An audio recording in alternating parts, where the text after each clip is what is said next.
Well, day 3 here in Barcelona. The guys have been down on the dock since before sunrise. We're trying to get afloat and get racing around about 11 o'clock. That's the ambition. We're trying to go for 3 races. We spoke with James Lyne, who's the coach of the Quantum Racing team. He's quite positive. Well, 3 races, that's probably a little... We'll be good if we get 3 races today. Obviously, difficult weather scenario again. Northeasterly gradient offshore, drainage inshore. City's getting warm during the day, and so best chance is racing early, and after 1:30 through 3:30, it may be pretty light. So you reckon we can get how much wind should we see then? How many knots? Want to take your reputation. Yeah, well, on the good side, maybe we see 8 to 10 early, and then I think we're going to be in the sub 7 the rest of the day.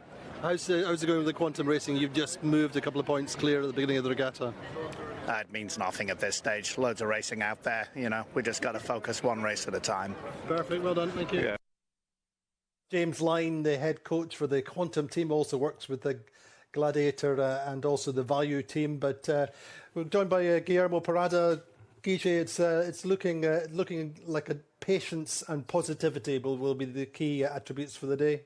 Yeah, day 3 in Barcelona, and we only completed 1 race so far, so we need to put a lot of emphasis on having 3 races going today. Conditions are promising, yet the forecast is a little bit optimistic in terms of timing. Should be blowing 11 knots, 9-10 knots at this time regarding the forecast, but it looks like it will be happening, but a little bit later. So we'll have to probably wait for a little while until we have the proper conditions. But the fleet is there, race committee is in place, and everything is ready to happen as soon as the breeze appears on the coast of Barcelona. Indeed, I mean, a 3-race day, that's the ambition, whether it happens or not. How do the sailors set up for a day like this? So it's been a long time since we've done 3 races, but 3 races in a day, that can affect the whole season, the whole title. Yeah, you have to be really prepared for these days because, first of all, physically they are demanding, believe it or not, because you need to be active. I mean, you cannot fall asleep, you cannot relax too much because anytime they can fly a flag and you are racing in 10-15 minutes. So you need to be ready, and at the same time you need to be prepared for waiting and not let anything get into you. You need to stay focused, and at the same time you need to be relaxed in order to be ready for a long day. Point-wise, it could be a very important day because if we make 3 races, if we have 3 races 2 days, it's almost half of the regatta, or a big percentage of the regatta that is going to be decided today. As I said yesterday, that Phoenix had to take one day at a time and maybe 2 points a day. I think now it's a crucial day to Phoenix if they are going to be contenders for the series or not. If they are trailing by 11, 12 points now, I think that they should come ashore within 7, 8 maximum if they want to keep their chances alive. So it's an interesting day, and as I told you before, it's a very demanding day. In my proper experience, I was a lot more tired at 7 p.m. days like this than in 25 knots. 2-3 races with the Mistral in Porto Cerro, for sure. I enjoyed the breeze a lot, and at the same time, when you have Mistral or when you are racing Cascais and you have one of those strong forecast days, you know from the day before that you are going to be racing in a lot of breeze, so you prepare yourself, you go to bed early, you wake up early, you do your pre-sailing workout, and you get there ready to rock. You do what you have to do, and then you come back, and so it's what you do. Days like this, you need to be a lot more open-minded and be ready for everything, basically. Indeed, and all the time the stress is that much higher because we're at the end of the season.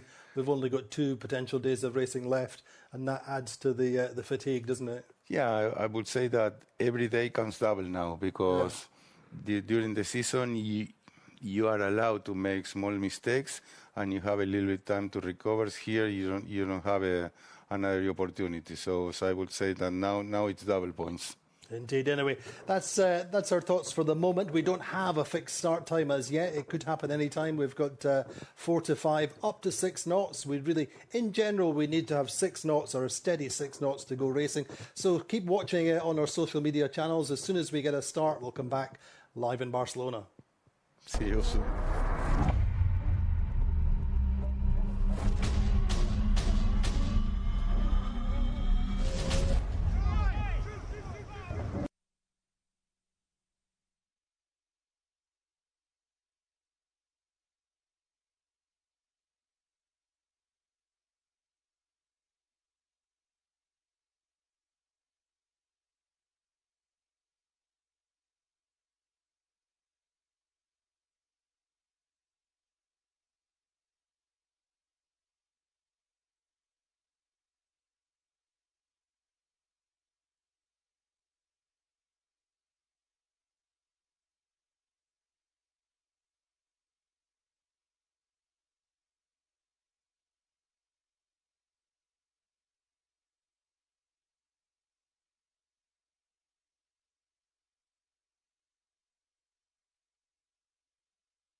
to Barcelona. Well, hallelujah. Looks like there is going to be a race. We've got 4 to 6 knots of breeze on the race course, so fingers crossed we should go with a warning signal scheduled at the moment for 11:30, but let's keep our fingers crossed. Now we've got a new team, or team back with us here. Paprec, the French team, last raced in Menorca. The owner, Jean-Luc Petitjukunen, is a massive sailing fan, big investments in sailing in France, and he joined us on the dock yesterday, and we spoke with some of his team.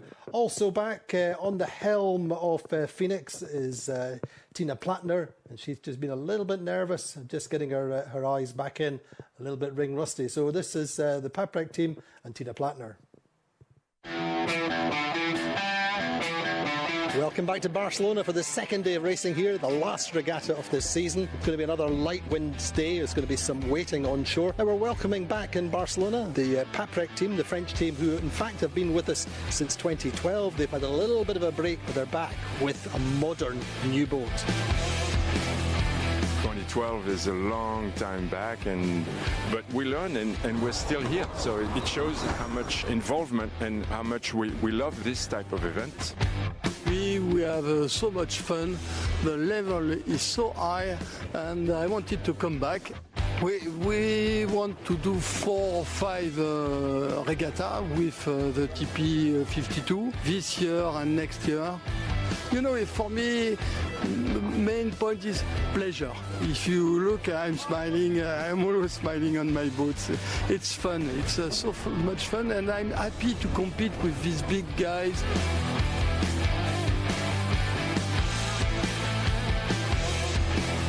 So Jean-Luc, the owner of Paprec, has not been with us since Cape Town in February 2020.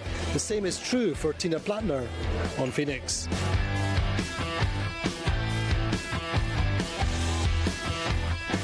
It's definitely fun to be back. I'm a bit ring rusty, I must say. The straight lines are a lot easier than the corners. But yeah, it's good to be back. It's good to be on the boat and enjoying the Super Series again. That's what everyone loves, is that we get to sail with the best of the best. There isn't another sport where we can sail with the Bascos and the Toms and those types of people, you know, whereas all the owners are so involved and so keen and so good, and it's competitive out on the water, and it's really nice and friendly, and everyone gets on ashore, so there isn't anything better than that. I'm loving the city. It's really cool to be. It's my first time here. I'm really loving it, and I'm looking forward to coming back next year. Well, unfortunately then, no racing today. Plan is for 3 races tomorrow. Hopefully the breeze is coming in, but meantime, keeping up the passion. Well, a little bit of extra energy from our excess yesterday, and that perhaps has done the trick. We understand the breeze is still a little bit unstable, but Guy, great to see Tina Plattner back with loads of energy. She's quite a character, isn't she? Yeah, she's a very nice girl, for sure, and she's very enthusiastic also. And let me tell you, she's very capable of doing a good job. You remember that she joined the circuit, I think, in Croatia, didn't she? Yeah, working with Ed Baird. And they were leading going to the last day there in Sadar before Luna Rosa was able to overtake them on the last day. But she's very capable of doing a good job. And luckily, as she said, she hasn't been here for 2 years, and the team will pay a little price on that. We'll see if they are able to overcome kind of balances out the same kind of situation as, ironically missing Doug DeVos in Portals.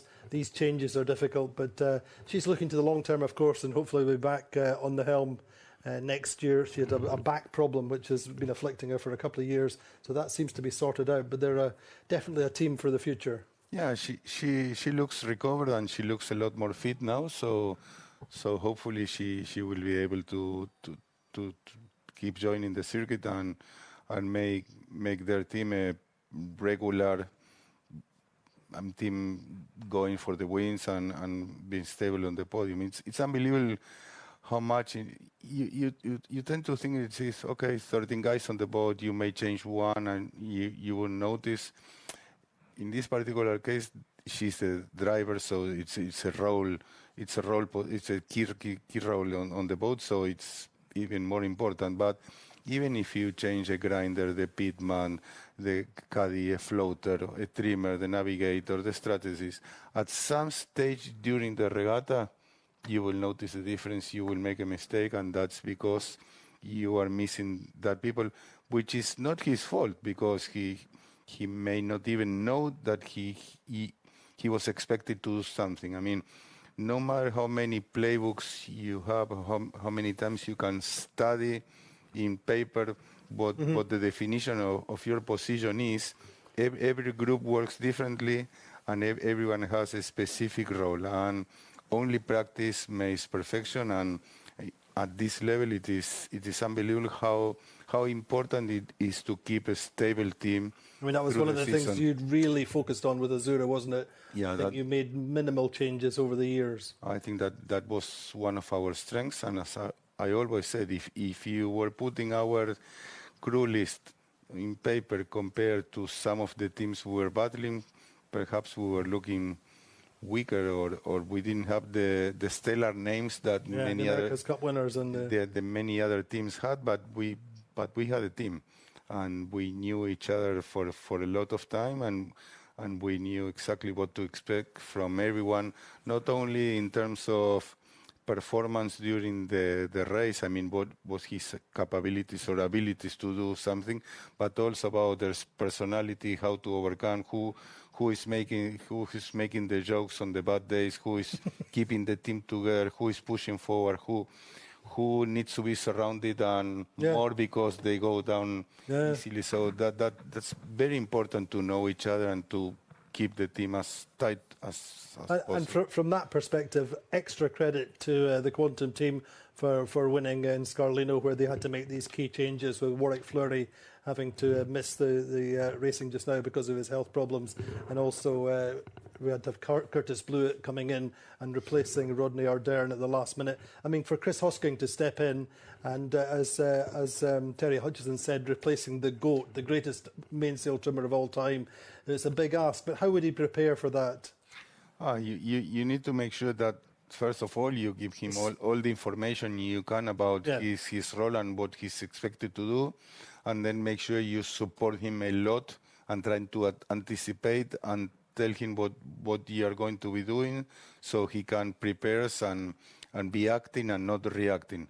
Also, obviously, the two replacements were very good sailors. No need to say this, but the better you surround them and you support them, the better it is. That's exactly what happened. But I mean, I know, for example, that Chris had lots of data, lots of images of the mainsail shapes they were looking for, all the different angles they were looking for, and he learned all that in advance so that he turned up knowing, and then it was really just a case of learning. And it still took him 2 or 3 days to be getting the boat completely up to speed, but extra credit to them. But that was a big win and an important win for Quantum Racing in Scarlino. Let's have a quick look back at that regatta.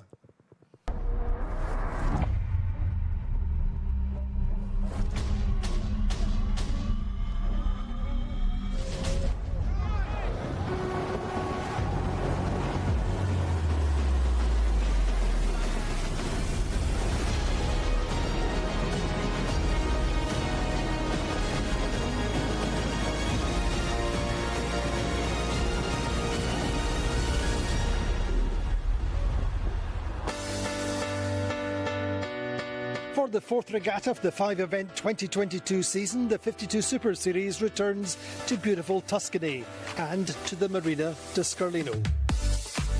At stake is the historic Royal Cup.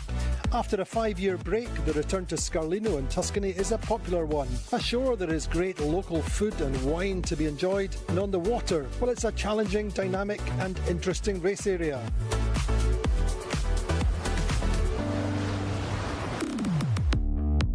Important crew changes and the different lineups see the underperforming platoon of Harm Muller-Speer bring in 3-times title-winning tactician Vasco Vascotto. Honestly, I never expected to sail with him in one boat because we had so many shit fights in the past on the water against each other. But after we have been a few days in the boat together, it's working fine. What we suppose we fight a lot in the past. The reality is that we have a good relationship. Let's prove that we are tough enough in the water to deserve some good result.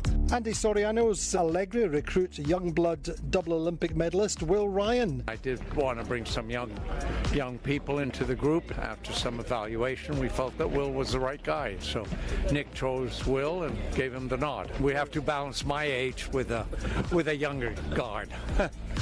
Yeah, I'm really lucky, obviously, stepping into an experienced team, and Nick trained them well beforehand. I'm very quiet on the boat, and Nick's really good at just kind of leading the team, so I think we work well together in that respect. And Quantum Racing are missing long-time mainsail trimmer Warwick Fleury. Chris Hoskins stepped in for Warwick Fleury. He's stepping into probably the best mainsail trimmer in the world's shoes. You know, as we know, Warwick is the GOAT. And so after a season that maybe seems to have encountered mainly light to moderate winds, Scarlino really delivers in every sense, building up to 25 knot breezes at times, averaging probably 20 knots, and there's lots of big waves for spectacular racing.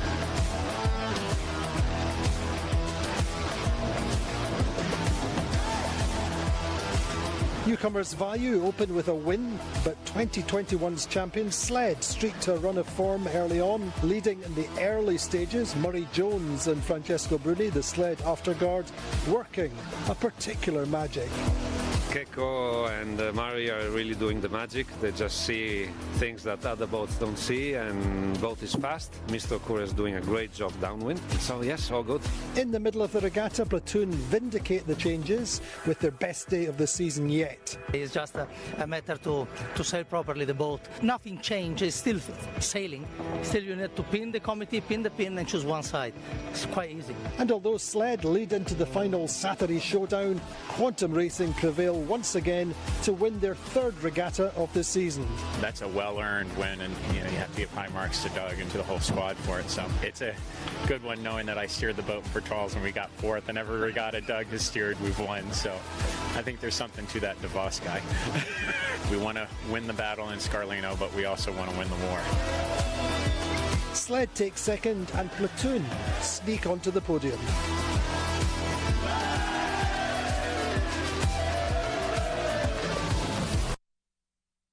Well, that was a quick look back at Scarlino, a great regatta, a good result for the Quantum team, and we saw Platoon sneaking onto the podium.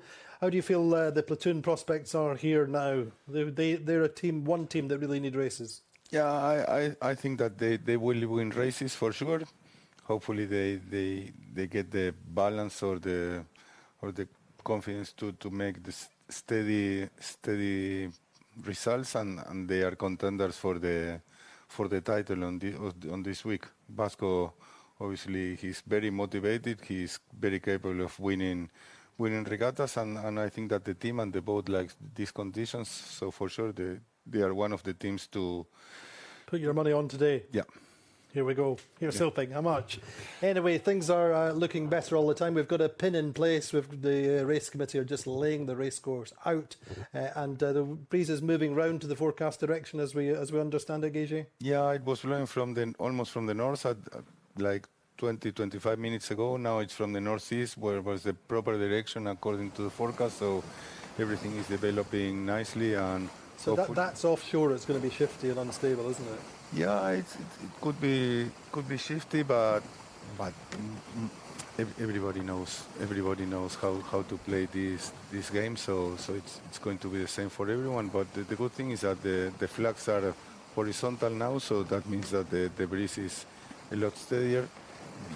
You can see only one or two strategies on the rig, so that means also that there's no need to look that much further, and hopefully we'll have a warning signal in 5-6 minutes to go.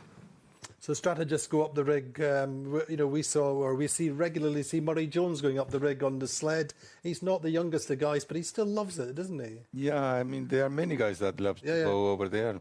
Jordi is one, isn't he? I mean, people say that's where he is his happiest. Yeah, it's being up the rig, away from everybody and looking at the breeze. It's one of the places he mostly enjoys, especially when everybody was telling the same when he was with the cup with Alinghi. He was happy to jump on the rig and stay there for the whole day if possible. So they had to force him down when the breeze was up, otherwise he was staying there. So yeah. But it's a valuable thing to do. It's where you can see the breeze best. I'm not the one going up the rig, luckily, but yes, it's unbelievable. If once you went up there, how much different perspective you have and how much further you can look in order to make a proper decision. Cole, my brother, was doing that for us on Azurra, and he was doing it very oftenly, talking to Vasco and talking to the trimmers, help make decisions of which jib or to go if we were carrying one or two spinnakers, if it was safe to drop, and going only with one jib because he didn't see more than X amount of knots for a long time. So it's good to have that kind of information, and also to have the people on the boat trusting the guy who goes up there, so making decisions based on that information. Also, nowadays, the guys going up the rig, they most of them, they have an iPod or some kind of screen looking at the boat instruments, so they can check how much breeze or direction is reading the boat at this stage compared to what he sees. So he can fine tune instead of asking the guys, how much is it blowing? What's the wind direction? So now they can check, look, calibrate themselves. So the speech or the information that comes to the boats is a lot more accurate. It's a lot better. Anyway, let's keep waiting for the meantime with things moving in the right direction. But let's look back to the one and only race that we've had so far, and that is the key race so far, obviously. Let's have a quick look back. So 7 or 8 knots on the start line. It's all about the pin-end bias for Quantum Racing. Get off the start best, getting away and clear, crossing the fleet early on. The only real contender at that stage is Gladiator, who go way out to the left but actually lose out. Top mark is Quantum Racing leading, with Allegra getting round in second, with Interlodge in third, not far behind. And then down the first run will Quantum extend and build themselves a nice margin. Allegra doing well down the run as well. Prevets and Interlodge really starting to get in a little bit more engaged, and that's through the leeward gate. Then Allegra coming round steady in second, and it starts to get a little bit busier behind them. The battle for 4th, 5th and 6th looks to be intensifying, but Quantum all the time comfortably ahead and on course for their first win. And through the finish line it is indeed Quantum, but Prevets are catching up nicely just behind Allegra, but it is Allegra taking second, but only just from Prevets. Then very close finish for 4th, 5th and 6th, but Platoon getting ahead of Sled and Interlodge. The boat's going pretty well, just found the right spot. We're able to get free, so we're pretty grateful. So race win to Quantum Racing, second for Allegra, third Prevets.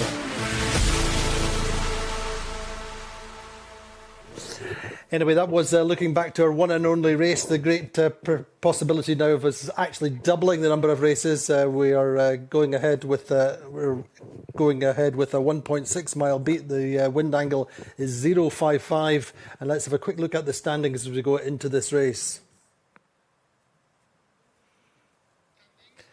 So this is the circuit standings. That's after the one race here and the 4 regattas so far. Quantum Racing leading by 11 points ahead of Phoenix. Phoenix 20 points up on Platoon. Sled 5.5 points behind Platoon. So that's the big challenge, or one of the big challenges, is whether Sled can catch Platoon. Sled, the 2021 champions, and then Allegra in 5th, Prevets are 6th, Vayu 7th, Interlodge 8th, and Gladiator in 9th. We're going to go underwater and hopefully hear from Tor Tomlinson, who's our eyes and ears on the water. Tor, how's it looking? Looking better?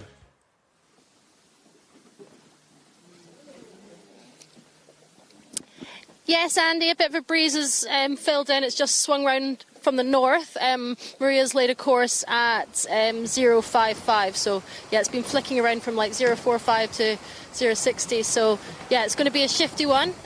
Looks like we're going to get a warning signal in about 5 minutes, and yeah, we're off to the races. Yes, how does it look for you, Guichet? It looks pretty light. What would be your thoughts? I mean, in terms of risk management at this stage, what are you trying to achieve? Hang on tight. Hang on tight. It's really looking light yet. I'm not sure if it's raceable, to be honest, but these days are very, very challenging because one shift or one one big shift or one puff can decide the race very early on. So you need to make sure you position yourself properly to that. Otherwise, you will be trailing from the very beginning and maybe hopeless to recover a lot. So these are very stressful races. Equally, one shift or one puff on the start line, you can be left behind, or you can get a big jump. Yeah, that's why these races are so challenging, but same for everyone. So it is what indeed. it is. It's up to Maria to decide. We were talking briefly before we went to that look back at the race. The balance or the roles and the interplay between the strategist and the tactician. There's still some teams out there who just operate with the tactician. What's your view on that? And there's different interplays. You say sometimes your strategist is moving into the tactician's role, and the tactician is coaching the owner driver. What's your views there? I think that everything needs to operate in a different way based on the characters and the players that they have. Same in a soccer team. I mean, if I am a coach and I have Ronaldo and Messi together, I'm sure I will try to make whatever I can to make them play together. Same as Messi playing with Mbappe, Neymar. Somehow they manage to make them all play together. If you don't have any good player, you need to play a lot more defensively. Same with the tactician and the strategies. First, they need to trust each other, because if you have let's say a tactician who believes too much in himself and doesn't trust or doesn't pay a lot of attention to the strategies, then their role it's a little more devaluated. But if you are able to put the good combination and they trust each other and each of them takes care of specific things and they work together, for sure it's a plus. So basically the big definition is the tactician is making the calls in the micro, so boat to boat, and how to position the boat in order to better get to the next shift. And the strategist is looking further, where he say, okay, on the final quarter of this beat, I would like to be on the right. So the tactician manages how to make that happen, and the tactician makes the decision of how the last approach to the marks, or how to approach the marks, and how to win the right or left gate. But for example, that's a good example. The gate, the strategy says, I want to go left on the beat, so I would prefer the right-hand gate looking downwind. Mm-hmm. So that's mostly a call, and the tactician makes the decision about how to get to that gate. Or he can say, listen, it's too crowded, let's go to the air gate and make an early tag, and maybe it's more advantage. So that's basically how it works.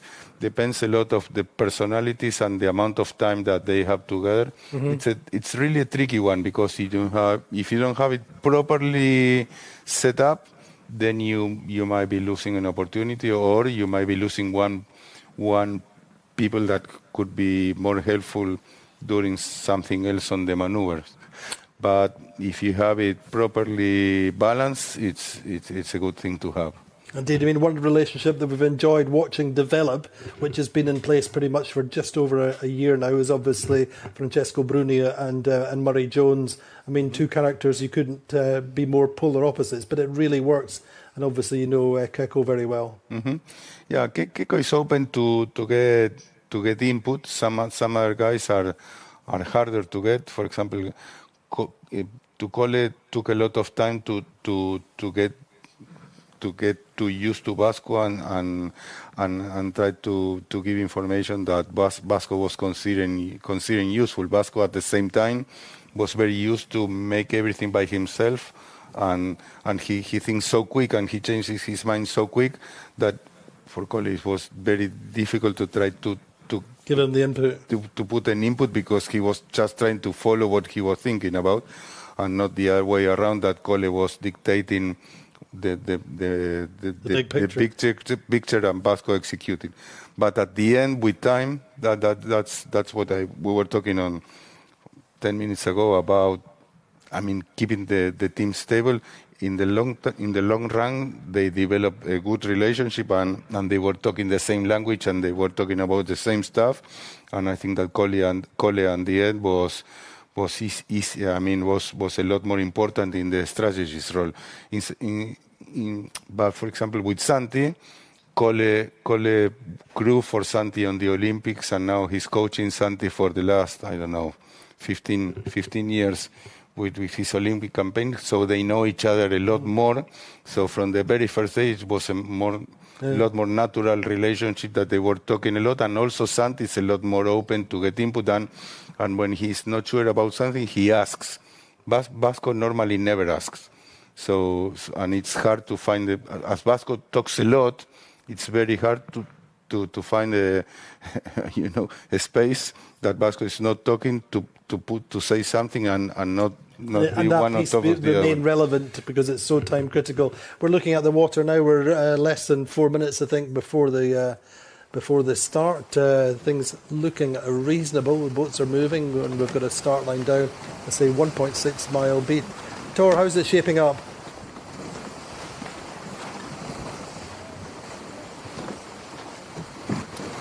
Yeah, we've got 6 or 7 knots out here, so it's still quite light, but yeah, everyone's got to move on, and we're ready to go. We're within 4 minutes now, about 3 minutes to go to the start. So just getting a little bit of info off the course from one of the main coaches. I won't say who, just saying the breeze is still unstable. It started at 010 degrees when we got out here.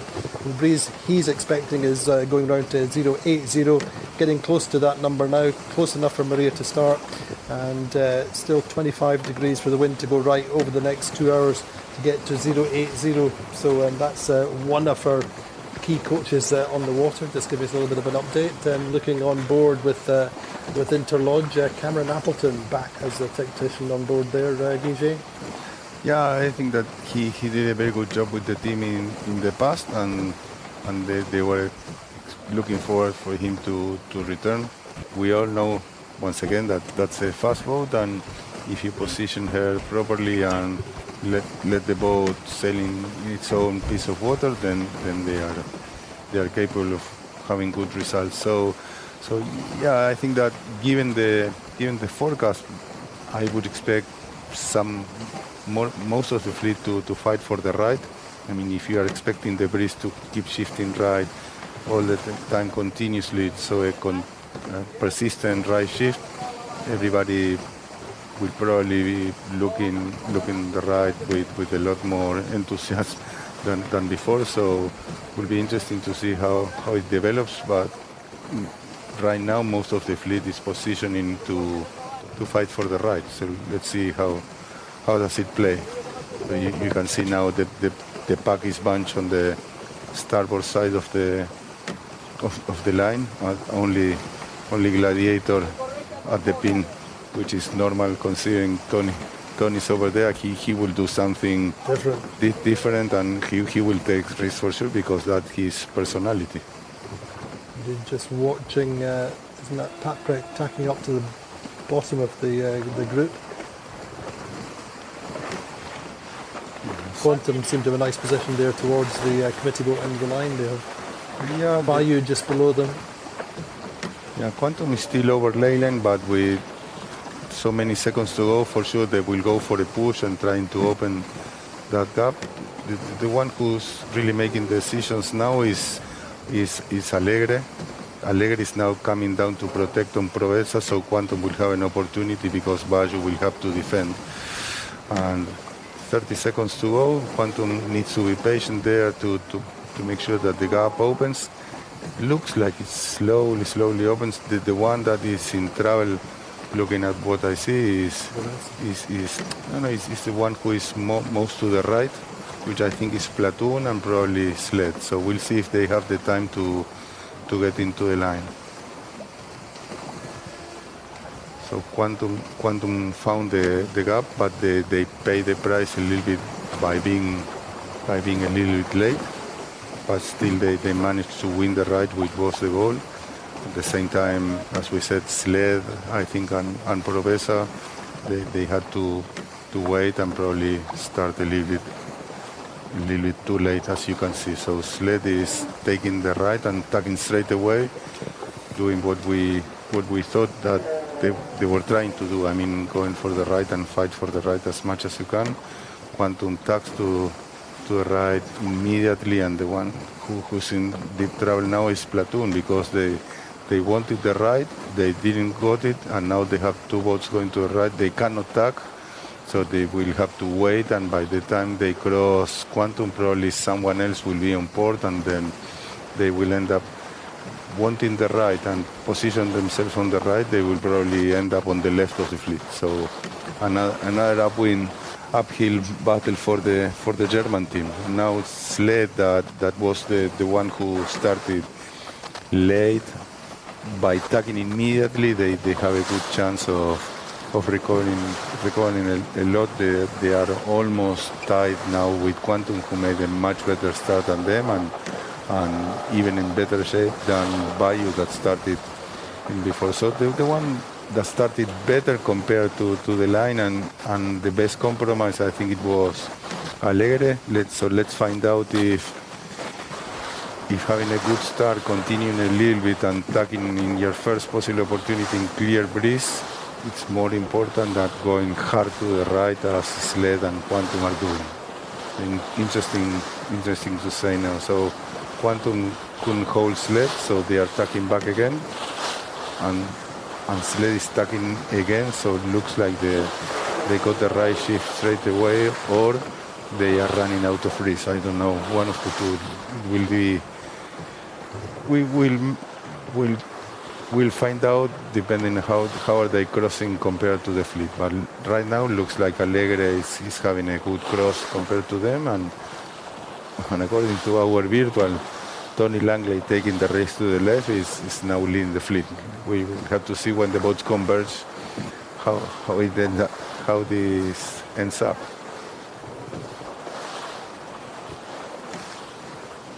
Who do you put your money on? At the moment, probably Quantum, I think. And certainly Allegri looking quite good there out in the middle, but probably a little bit less pressure in the middle just now. I don't know. Quantum is not having a good cross, and so far the left boats are commanding the race. Allegri is crossing Quantum by quite a fair margin, and also Interlodge on the left is looking good. Gladiator, who should be leading the fleet if they tuck, they are electing to keep going to the left. So we'll see if the extreme risk decision made by Tony is rewarded by the big lead, or unfortunately they lose the opportunity to be leading the fleet now. So we have to wait and see. Just watching Quantum crossing behind Phoenix tacking on them almost immediately, as you might expect. The other good thing is that Platoon, that wanted to go to the right, now force it to the left by a bad start. They have an opportunity to get back on the fleet if the left is strong. So, as we said, this light breeze is very shifty, very unstable. Everything can happen, and no matter what your strategy is, you need to keep your eyes open and outside the boat to adapt your strategy very much. Many times you see guys that they make a decision, it doesn't work, and they keep trying, and they lose more and more.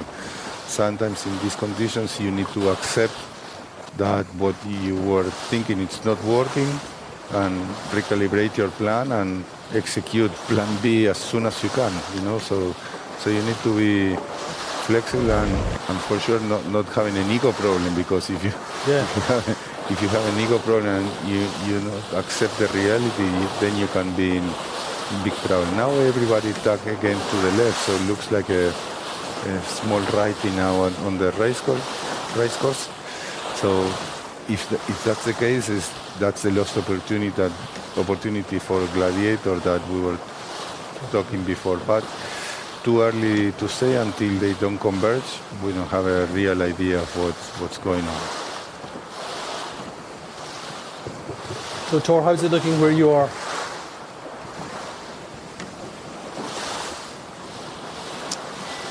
We are out on the right-hand side of the course with Value here, but I must say that it was the guys that have got off the start really nicely, Allegri, Privezza and Interlodge. They're looking quite nice on the middle right. It will be interesting to see what happens with Gladiator. They've gone quite hard left over there. I like the right. There looks to be a bit more breeze over on this side, but it's hard to tell. Just watching Value then. Value a little bit deep for the moment. They just didn't get off the start line really. Yeah, the good thing is that the crew is hiking. That means pressure. we were talking the first day. If they're hiking that way, it's probably 8-9 knots. So that's a good thing, not only for them but also for us. Watching the races, and hopefully it lasts for a long time, so we can have the 3 races that we were expecting to have today. So interesting to see Quantum struggling by being a little bit too much on the mill. So these days, like it or not, you need to take risks and make a decision, look for one of the sides and make sure you get to that side. In my opinion, the one who is making the best job now till the moment is Allegri. They had a good start. They covered the fleet to the right. Now they tuck to the left, and they are leading the group that they are in control. I mean the main bunch, the main pack. Gladiator obviously is racing their own race, and they could be leading by a lot, or they could suffer a lot. So that's the way of playing the game. But obviously in the long run is not what the teachers tell you to do. So we'll see. I mean, sometimes it works. So far, I think that Allegri is doing the best job of the fleet. Yeah, they've been sailing pretty well the last couple of regattas. As we said, Will Ryan joining in Scarlino. Younger, newer pair of eyes at the back of the boat. Of course, Edo Stead was decided to take a little bit more time at home to be with his family. And Will Ryan stepped into the beach following Edo's decision, and he's a very talented Olympic sailor, obviously, who's just making the transition into this top-level Grand Prix racing. And works with Nick Asher. Nick now the tactician, and both, of course, coming from the 470 class. Yeah, they know each other from their Olympic campaigns, their Olympic days, and as you said, Will is making his first seasons in the big boats. He's sailing also in another classes as tactician.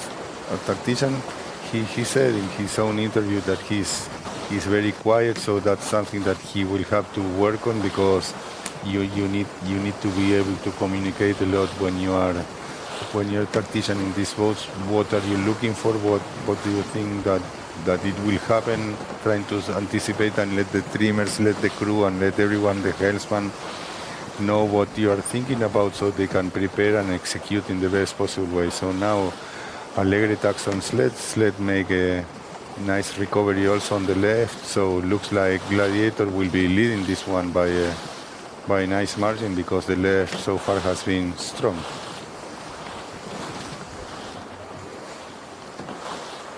A quick look at Value then. Value got some work to do, but not hiking terribly hard, but these up and down a little bit, I think. You can see Platoon tacking now to the right also. Quantum is hitting hard the left, but tacking now, because as we said on the first day, when you are trailing, when you have too many boats in front, you cannot go all the way to the leyland, because you can be sure that someone will come and tack on you. So you need to tack around 2 minutes before leyland in order to let the leaders cross and take advantage of the extra of the extra leverage if they are looking for the shift, and be tempted not to tack on you. If you are only 30-20 seconds below leyline, it's too easy for them to make the decision to go past 5-10 seconds off your line and tack on you, and they are almost on leyline. So you need to tack at least in the point where they are in doubt. You say, okay, here are these guys. We can tack on them, but there's 2 minutes to go, so I may take the extra leverage and get more advantage. And also, if they tack on you, you have the ability to make 2 other tacks if you have 2 minutes left. While if you are on leyline and they tack on you, you are almost finished there. So you can see how challenging it is now, and Paprec just tacked, and they are with not a lot of breeze. Let's hope that the breeze holds, so we can have a decent race for the rest of this race at least. But Paprec was really struggling after that tag, and as we were telling 1 minute ago, Gladiator is so far leading by the big margin based on the decision that they made by going hard left and not tag until almost leyline. So a very risky move that so far is paying dividends. Indeed.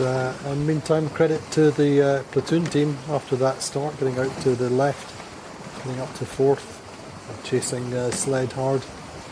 Yeah, but you can see how straight Alegre is now. They are with all the crew in the middle of the boat, almost no breeze. Right.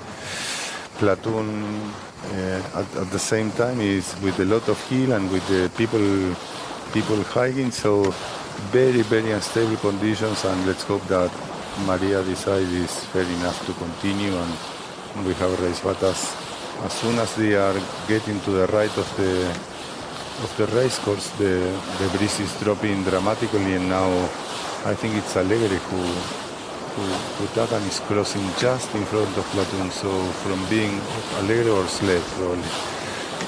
That's probably Sled. So before they were leading, but that's Alegre or GBR. So Alegre was leading by a lot, and now Platoon just crossed behind. So you can see how light it is, and you can also see on Gladiator how straight upright they are. So conditions are really starting to get complicated. Interesting watching Vasco. You know, he's a bundle of energy, and as you say, talking all the time. It's not always easy for Harm to concentrate in these conditions, and you know, perhaps getting a little bit off-put by Vasco's energy.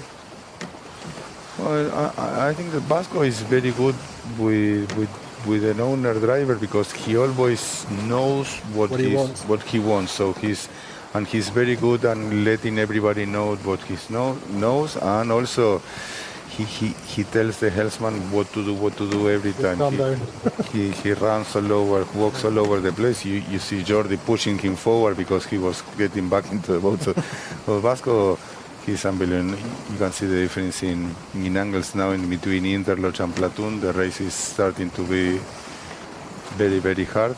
Let's hope that they continue and we have a fair race. But right now, I will say still all open at the moment. It is still open. We're just looking at Sled getting through almost a leeward of Gladiator, I think. Yeah, I think that's Sled almost overtake them if they are not overlaid. I mean, if they are not over the ley line, I think that Sled is now in front of Gladiator.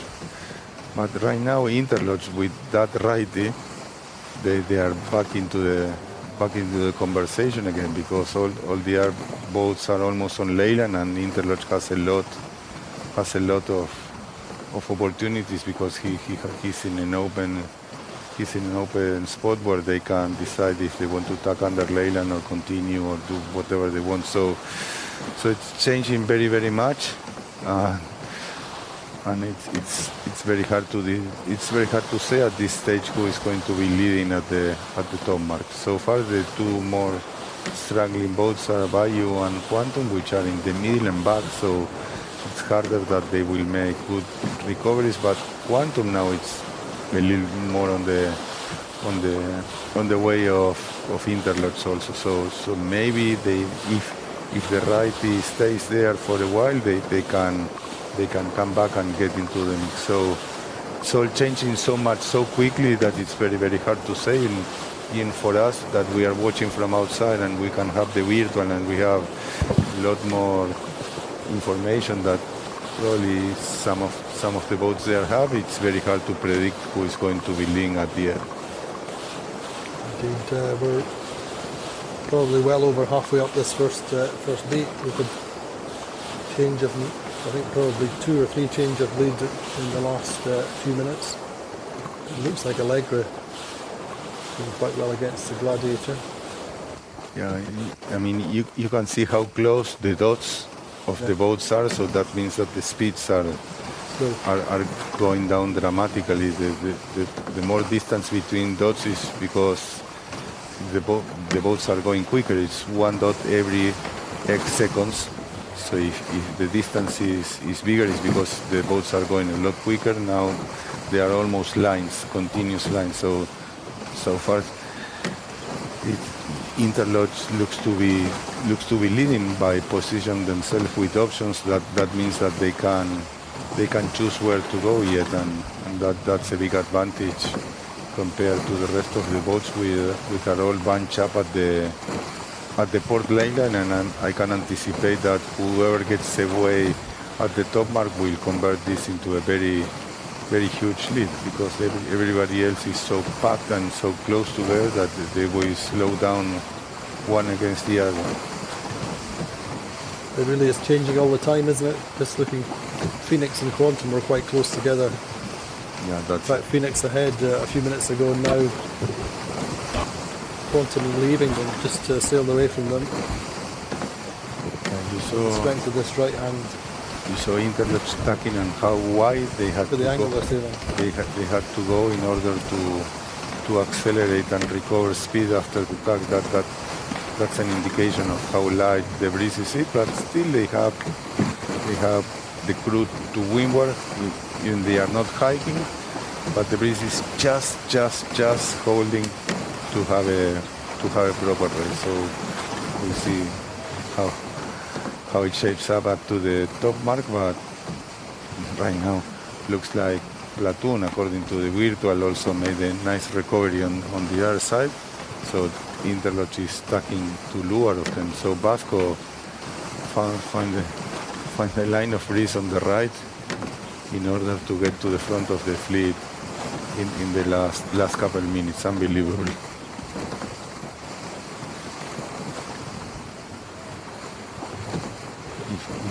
If you make a replay of the start, you will never say that Platoon was going to be on the top of the fleet at this stage, and also Quantum. If you can see now on the left, they made a very good recovery. So the 3 of them, Platoon, Interlodge, and Quantum, they seems to be very, very tight.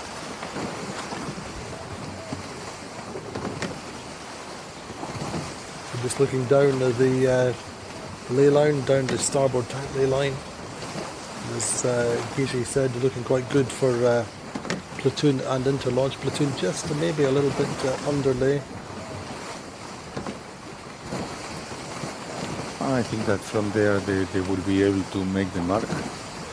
So that should be a problem for them.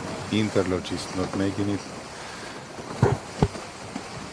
Now they are coming down, so maybe none of them is making the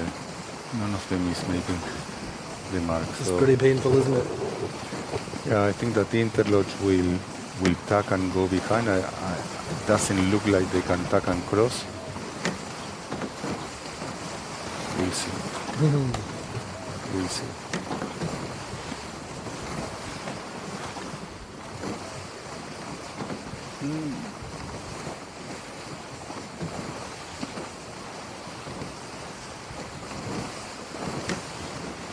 I think that was a strange one. I think that Platoon had to tack, but the umpires green, which are from our perspective, I disagree.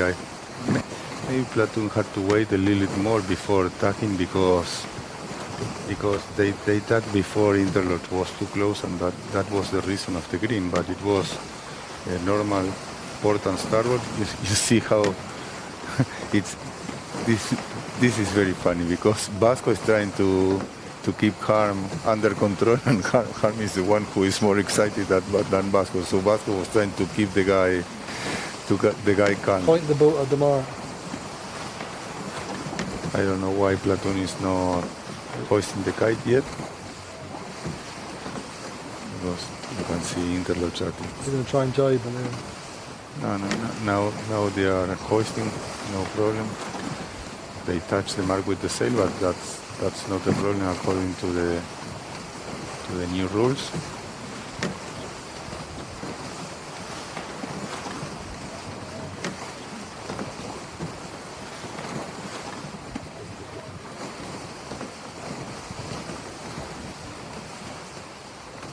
So Prevets up there in fourth at the top mark. Gladiator, who were leading going up the early part of that beat, coming round in fifth, losing out in the top third, really. It's really a pity how Gladiator, Alegre lost their advantage at the end of the beat. It was very, very challenging, and the breeze was dropping a lot and shifting right, left. But all you can say, if you want to take something with you on the pocket for the future, is that when it's so light, both extremes work it better than the center of the course, because Platoon made a good recovery from the right, and Quantum made a almost as big as recovery from the left, because Quantum was trailing the fleet almost and managed to get third, and Platoon was in the middle of the fleet and managed to get almost in front. Interlodge was leading with 2-3 minutes to go to the mark, so they are also there. But in this light breeze, you need to be on one of the sides and have clear breeze. Otherwise, in the middle of the course, you normally get into the bubble, and it's a lot more traffic, and the breeze strength is smaller than in the corners. Interesting to see that Interlodge is the only one with the staysail. That means that they are slowly heading to a bit more breeze. Both Platoon and Platoon jiving almost simultaneously now, so probably Terry and Vasco, they are watching a little more breeze coming from the other side, while Interlodge decides to keep going, or they were just overplayed by the rivals. I don't know exactly what happened there, but Platoon especially and Quantum were very, very quick to jibe both to the left, so I believe that they saw something that Interlodge is not believing, and they were not able to match.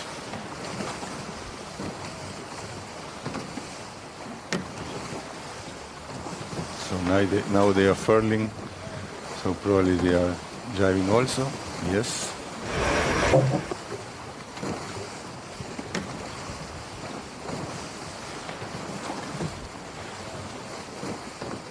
They are in a tough spot because they have a bunch of boats now to windward of them. So one way or the other one, their breeze is not going to be as clean as the boats to the left. And in this light air, this could be dangerous. But you never know with this breeze. It's very hard to make predictions because, as we've seen, it's changing every time. So you need to be patient and see how it develops.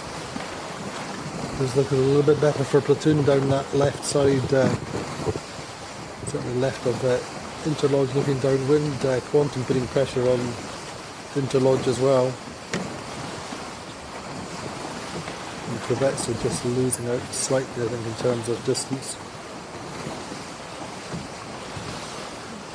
But Phoenix in 8th have got some work to do, lying second in the circuit standings. They really needed to be putting points on Quant. At the moment, 5 boats between them. Gage, we're going to have a quick look at the replay for that top mark. Talk us through what you thought. The replay should have started like 2-3 seconds earlier, because I think that the key thing was when interlodge tag and they were approaching platoon tag when the boats were apart like one length. So I think that they tag a little bit before that it was evident that the penalty was going to happen. So and that's why it was a green flag. For me, it was a red flag. I said it at the beginning, but that's the only reason I find to explain why the flag was a green. Otherwise I honestly don't find any reason. But as we were saying, you notice that interlodge is suffering from being in that position because they are coming higher than Quantum and Platoon. That means that they have a little bit less breeze, so they need to go higher. And right now, Platoon is taking the lead of the race. We said on the first day, especially if it's very light, if someone jives behind you, and in order to have a clear breeze, you need to extend at least for 1.5 minutes, at least. And interlodge in this case jive probably 30, 40 seconds behind both of them. So when they jive, I immediately said that their breeze was going to be not as clean as the boats we were in these wind conditions. 1 knot less or half a knot less makes a lot of difference. So I was surprised if they jive there. But it's very easy for us from a desk, from a screen to judge or to make predictions. You need to be there on the water and see what they are seeing in order to make the correct choices. But again, now Platoon is with the station on. It's on the edge. That means 7-8 knots of breeze, almost 9 knots of boat speed, 8.9, 8.8. So looks like they have a little bit more breeze now. And in the previous leg, at least it looked like they had a little more breeze at the bottom than at the top of the race course. So it could be that now they are heading to a little bit more breeze, and then Platoon should be able to extend a little bit compared to the fleet. Gladiator once again in the hard corner, so they are on the extreme right looking downwind. On the other side, Alegre and Sled and on the left. So everybody's looking for different things. And so far, Vasco in the middle, Terry in the middle are the ones making the bigger gains at the moment. Provenza is now also starting to recovering a little bit compared to where they were 1 or 2 minutes ago. They are comfortably. It's in between brackets in these conditions, but they are comfortably in 4th position. And interlodge, I think that they will still suffer a little bit from being too leeward of a couple of boats. So we'll see if they are able to hold into the 2nd or 3rd position that they are currently having. So Tor looking pretty light across the course. Do you see anything, any differences in wind pressure across the course?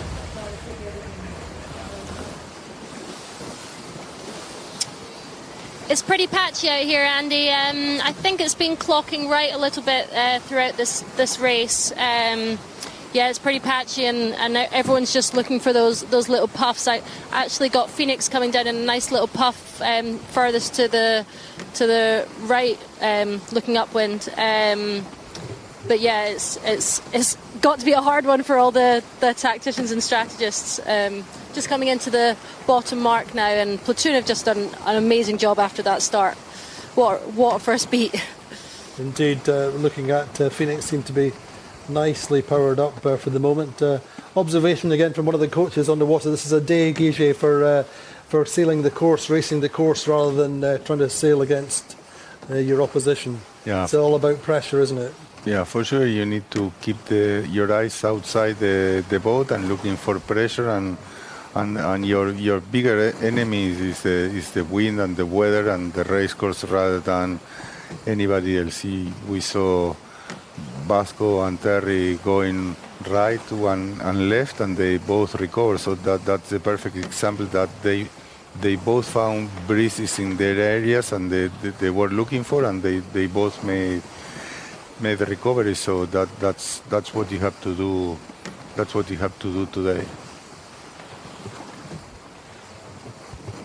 But you see Alegre and Phoenix now doing 10 knots of boat speed, so that's encouraging considering the images. I mean, if you look at the screen, looks to be a lot lighter. But if they are able of doing 10 knots of speed, that means that the conditions are not as bad or not as hard as we can see, at least in this specific moment, right? So I think that Platoon is jiving now.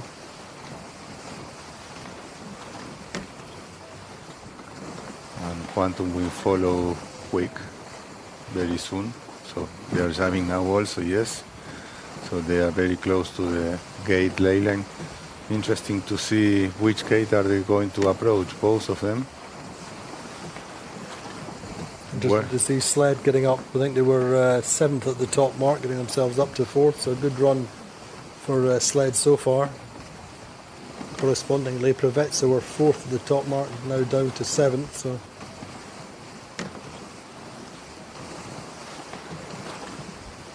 you can see Vasco, he cannot stay quiet for a second, especially in days like today. You should put an harness because he's very capable of going to the water. Spinnaker drop for Platoon. Looks like Harm is a lot more calm now. I'm sure what Vasco was telling him at the gate. I'm sure I know what he was saying. Don't mind about the interlodge. We'll pass them and hopefully we will put them in between them and our opposition. So that's good for us.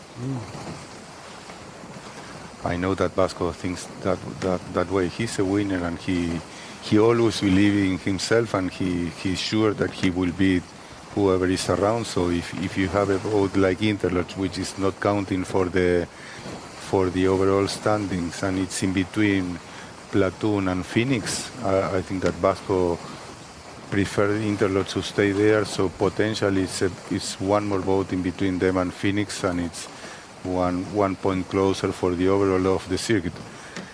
You need to take into consideration that if we have 3 races today and Platoon is 20 points behind, and they put 4, 5, 6 points in one race, they are 15, and then you put another 5 points, you are 10, and all of a sudden it's all open again. And Phoenix, instead of thinking about the overall, could easily change to start thinking about securing second. So that's how quick things can change in conditions like today, that they are so unstable, and the breeze changes this much. So I'm sure that Vasco was thinking about this, and that was the speech that he was telling to Harm to calm down.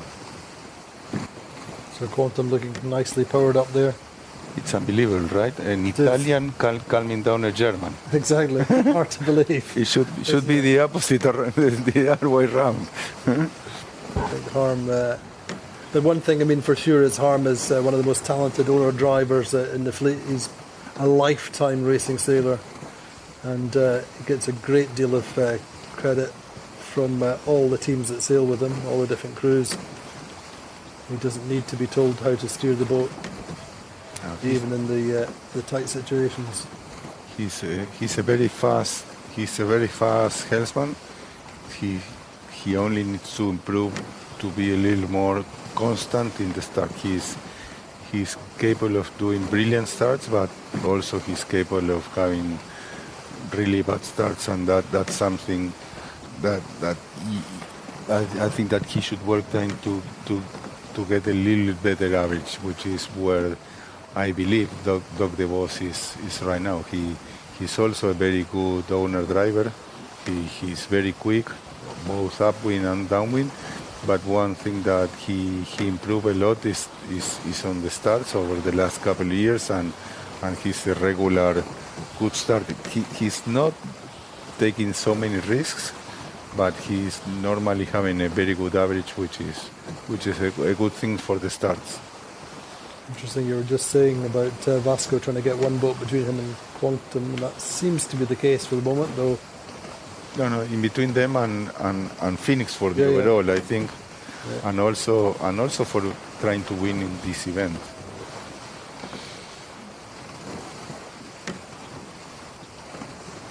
So Platoon tacks back while Quantum elected to go straight. And also seeing Phoenix coming back from 9th at the top mark up to 5th now.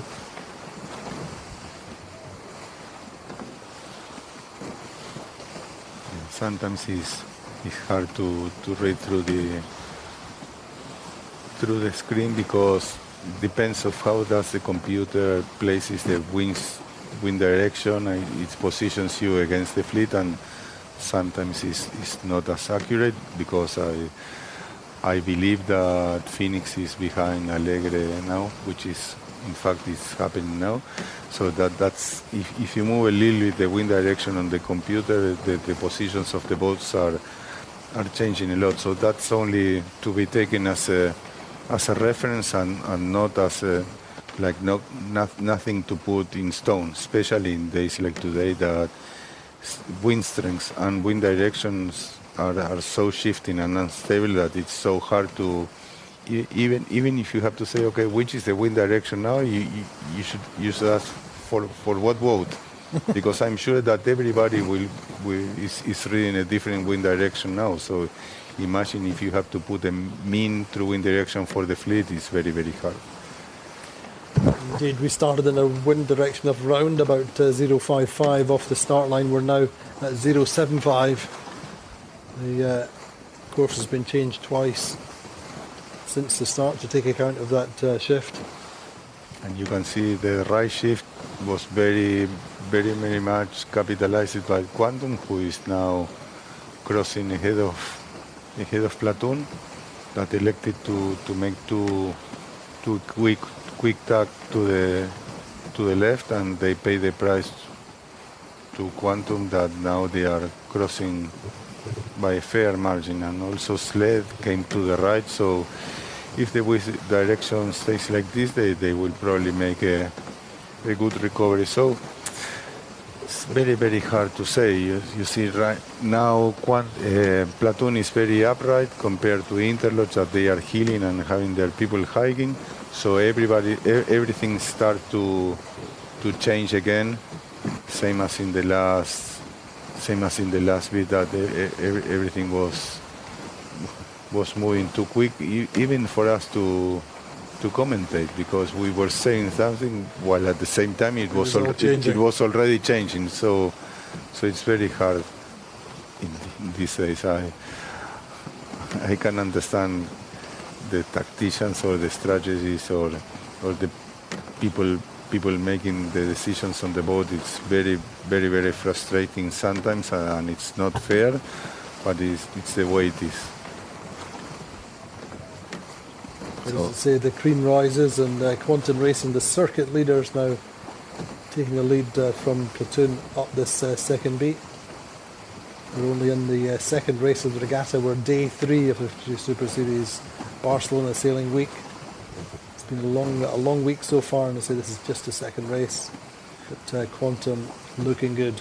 Yeah, and it is unbelievable if we remember how deep Quantum was at the 3/4 of the first beat. Yep. And now, if you look at the screen and they are leading by 200 meters, it looks like something really huge had happened. But it's all about a little here, a little there, trying one decision not to tack, one decision to extend 30 seconds, one tack compared to the others. And days like today, those little things make huge differences, and now they are leading by a lot. At the same time, now lost a little bit of breeze. Now they are healing again. You can see by looking at the crew how unstable the breeze is. Now they are tacking again to cover platoon. So Vasco will need to make a call if they want to stay there. No. So Vasco decided to go to the right again.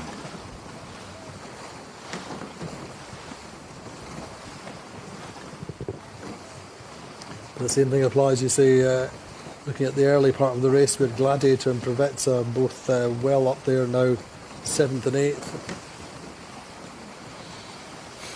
This is looking good for Quantum with that lead, but anything could happen.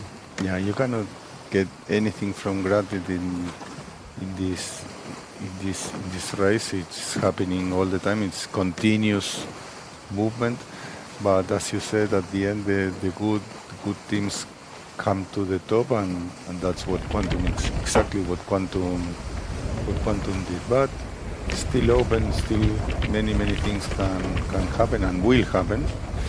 So it's interesting to see. Sometimes you want to stay quiet and let the thing happen.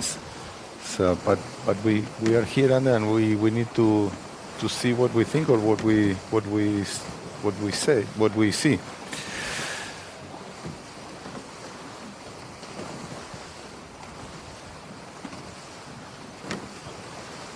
Leading away platoon, having a dig out to this right side, trying to get more of this right shift, presumably.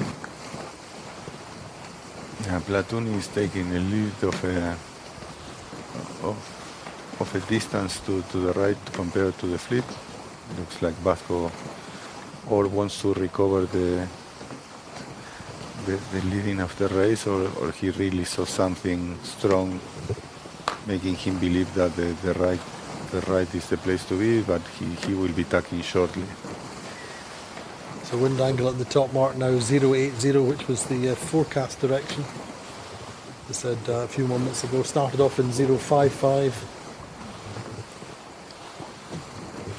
So once we get to forecast direction, how would you imagine the breeze will develop from there as the land continues to heat up, or the heating will be pretty much stabilized by now?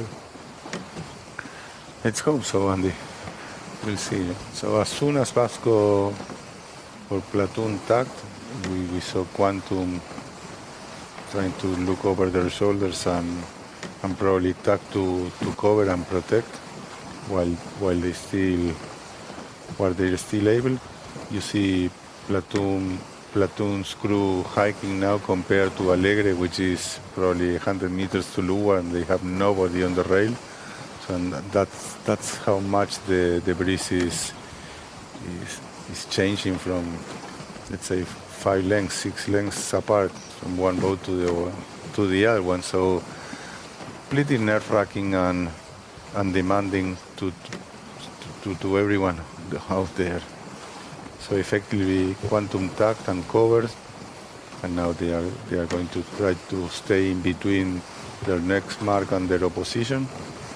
So once Quantum is in the front, it's very hard that Terry makes a big mistake. He's very good at administrating risk, and that's his specialty. So once he gets to the front of the fleet, that's where he feels more comfortable, and by administrating the advantage, he's probably one of the best on the world. Indeed, now as ever during their live broadcasts, if you have any questions, we have 52 Super Series royalty here with us, Guichet Parada, 4 times 52 Super Series champion. Any questions for Guichet or indeed anyone else? We'll try and get out to the teams once they're back docking in if there's any particular questions that perhaps Guichet just can't answer. But do post them to us on the social media channels, and we'll get them to us, and we'll see if we can get some answers. But in the meantime, Quantum, Platoon, Interlodge, Sled, Alegre, it's all changing in the middle of the fleet, but Quantum looking as solid as you can hope to be at the moment in these wind conditions. You can see how light it is now, and they are tacking again to cover Vasco. They are not going to And a slow tack, isn't it, in the light breeze? Yeah, very, very slow and you suffer a lot. You suffer so much in every tack because the angles you can do, you do after the tack are so wide that you pay a big price for every tack. But sometimes you need to do it, and it's better to pay a price in advance in order to keep your positioning compared to your opposition, rather than taking the risk, and whenever you want to cover it's already too late. So Terry elected to tack straight away and leave no door open, and Vasco tacks below ley line in order to have one more opportunity, and again making Terry doubt if to cover them or make the extra distance to the ley line and say one tack. So that's what you normally do. So now Terry will, if Terry tacks on platoon, they will both have to tack twice to make the mark.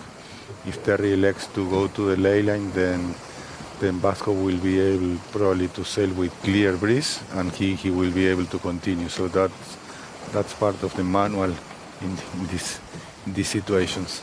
But I mean, nobody on the rail, and everybody low and inside the boat in the meantime. Tells its own story. Do you want me to tell you a story? Yes, but not a long one. No. Would you rather be out there or here? No, I am a sailor, and exactly. and I will always be a sailor. So I will prefer to be there, even knowing that days like today you suffer a lot. But for a proper story, we need a proper time. Imagine in between Azurra and Matador, we spent from 2007 to from 2020. So we spent 14 seasons sailing the 52s. So we have plenty of stories, especially having characters like David Vera sailing with us. So with David, you always have stories. Someday. Some you can repeat. No, we can repeat most of them. But someday you make me remember to tell you a story about the knife. All right. When we get a minute. But anyway, Quantum coming round the top mark for the last time in this race with a decent lead and some momentum. Greg Gundell, the bowman, I think has been with Quantum pretty much since the beginning. He's one of the regulars of the fleet, and he owns the Quantum bow. I think he does. I don't know how many spinnaker hoists, spinnaker jibes, spinnaker drops he's made over the last He's interesting as a pro. He doesn't spread himself thinly, does he? There's a lot of guys in the fleet, particularly I think post-COVID, who really have tried to maximise the amount of sailing they've done this season and the back end of last season, and that takes its toll, doesn't it, one way or another? And some guys do really just focus on Super Series. I think that he's been part of the team and he loves the team, and if he has to choose one, he will always give priority to Quantum. In the meantime, it's very interesting to see that Provesa has recovered a lot from the left, same as Phoenix.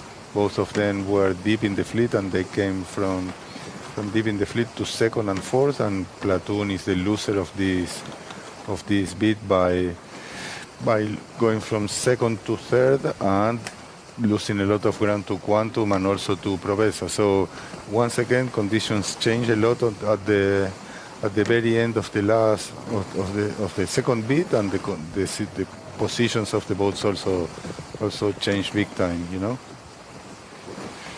So protest flags in between Interlodge and Gladiator there on the top mark. There's a couple of boats bunched together, and we'll see what the umpire said.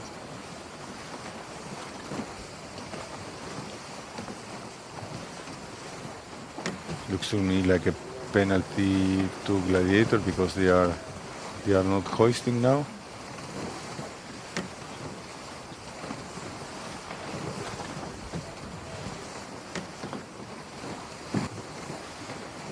Maybe not. We don't know. We're having a discussion.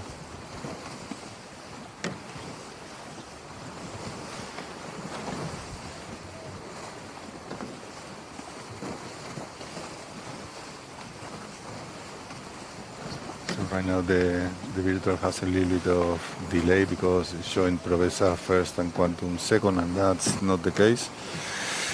Quantum is leading easily at the moment, and Provesa has a good second position, making a lot of ground at the end of the bit from the left. Now it's time. Gladiator doing their turns. Now it's time for the penalty, as we anticipated, and one of the boats that was leading or in the top at the beginning of the race is now very deep on the fleet, which is Allegri. Unfortunately for them, they did a very good job at the start and the first half of the first bit, and they are in fifth. They are not that bad, but compared to where they were at the beginning of the race, I'm sure they were wondering what went wrong, that they were not there fighting for the first position. Same interlopes, they were lean at the first top mark. They are now in sixth, and that's how quick positions can change in this fleet. And now Provesa is putting a real attack on Quantum Racing. Looks like Quantum ran into a hole, and Provesa managed to squeeze two lure of them, and they are in a good position to make a jibe on Quantum by the time they get to the ley line. So Quantum will have to do something to protect if they want to keep their spot. But right now they are under big pressure from Provesa if they are going to keep that lead. I think that Provesa, even if they are behind, they have a really good chance of having at least having an opportunity to jump on the lead at this stage. Same, you can see Platoon and Phoenix now, they are sailing with a little bit more breeze and deeper than Quantum. So Quantum the light spot.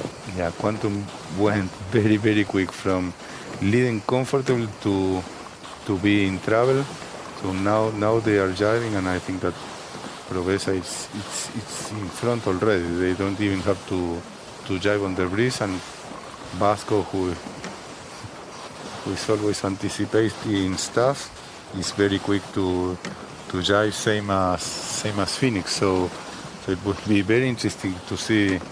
But I think that also Vasco has a good opportunity now to jump or to attack to the leading of this race. So to Preveza as well, I think. Yeah, I think that Vasco could easily jump into the lead, but conditions are very, very, very light, so it's hard to predict.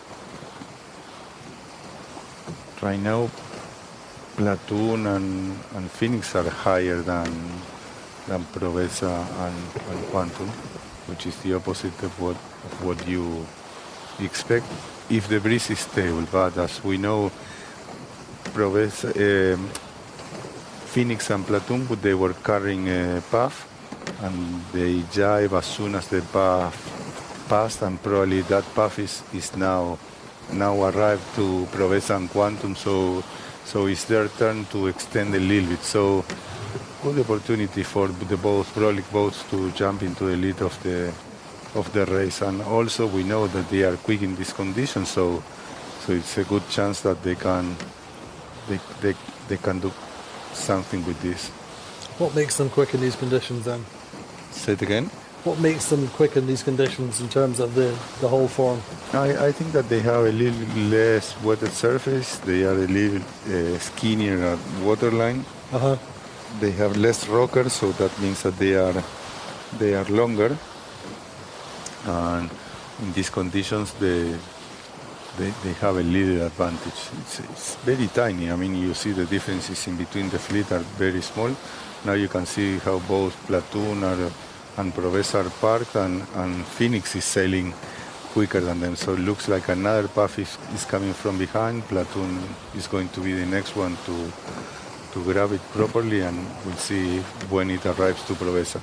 But the Botin boats, they have a little bit more rocker, so that means that they are shorter on waterline, but they have a little more hull stability, so probably a little more wetted surface. in the breeze that gives them a little advantage compared to the Brolgi boats. But once again, none of the advantages that either of the boats could have is more than a knot of wind strength difference that you can easily find in this race course. So it's wide open, and now Quantum elected to jibe to the right, and the race is once again open for bet. So Proveza is jibing also,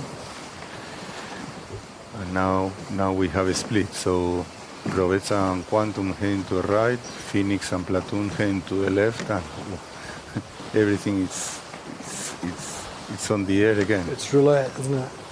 Yes, it is. So Proveza just jibe, so they are paying the price, 6.5 knots of boat speed compared to 9 of Platoon. But sooner or later, everybody will jibe, and Proveza is already at full speed. Now you can see there's the bottom of their spinnaker flapping a little bit. That means that they have proper breeze, and the boat is up to speed again. So Platoon probably jibing now again. So furling the staysail, crew back to their jibing positions, pedestal fulls, and the clue of the spinnaker that is going around the forestay very, very quick. And you can make your turn then. And they were on a match with Phoenix, who also jibe, and now they are just crossing Alegre and Interlodge that they are still coming on port. So Platoon still clear of Phoenix, but right now they are compromised because they cannot go low, because if they run out of breeze, Phoenix has a chance to roll them. So they are coming up, and then they are going higher, and they are paying a price in BNG for that. But it's all about making sure that they keep their position compared to Phoenix, and they stay ahead of them.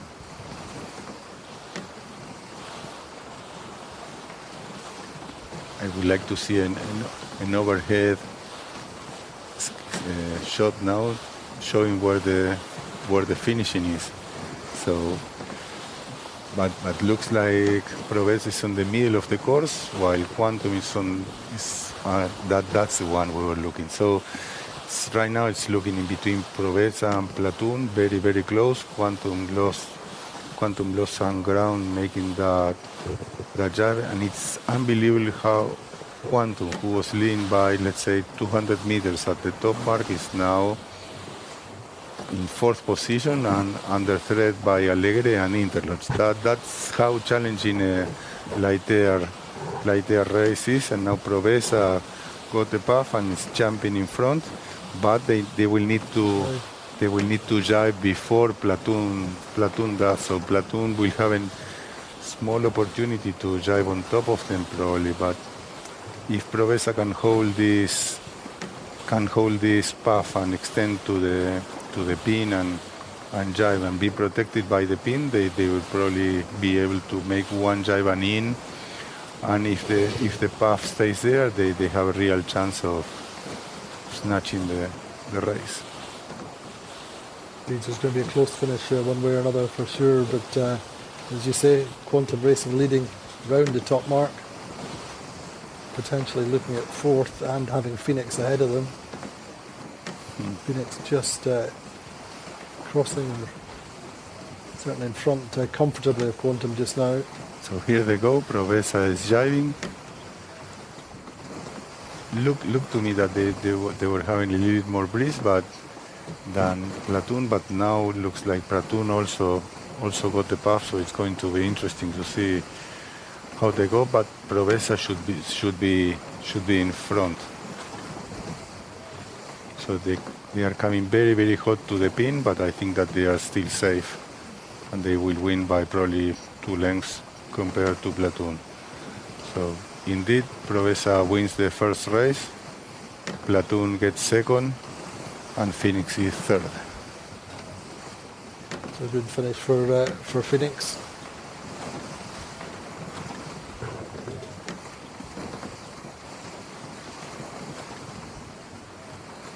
So glad for Cole.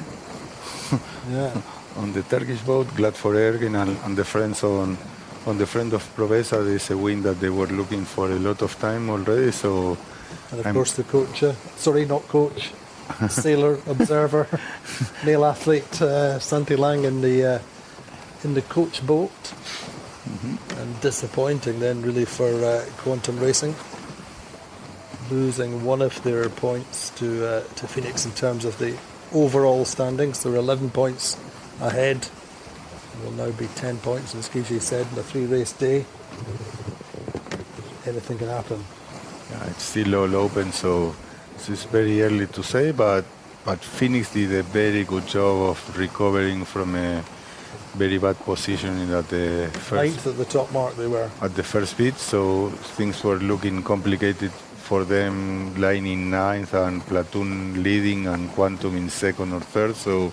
So congratulations to Tom and the Phoenix team for a good recovery, and especially to Tina Turner. Yeah, I mean, Tina Turner. Tina just, she said she was nervous, but surrounded by a great team. But that will really boost her confidence going into the next race. Phoenix filing on all cylinders. Disappointment then for the Paprec team, and also for the Gladiator team, of course, who were leading early on and ending up having to do penalty turns at the top mark.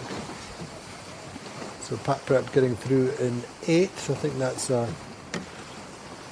it's somewhere to build from, isn't it? Value a little bit further back, and Gladiator also.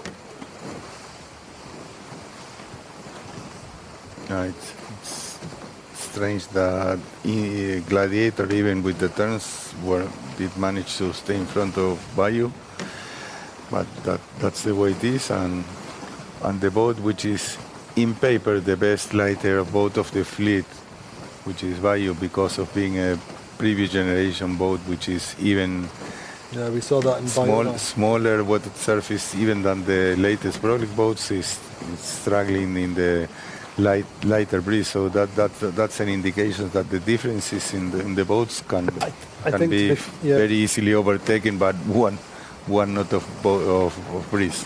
I think, to be fair, one of the things is they've probably done much less racing in these kind of conditions, this super light stuff, the super shifty stuff in their boat. They did well in Bayona in the light conditions, but the main thing here was the race course was dynamic all the time, the breeze was changing all the time, whereas, for example, in Bayona it was a case of picking a side. They were then happy to push the risk reward equation, and they did well there. But let's see what happens in the next race. But good race for Provenza then, I think, moving into the regatta lead, I think, with a 3rd and a 1st. Quantum coming away with a 4th there, so moving to 5 points, 1 point behind, and then Platoon now in 6 points. This is my very, very poor mathematics or arithmetic for the moment. Hopefully just in a few seconds we should get the standings after 2 races have been sailed. But Gigi, the heating should be complete now. The breeze is still unstable. What would be your thoughts if you were the race officer, Maria Torrijo, at the moment? Would you be trying to go straight into the second race, or do you think there's any virtue in waiting? I think that if the conditions are there, Maria should go as soon as possible to the next race. We will have the confirmation soon. But we saw it was challenging, it was changing, and compared to the beginning of the season, where you need to pick a side and play it hard, this was a completely different race. That conditions were changing every time by the minutes. You could be leading now, and you could be trailing the fleet in 2 minutes time. So it's changing all the time. But if it continues like this, that's the way it is, and Maria can easily have a second race. It can easily be quite a high-scoring day for everyone. But anyway, let's look back at the race. This is our replay of that race. Gigi, talk us through it.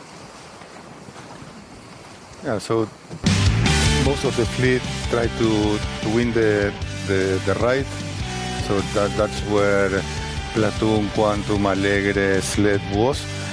But things changed a lot. You could see that there in the key moment, Platoon tagged while they were like one length apart. Interlodge was already on port, and platoon tag when they were like one length apart. I think that platoon should have waited until they were 3 meters apart and then make very evident that they were going to crash into the interlock, and then there was going to be a red. That's the only way I see. But then platoon managed to get into the top, but lost the leadership to Quantum, who was leading by a fair margin at the second beat, only to lose it to Provesa and platoon on the last run again.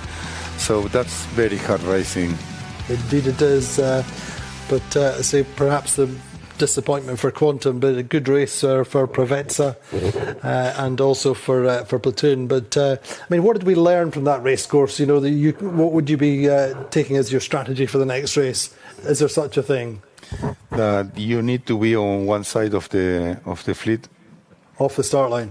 Yeah, off the start line for sure, but on every time, and you need to be picking size every time. Normally, in a beat or in any leg, I'll say, okay, I want the right, but now you need to do like mini legs. So you need to do like 5 beats inside the beat and 5 runs inside the runs. I say, okay, for the next mini leg, where should I go, to the right or to the left? Okay, next mini leg, right or left? Next mini leg, right or left? So maybe you go like this. Mm-hmm. And that's the way you have to do it. It's interesting because you can see that evidently, particularly with Quantum, isn't it? That's they sail the percentages, and they're quite happy to do that as much as possible. But yeah, didn't quite work out for them. But in general, the picture is the breeze has moved. To say we started at 0.55, we're now at 75 or 80, which is the forecast direction. Should we think the breeze might be a little bit more stable in direction now, if not in strength? I mean, in directions, instead of having a big persistent shift, I think that yes.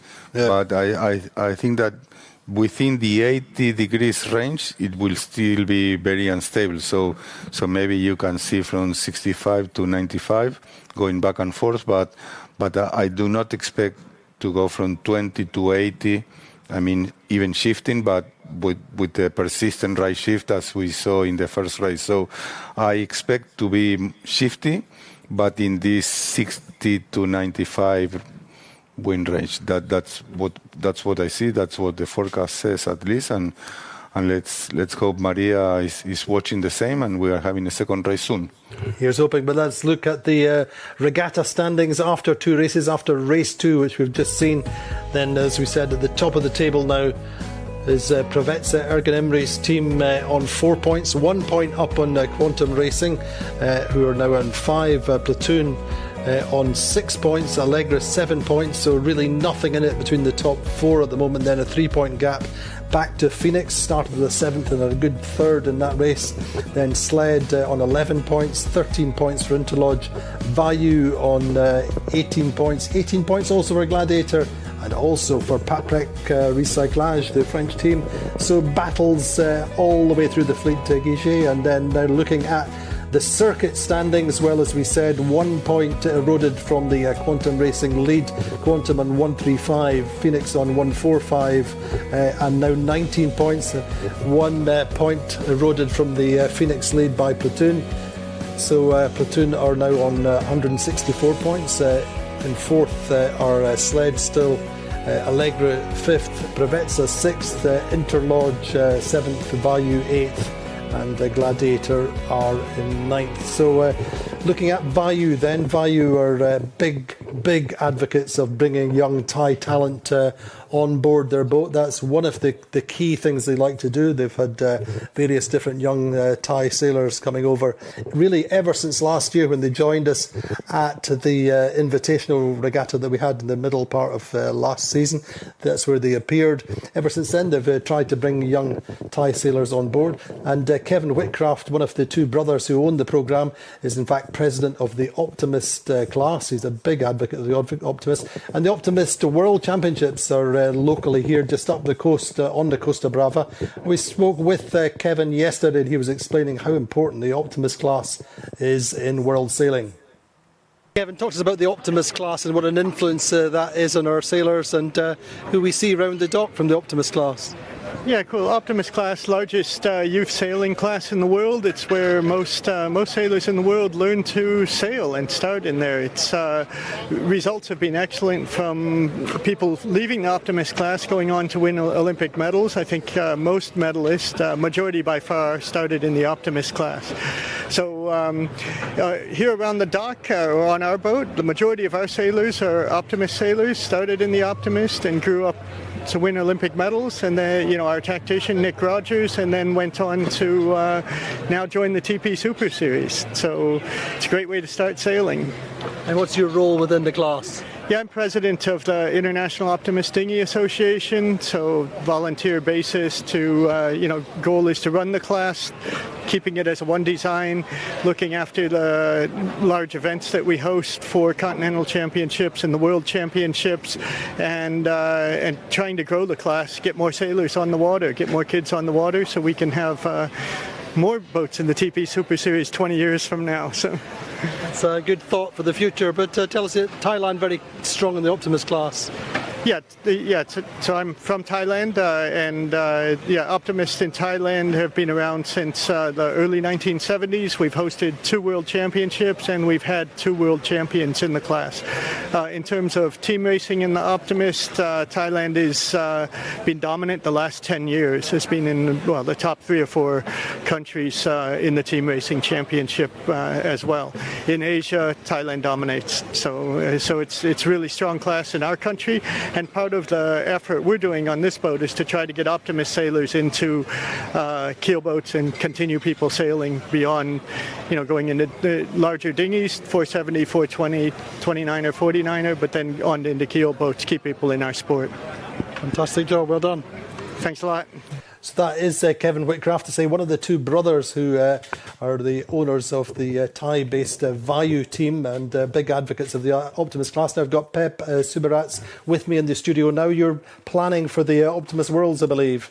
Yes, we are. So first of all, thank you very much to the Super Series to let us to present the event in such a fantastic regatta, yes. So where is the World Championships?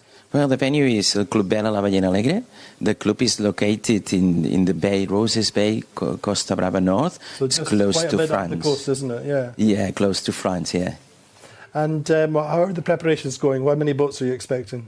We're expecting, normally the latest worlds, there are about 60 nations. The record, the nations participating is about 65. I think we will be so close to do the record. It means about 300 boats, 350 boats. So just looking at getting a better picture of where the regatta is. And a beautiful area. I've been up there myself with a couple of events. And big support from the region. Yes, of course. That's it. Costa Brava is our rival, and if with having not their support, we couldn't be able to run such an important event as this one. And we have a few sailors in this fleet. A large number of the sailors in this fleet started off in the Optimist class. You see a few faces round that you remember. Yes. I'm a former Opti World sailor participant. Of course, this morning I came early since the race was rescheduled to have time enough to say hello to many friends. Yes. And we've got an ex-world champion, I believe, on board board Vayu. We've also got a national champion with Nick Rogers. I spoke with Nick about the Optimist class. He was a national champion in the UK, and this is Nick Rogers. UK national champion, the Oppie. How important was the Optimist for you in the beginning, and what's the link between getting here into the TP52s? I think as a young sailor, it's really important. Great boat, and at that point, you love sailing and really enjoy it, but it's really competitive, and it's just a great boat to race. And what was your pathway from the Optimist?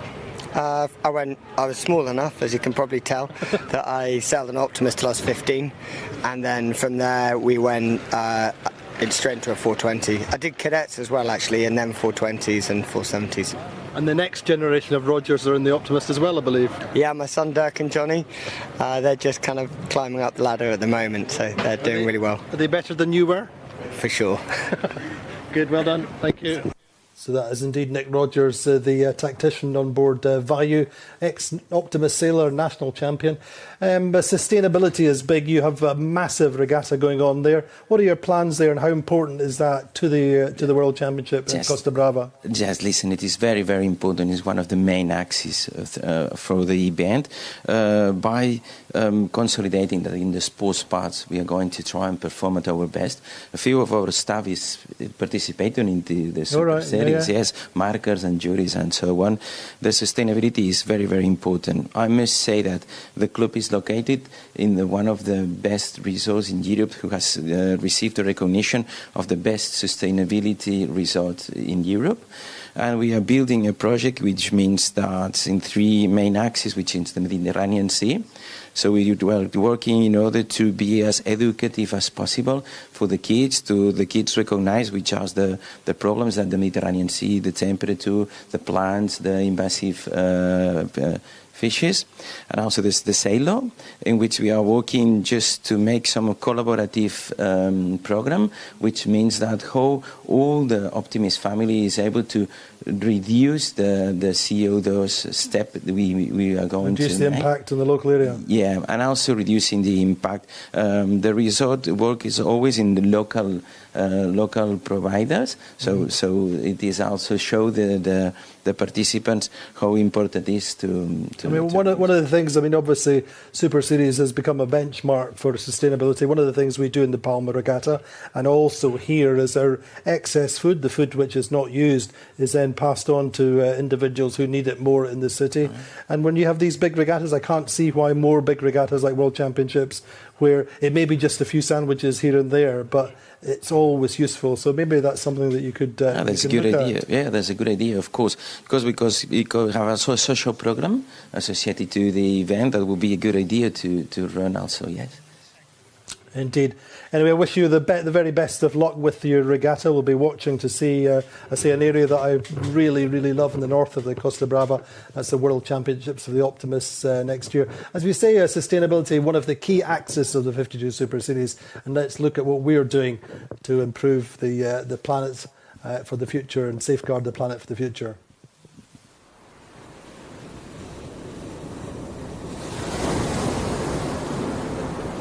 In 2022, there is no let-up in the 52 Super Series commitment to sustainability and to delivering positive, practical messages. Routinely, we seek to change behaviours and to lead by example, showing simple steps that make a difference and inspire others to follow suit. So, at most events, we clean up the beaches, not just to leave the area in a better state when we arrived, but it does send a message that we all have to do better. Our ambassadors, one from each team, meet regularly and they really are the driving force behind our initiatives. Robot marks are a new innovation this year. They don't damage the seabed and they reduce the fuel requirement. Our water filtration system from Blue Water is universally used and it is loved. We're focusing on particular local issues at each venue. For example, in Bayona, there was an initiative by the fishing community there to help remove debris and plastic from the seas. In Portals, we helped feed locals in need with our unused food each and every day in collaboration with Yachting Gives Back. With Kick Out Plastics, ambassadors from many different big sports with huge audiences help spread the messages to different sporting worlds, making our voices heard in areas we've never influenced before. And in Portugal, the 52 Super Series achieved Sailors for the Sea's highest Clean Regattas award.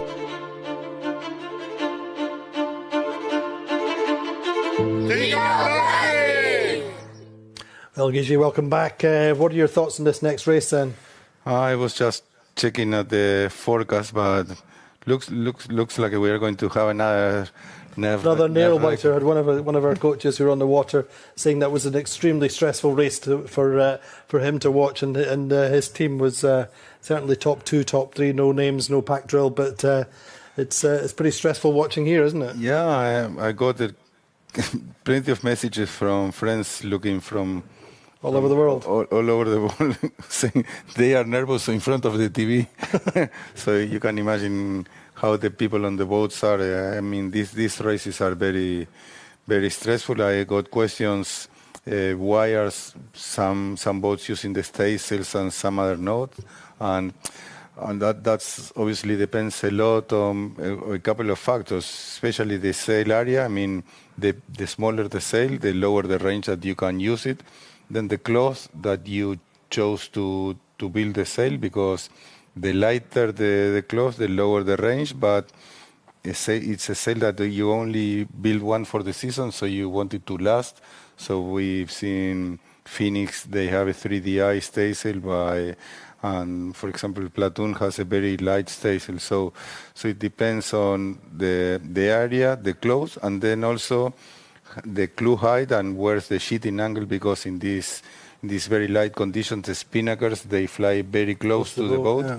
So you need to make sure that your staysail is also inside, so they don't get into the spinnaker breeze. So it's very hard, but I mean, depending on the decisions of each team of how they build their staysail for the season, some ones might be deploying it in 7 knots and some other ones in 8 to 8.5, and that's why sometimes you see boats with or without the sail.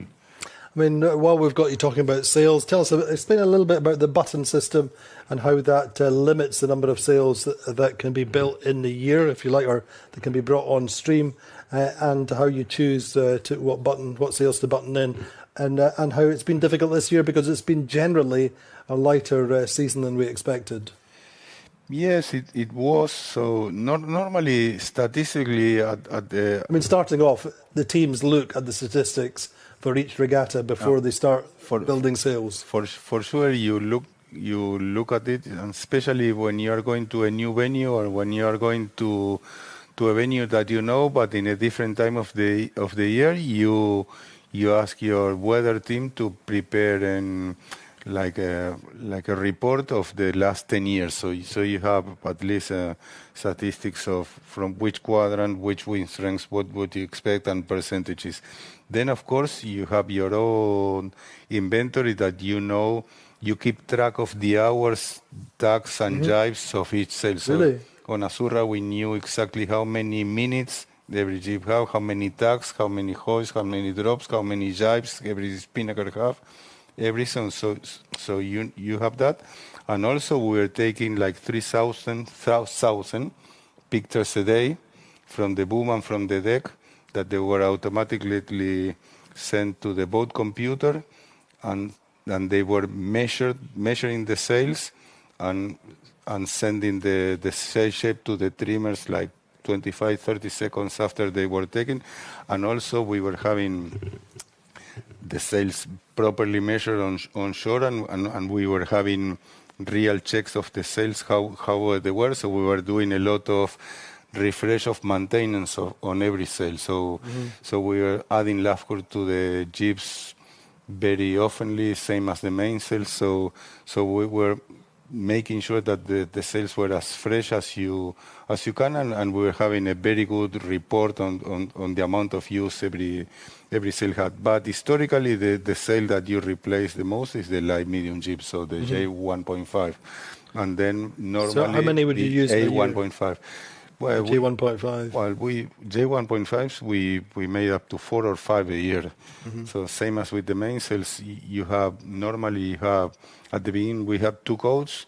At the end we had 3 coats. So one for extremely light like today. You see, most of the boats they have 3 marks on the boom, 3 different colors. That's the E of the sail. So how big the foot of the sail can be.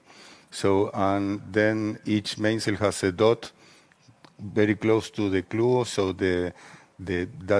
that's showing which E you should be taking into account. So the lighter mainsails, they have a shorter E, so they are shorter on the boom, but they are bigger on the top. So the headboard, I mean the width of the top is fixed by the rule, and then you have a maximum E, but then you have sail area. So you accommodate your sail area more or less the way you want.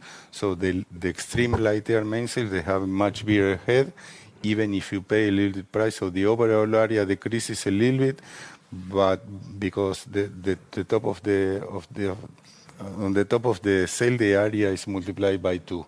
So you make a bigger head, the overall size is smaller, but in this light breeze, it's better to have it upright.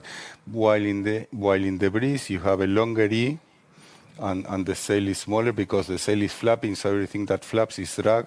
So you want to be as less draggy as possible, while it's the complete opposite here. So now we have 3 coats of mainsails. You see every boom with 3 marks. So if you need to replace 1 or 2 mainsails, you end up with 4 or 5 mainsails a year, plus 3-4 light medium jibs. Then you need to be really tight on the rest of the bottoms to make sure you get to the end of the season with fresh sails. So the worst seasons is where you have a windy regatta, like in Cascais or in Porto Cervo, that you necessarily need to measure 2 A4s because it's very risky to go in a day that you may have three races with only 1 A4 because you blow the A4 in the first race, and then you are like this for the rest of the day, and you may and for the rest of the regatta, because if you don't have a second A4 that you cannot measure it, you compromise the season. So if you spend 2 bottoms in the A4s, then you won't be able to replace as many of the other sails during the season. So it's an interesting system. We play the sail card program from day one. We were very, very careful, and we spent a lot of time measuring the sail, making sure it was perfect, making sure it was the sail we wanted before putting the bottom and spending 1 card on that sail. So that's another very interesting part of the game that we'll come back to that. We can spend one complete program. We will have time to do that. I'm sure. We can spend one complete program talking about that. Exactly, an interesting feature this year is having 3 different sailmakers, but that's a topic for the future. Let's look at the scoreboard as we go back out on the water. Heading into the second day of the second race of the day. Prevets are then leading the regatta on 4 points, Quantum Racing on 5, Platoon 6, Allegra 7, 10 points for Phoenix, Sled on 11, 13 for Interlodge, and 18 for Paprec, Bayou and Gladiator. Looking quickly at the series, just to remind us, there's only 10 points in it between Quantum Racing and Phoenix. Phoenix are 19 points ahead of Platoon. Platoon had a good race there. Sled a little bit further back, but still a couple of days of racing left. They have about 9 points between them now. It was 5 before. Anyway, then Allegra then in 5th, Prevets 6th, Interlodge, Bayou and Gladiator 7th, 8th and 9th. Looking a little bit dark overhead, no sign of the sun there. The breeze is still light. Tora, how's it looking out there? If you can join us, you can hear us.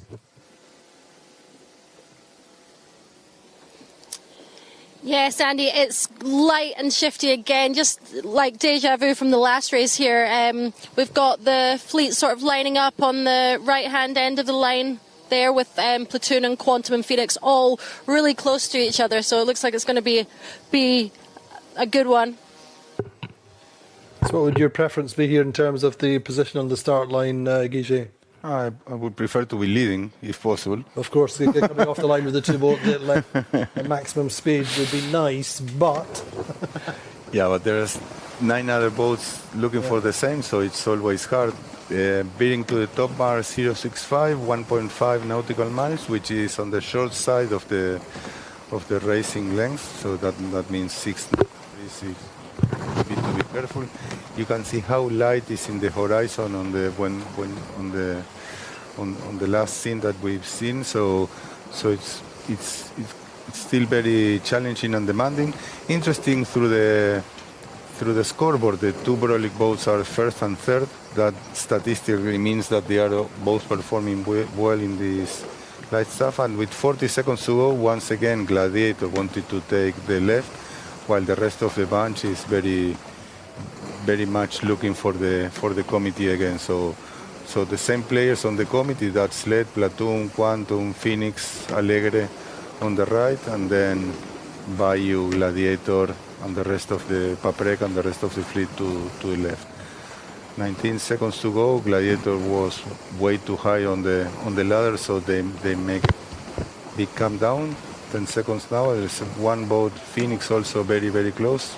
To my eyes, if the timing was good, they were very, very tight. We'll see what Maria says. The timing in our screen was a little bit off, so very hard for us to decide or to say if it was a clear start or not.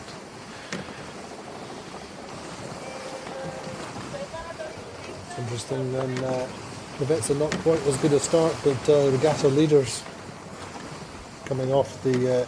So it looks like Quantum is coming back. Line, yeah, go on. Quantum is definitely coming back, so they were early. They were called early. Let's see if there is someone else is coming back. I don't know if it's Alegre or... General recall we've just heard in my ear, so... okay. So we are all breathes again and all going back. Gives us a little bit of a chance. So what happens after the general recall then? No, I don't know if the general recall was just because of the boats being early and that's it, or maybe Maria is using the opportunity to making a judgment to the line, because sometimes there was it could be that the general recall was because the wind shift came at the very end, at the very late, and she was not able to adjust the line and accommodate it, and that makes the fleet to be over early. So I don't know. I think that Maria will make it normally very quick, but if nothing happens, she should leave that flag until she knows that the fleet has came back, and then she has to put that flag down. Then 1 minute to at least to put the next warning signal up. So they put the general recall flag down, and then it's 1 minute, normally 1 minute to the warning. So probably in 2-3 minutes we have a new warning signal if they are not replacing the starting line. Little observation is Hamish Pepper, the tactician on Paprec, on Provezza, the Regatta leaders just now, is really very much tactician of the moment, winning. This is his third regatta at the moment. He's just won, or he won the Swan 50s in Porto-Cervo, RC44 World Championship, and now leading here. So, I mean, confidence and momentum is important in this game, isn't it? Yeah, for sure. Having a good result gives you the confidence to trust in what you're doing and keep doing it.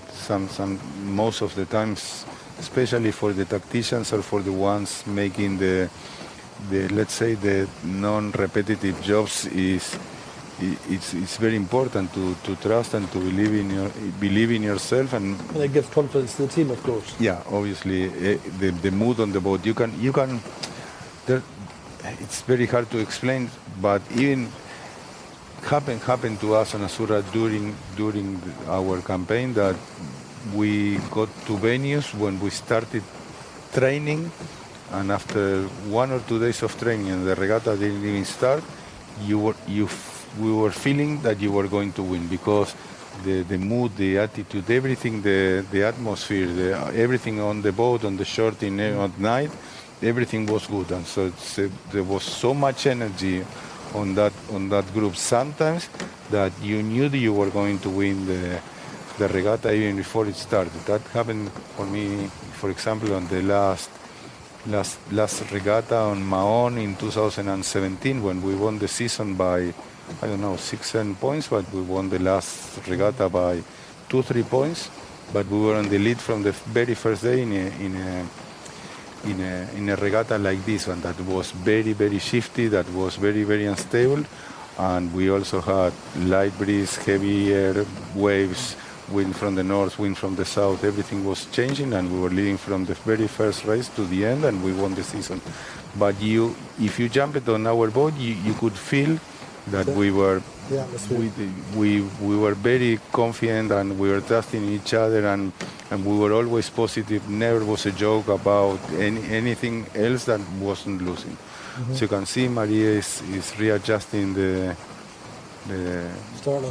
starting line a little bit. So probably a late wind shift, and that helped it to the fleet to be over early, and and Maria is just replacing marks and all that stuff, and the boats use this time to reconsider the breeze, making sure if they were happy with their setup, with the jibs and mains in these conditions is J1 and the super light air mainsails. There's no much doubt about it, but you can play a little bit with your bottom tension, with your butt position, with your shims, with your diagonals. I mean, there's plenty of things that you can still modify in between races, and that's something that you use these opportunities to double check. We used to train, for example, the mainsail changes, and since we were sailing with the mainsail and the air mainsail was still on the chase until we were sailing with the new mainsail, with the existing mainsail on the chase, we need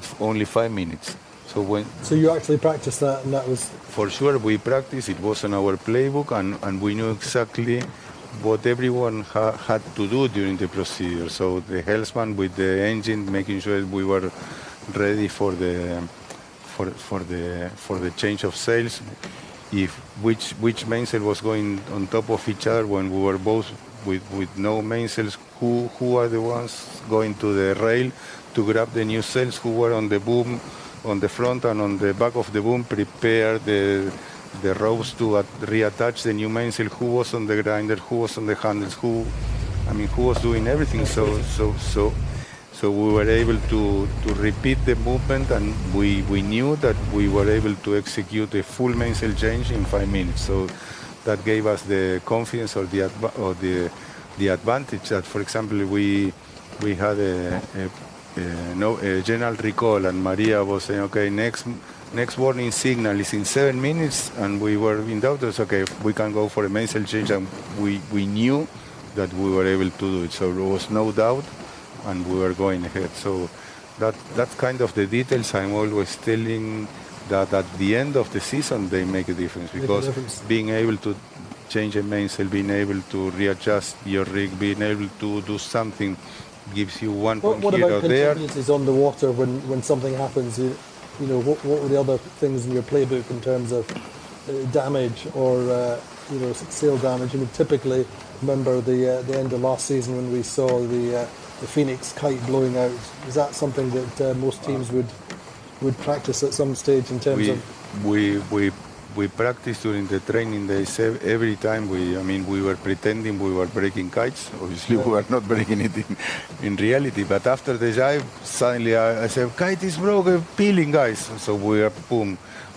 We had talked with the coach that, so he was filming, he was taking timings and all that stuff, and we knew that we could change the bowsprit in 20 minutes. So we had all the repairs, all the spares and repair kits and everything in the on the chase boat, and every spare part came with the ziplock, with the bolts and with the tools and everything that you need to do that operation. So if you need to do it, you don't need to start looking into the toolbox. Where do you have this Allen key? Where do you have this other tool? I mean, the bowsprit had like a bag with their bolts, their tools and everything. So, okay, broken bowsprit. So we went there in 20 minutes. We had a new bowsprit there. So there's many things that you can waste your time if you are bored on a Sunday afternoon.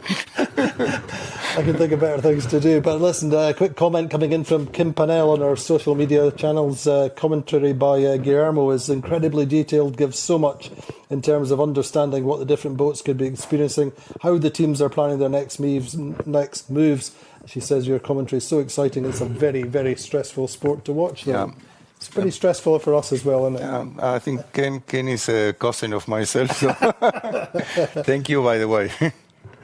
But let's go back to the sails. We were talking about sails before we moved into that start, and it's saying there's 3 different sail manufacturers. I'm not going to go into which is the best or whatever. But there's, one thing the teams or viewers perhaps don't understand is the difference with North and Quantum. North, you have your sail designer. You have your sail. Each boat has a sail designer. They may share some sail designers, but the boat really owns the IP, as it were. So your designs are exclusive to you, and they may be shared at the end of the season. Whereas with Quantum, the IP is shared across the teams. But I mean, how important is that aspect where you have your sail designer? I mean, in particular for yourselves with the Azura team. In our specific case, we had Juan Garay as our main designer. We worked with him for more than 20 years, so we have a very big database. And in the last couple of years, we had also Marco Capitani, which was in our coach boat, which is also a North Sails designer. We had Giovanni Casinari trimming our mainsail, who is also a designer. And we had Gonzalo Ramos Vertis from North Sails Argentina, who is also a sail designer. So we had plenty of sail designers in our group, and that's why we were paying so much attention to the detailing. We, as I told you before, we were taking many pictures a day and scanning and analyzing the sails. With that, we were making a database of which were the best sail shapes in every specific conditions. So whenever you hoisted a new mainsail, you say, okay, that database, which is the main shape we are looking for with 9.5 knots in chop. Okay, so we want this depth, the draft in this position, the back camber here, want this. Okay, and how are we flying? Okay, wait 20 seconds. We are flying 1% deeper here. We are flying this. Okay, so we need to adjust the rig to make sure that the sail was flying exactly as our database was showing that it was the best for that condition. So that was a lot of hard work, because the database took us like 4 or 5 seasons to develop it and to have enough examples in every condition to make sure that the information we were having was consistent. But once we had that database, it was an incredible tool. So what was the biggest advance you made over your season in terms of sail design, where you maybe got a little bit of edge? Is there any one thing that you really felt you made a leap? Historically, we were always quick in the breeze, so we didn't do that much on the heavier stuff, but we made sure that our inventory was bulletproof. So we had really strong A4s, that some kites that we felt like we can go over them with the keel, and we were still put it up, still going to get them in one piece. J4s, obviously, you need to make sure that they were twisting, and the mainsail, you need to make sure you blade it, and let's say that the area distribution was okay. But we spent a lot of time, and Santi helped us a lot to develop the lighter stuff, especially the mainsails, to make sure that because obviously you want bigger heads in the light air, but once the head is so big, it's a lot more difficult to make it to have a lot of shape, because you want the shape, but once it's big and has the shape, normally it doesn't twist.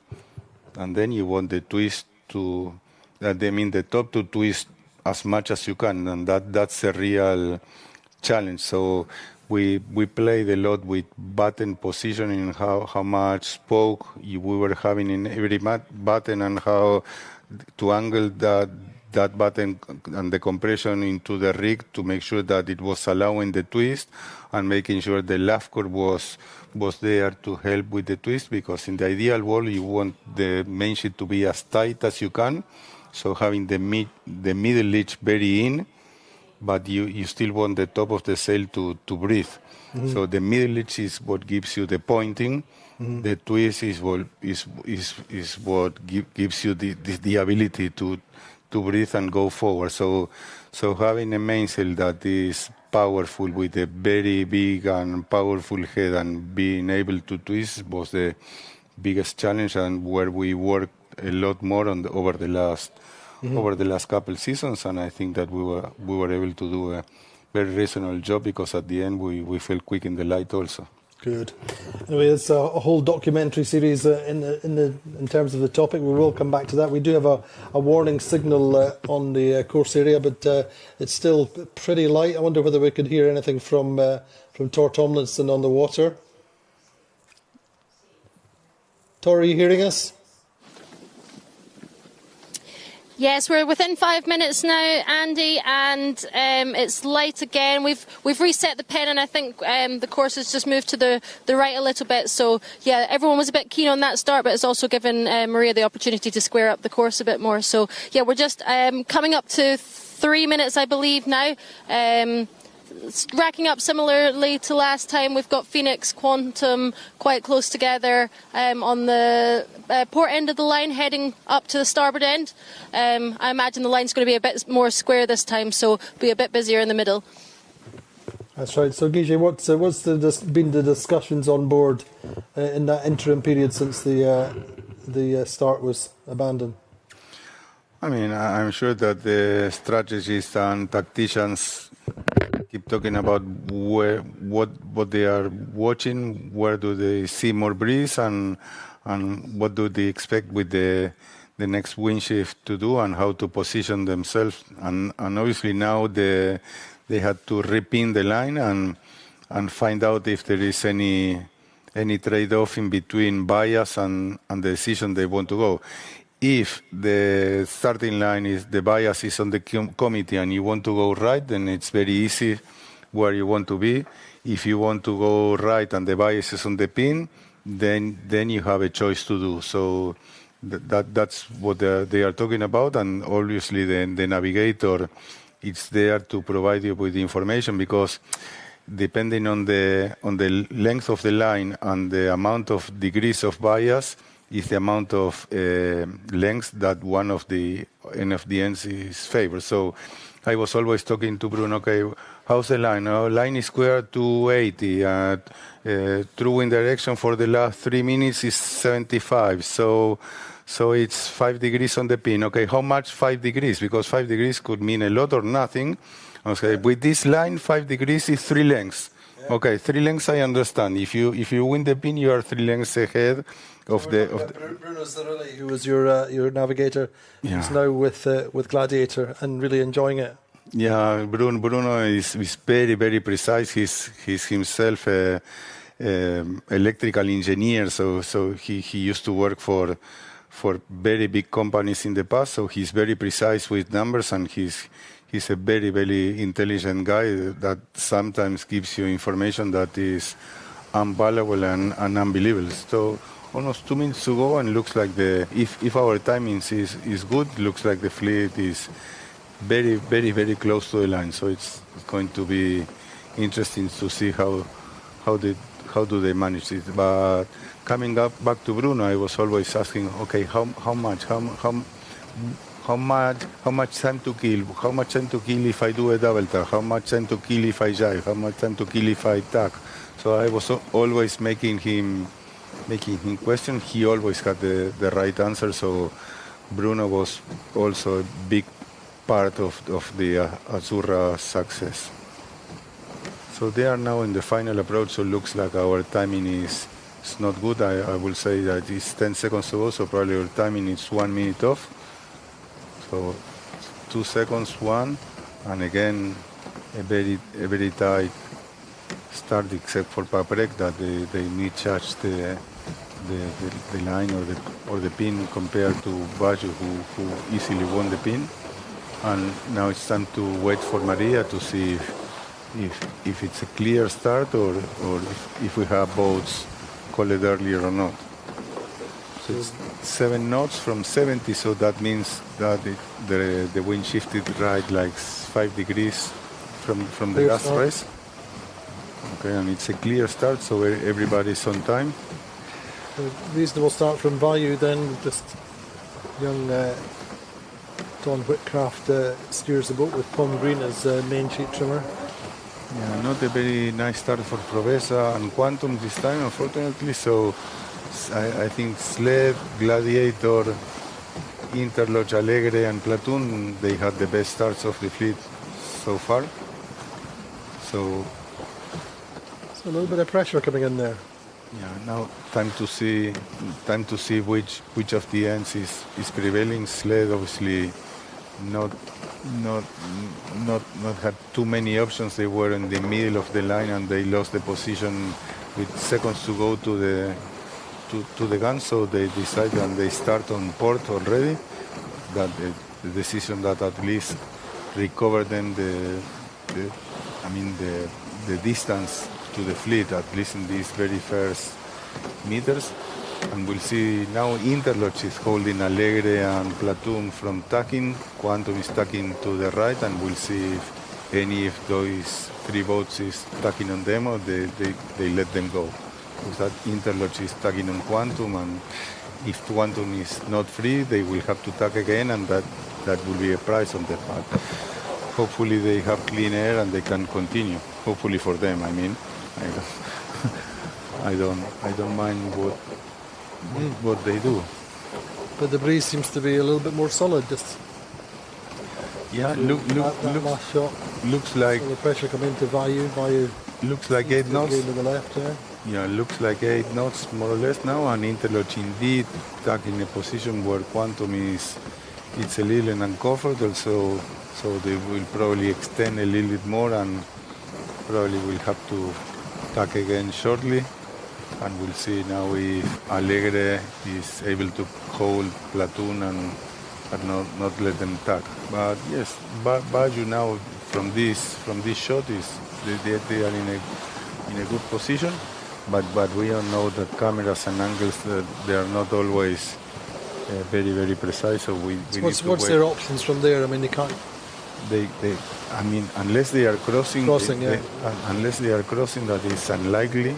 They need to continue until the rest of the fleet goes there. Yeah. So, tacking on the pin, it has its challenges because you either get a good bias and tack immediately and cross, or then you put you put your destiny on the hands of the other ones.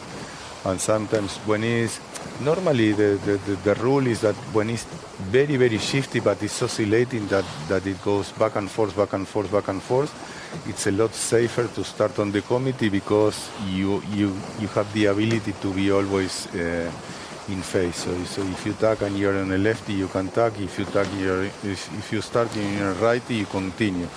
While if you start on the pin, you start and you're on a lefty, and if you don't cross, you lose the first shift and then you are in trouble. So normally when it's oscillating, very, very oscillating, it's safer to start on the committee.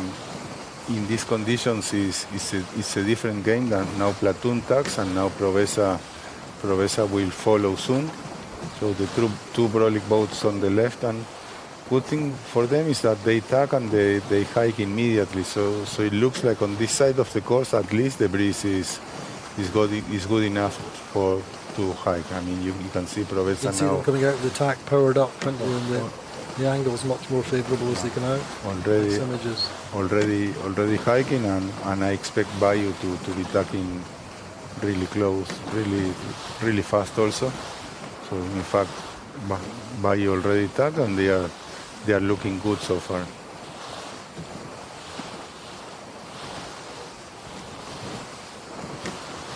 So both Quantum and Phoenix with some work to do. A few minutes into this second race of the day. Yeah, none of them they had the best of starts for the race, and on top of that, looks like initially the left is strong. So they have a lot of ground to recover, but we've seen in the first race also that they have the speed and the ability to do it. So you can expect them to come back to the top at any time. So now it's going to be interesting, the differences in between Sled on the extreme right to Baggio, Platoon, Alegre on the hard left, and see which side is finally prevailing. Interesting to see the angle that Sled came out of their tack at, and still a little bit lighter over there, even looking on this angle. Yeah, one thing is for sure, is on the left there's enough breeze, so everybody's hiking. You can see also the Phoenix guys all heads down, hiking as hard as they can. Only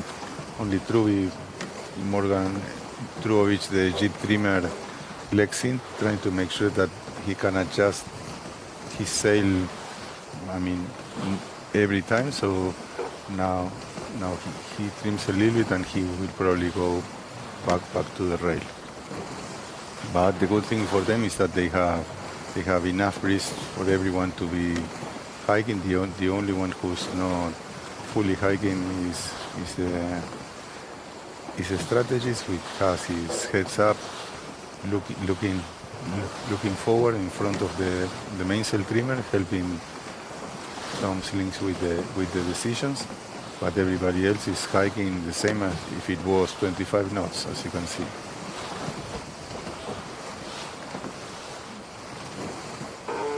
So that's working for them just now for sure. In the possibly the best pressure on the race course at the moment.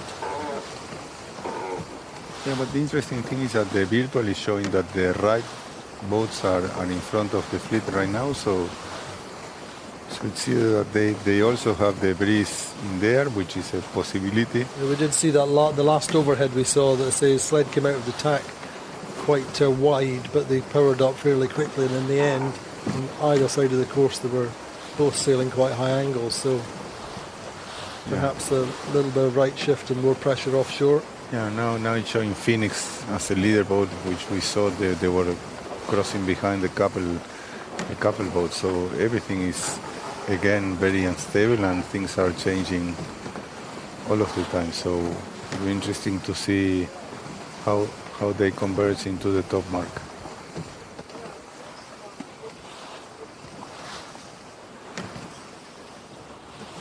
So now Phoenix crossing, I think, in front of Provenza, who was leading then into the last cross. So looks like they made some nice gains on the hard left on the very last couple minutes. I will have to see if this left is holding until the top mark or not. If it holds, it would have been a very, very nice recovery for the South African team compared how deep they were on the starting line. So yeah, just crossing Provenza just now. Want them getting out to the left a little bit.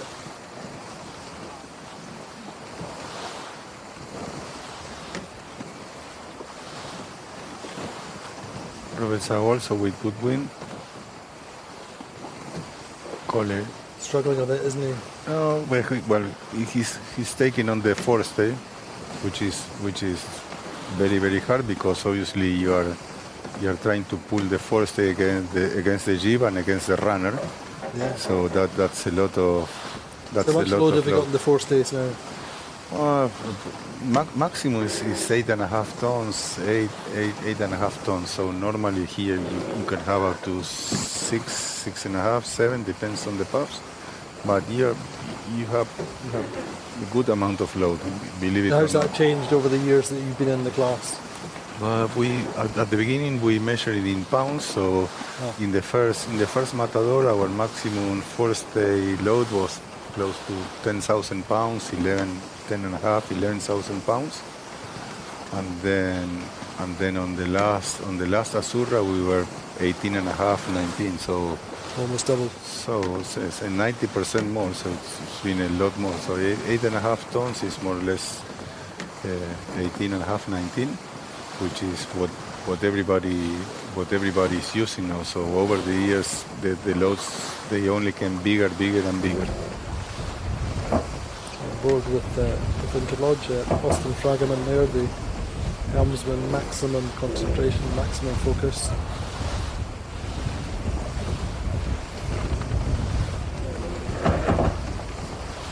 Missing that boat a lot, I can tell you. I can imagine. The thing is that you put so many hours, you put it's your baby, it's part of your family. So much energy that you consider it yourself forever, you know. Yeah. I mean, I still look at the boat and it's still considered my boat. When they had a collision in the last regatta, I suffered because it hurt me that the boat has been damaged, yeah. and we sold it like 2 years ago now. So, but you had put so much energy, so much passion on that piece of carbon that you build the relationship. It's interesting because the big picture, I obviously do a lot of work in round the world racing in the IMOCA class and things like that. And some guys and girls are super close to the boat. It's the tool that will take them around the world in the most hostile waters possible.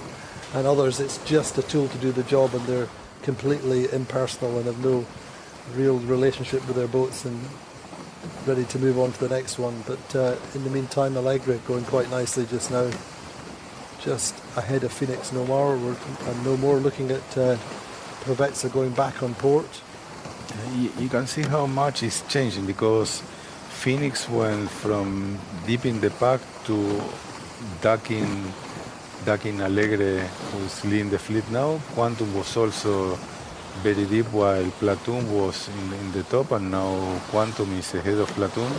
So it's all, and it's not that none of them went extreme hard or extreme left, except from Phoenix that used the left to come back. So you can see how there is passing lanes within the fleet. I mean, if you spot a path here or shift there, you can make a lot of gains, and that is what is happening. It's changing all the time. That's why I was saying maybe you need to divide the leg into a mini leg and play your mini legs, like four mini legs every bit, for example, and trying to make sure that you get in front of this little group of boats around you in the next mini leg, and that's how you play it.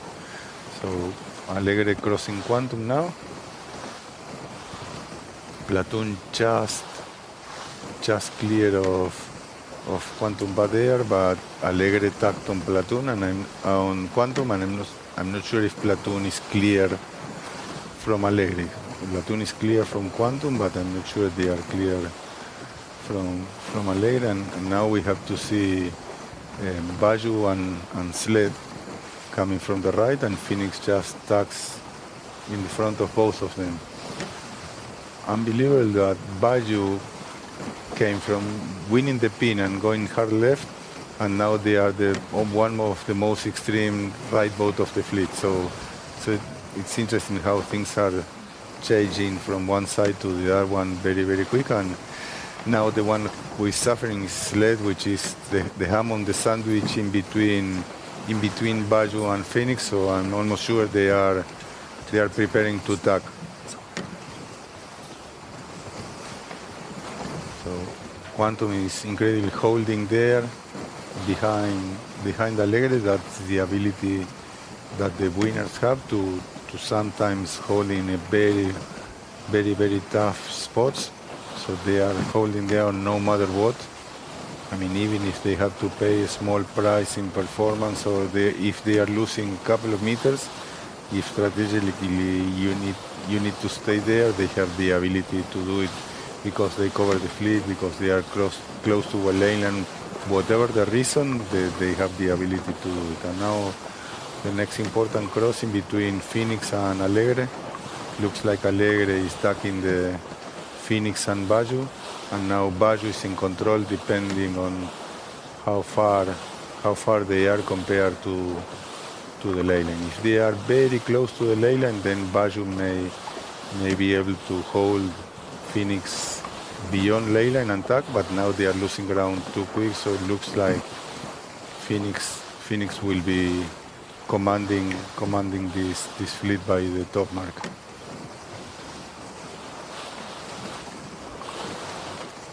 I cannot see Baju holding a lot more. None of them are on ley line, so probably Baju will have to tack soon, and then Allegre will be there. I think that Phoenix will make the mark from there at the end, and so Baju. So Phoenix, Baju, Allegre, that will be the order probably for the first beat. Indeed, just watching Phoenix. Tor, just talk us around this mark.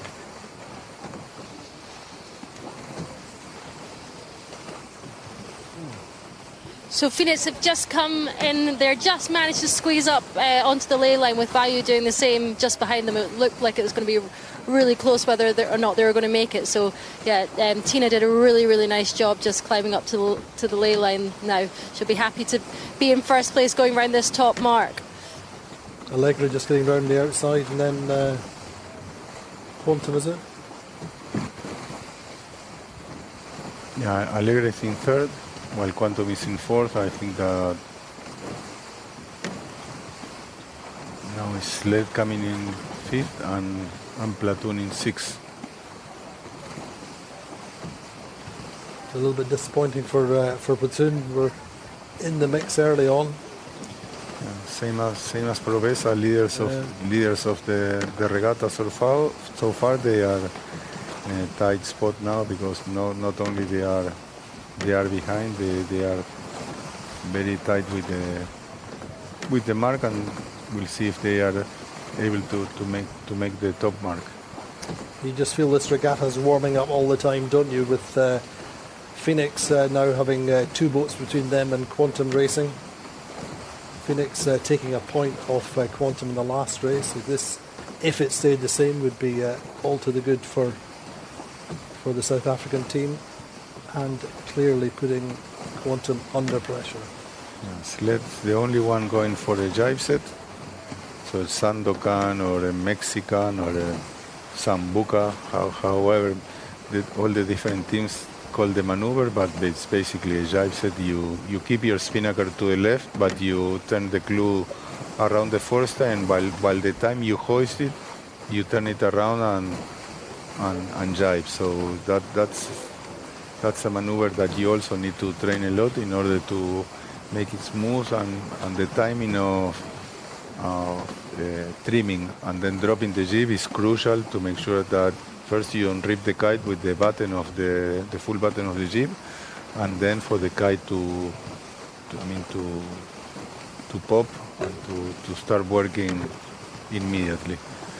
And it's amazing how things are changing. The first race I was saying Phoenix will have to make sure that they don't lose points, otherwise Platoon can become a threat.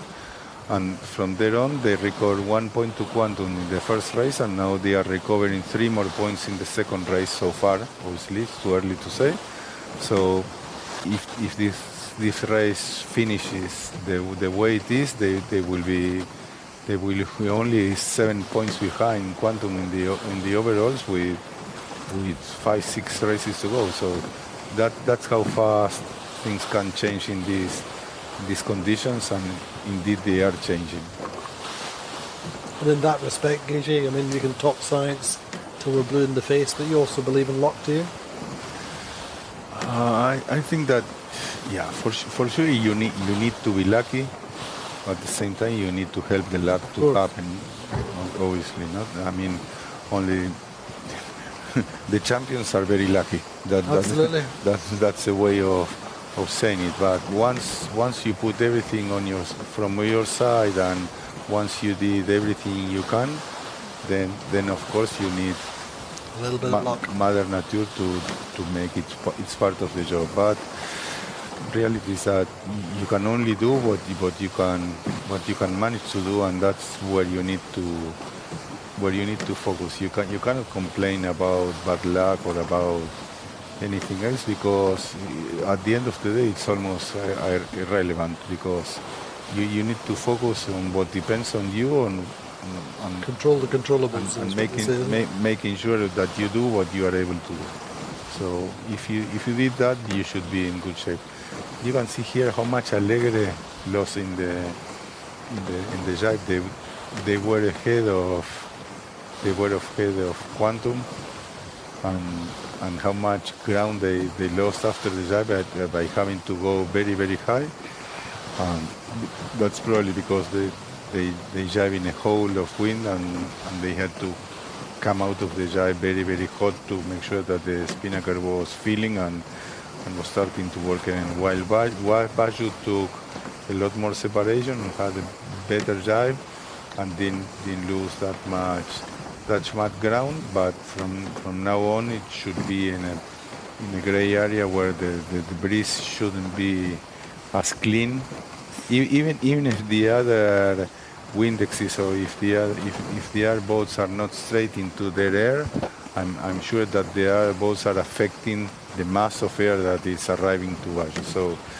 So we'll see that they gain early wins, early gains, and maybe that was a good move.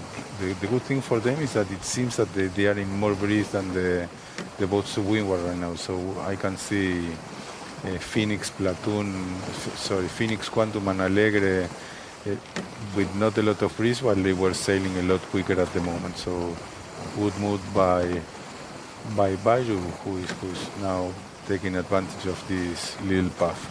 And so is Tony on Gladiator, that's also on the extreme right. One thing that you will see from Gladiator this week is they're always in an extreme. Could be the right one, could be the left one, but they are always on extremes, and that defines a little bit the personality of Tony making tactics this week. Yeah, just a reminder that Tony is calling tactics, and Olympic gold medalist and American Magic sailor and Paul Goodison is steering this week, so a little bit of a change on the Gladiator, but they're up and down at the moment, lying 7th. Yeah, that's yesterday or the day before we were talking about being a tactician or racing in this fleet. It's unbelievable. Along the years, you get to know the personality of all the characters. You more or How less, they sail. You more or less know what to expect from every boat in every maneuver or in every situation. So depending who's doing a role or depending who else is doing the same role, Quantum will continue, Alegre will tag, Phoenix will jibe, Platoon will go to the right, or Alegre or Sled will go to the left because of this. And so it's very interesting.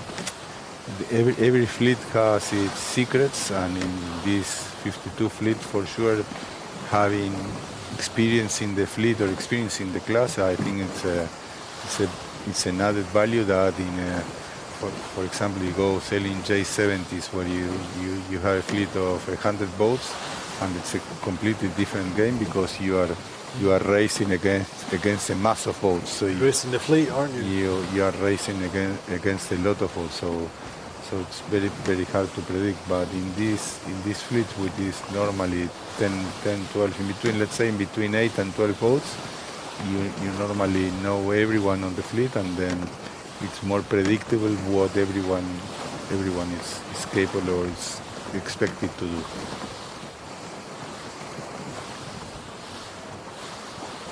So close between Phoenix and Bayou. Yeah, reality is that none of them has a lot of breeze at the moment, but you lost the momentum they were carrying, so they ran into a small hole also. So now it will all depend on who gets the last path to carry them to the gate. So obviously Alegre, Platoon, Quantum, Phoenix are very close to the left lane, so they should be jibing soon, while Bajo is a lot closer to the starboard lane, so they will continue. So all the boats on the left, they still have a jibe to do, and then Bajo can take advantage. The jibe in these conditions is probably 35 meters lost, between 30 a very good jibe in this condition, 40 meters bad jibe. 35 average is the loss in these conditions, and considering the boats are 15.8 in length, that's almost a three lengths lost for a jibe in 6 knots. So pretty expensive. You need to make sure what you are doing to make an extra jibe in this situation.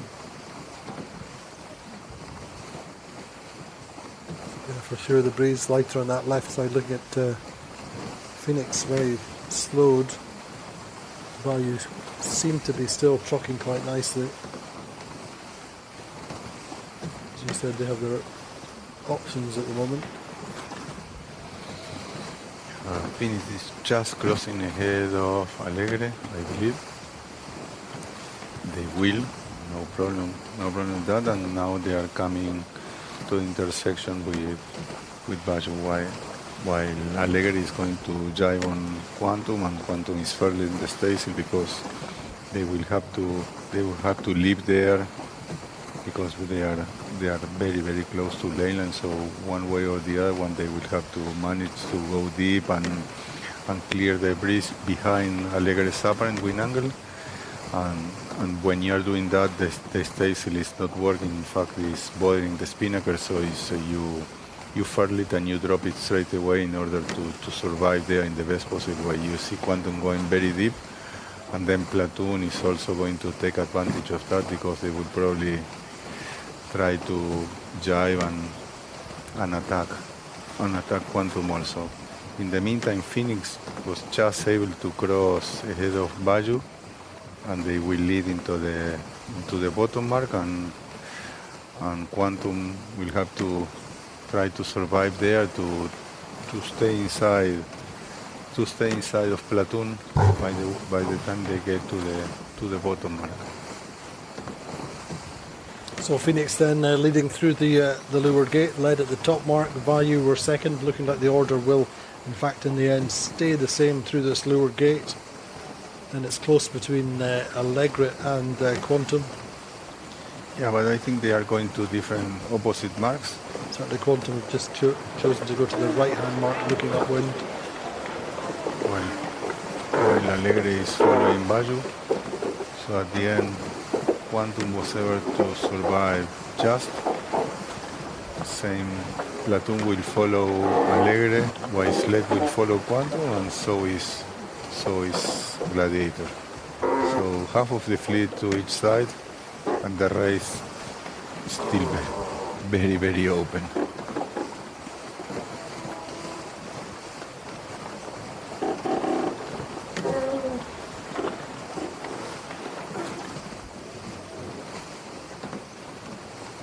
So Platoon tacked immediately.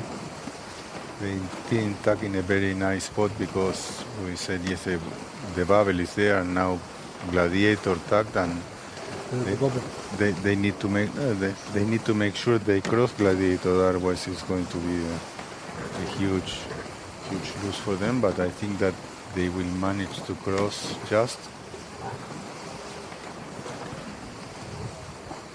Quantum, we're just lost Quantum's data for a moment. Yeah, and Phoenix also, because Phoenix is leading. Still a bad race for Provesa, who did manage to recover. They are almost, equal to Paprec, so they are at the rear of the fleet.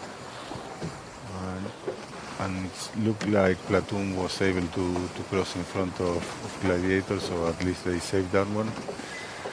And now we'll have to wait and see which of the corners is stronger again. Remember, Phoenix did a very nice gain from the left in the first race, while Baggio started on the left but went hard to the right, same as Allegre, and then Quantum was in the middle of the fleet and was the fourth boat at the top mark in front of Platoon. So now Phoenix elected to tack to cover the fleet, and they are in control from a positioning point of view, while Allegre is electing to attack and keep going to the left to see if they can find that extra pressure that brought Phoenix to the top of the fleet in the first bit. Seems to me that their pressure is becoming a little bit better. I think that they are starting to heal a little more, and I see their crew starting to hike a lot more. If you can see the angle of healing between Sled and Gladiator, who was behind in the last shot, I think that Allegre was starting to sniff the better breeze on the left.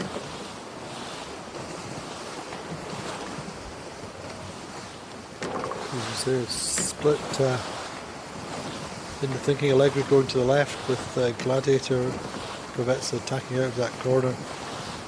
Phoenix more in the middle with their main opponent just now, Value. Quantum out to the right.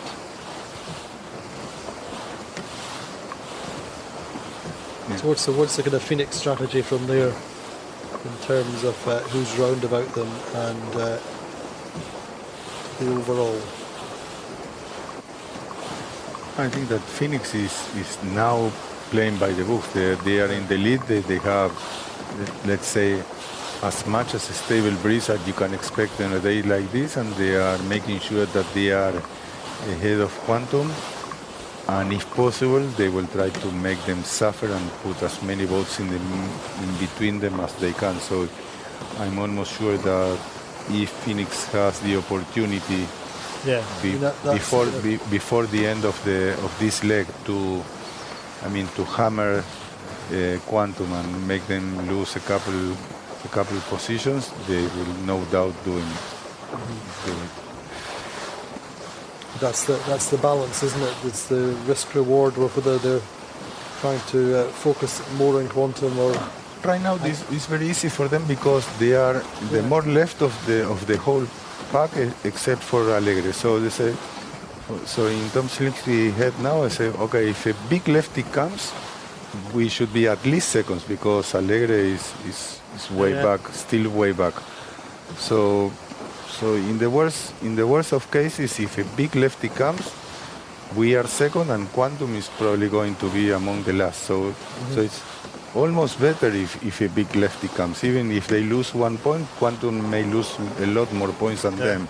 So in the big picture, it's better for them if the lefty comes. If the righty comes, I mean, they are in control, and whenever Quantum comes, they can attack on them and try to maximize a little their advantage. So the way that things are panning out right now, it's a no-brainer to Phoenix to be exactly where they are and wait for both options and trying to take advantage of both of them. So I think that's why I said that Phoenix is rising by the books, because now it's very clear what they have to do, regardless of the situation. Unless that the breeze becomes so unstable that you need to start playing the puffs and the lulls and the shifts and everything again. Let's forget about the given conditions that we have today. In a normal day, I mean, if we have 10 knots stable flat water, what Phoenix is doing is what is written in the sailing books. Obviously, if you start to see wind holes, if you start to see puffs here and there, and Phoenix says, okay, there's a massive wind hole just where we are aiming at, they may need to tap. But if nothing of that happens, they are doing what they have to do.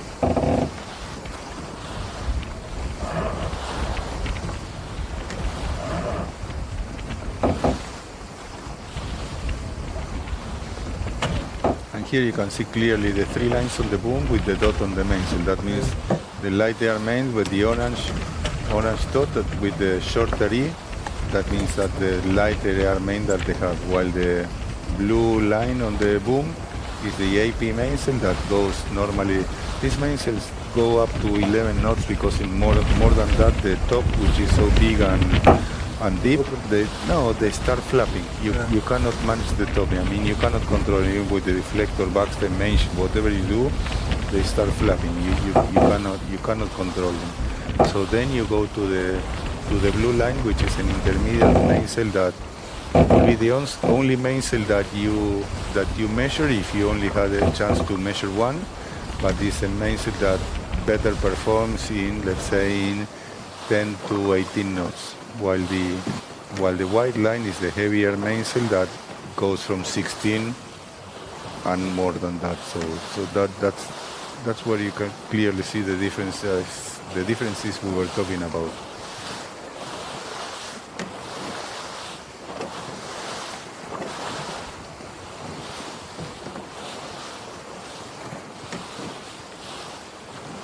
That lead for Phoenix looking pretty solid just now. As you said, the breeze, anything can happen, but it does look a little bit more solid. In general, I think we're seeing less breeze towards the top of the course. And now they are approaching the right ley lane, so Quantum already tacked. I'm sure that Phoenix will wait to be exactly on their wind and tack on them, and forcing them to make a decision to sail dirty and hold there, or make 2 tacks and hope that Phoenix doesn't come with them again and tack on them again. So we'll see how Tom Slingsley plays this one, and how much damage he wants to put on Quantum.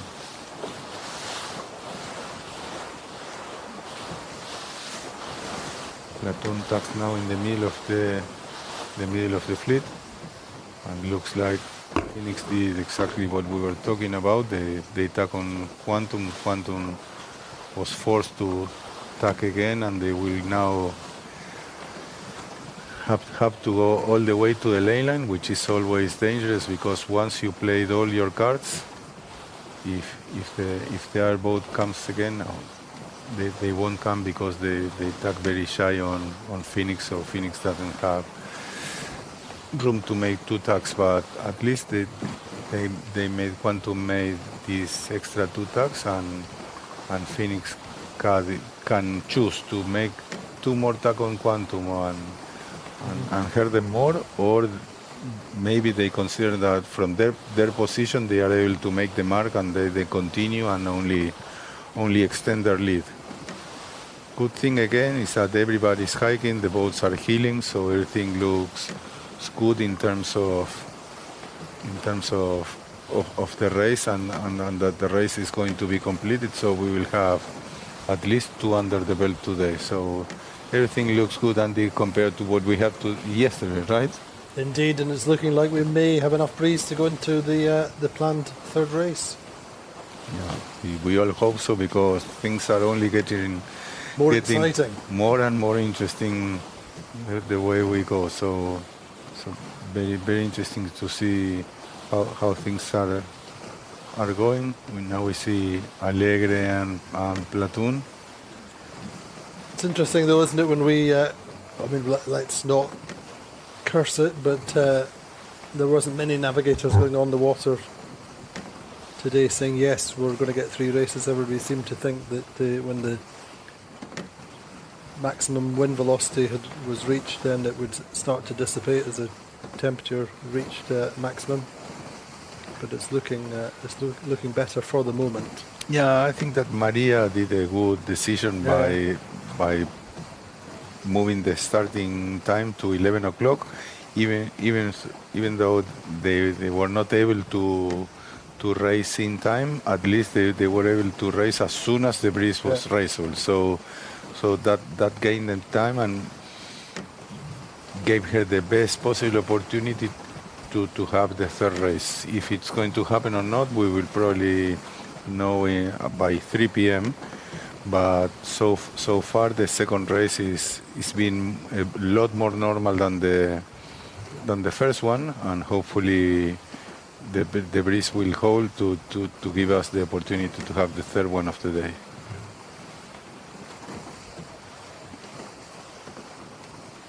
In the cloud cover, this haze has remained through the day, hasn't it?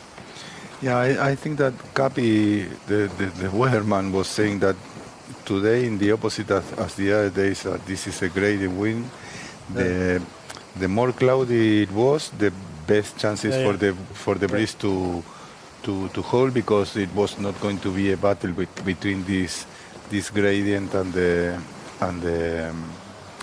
thermal breeze. Let's say that the normal sea breeze. So if the day stays as cloudy as it is, it's a good sign to make sure that we have another race.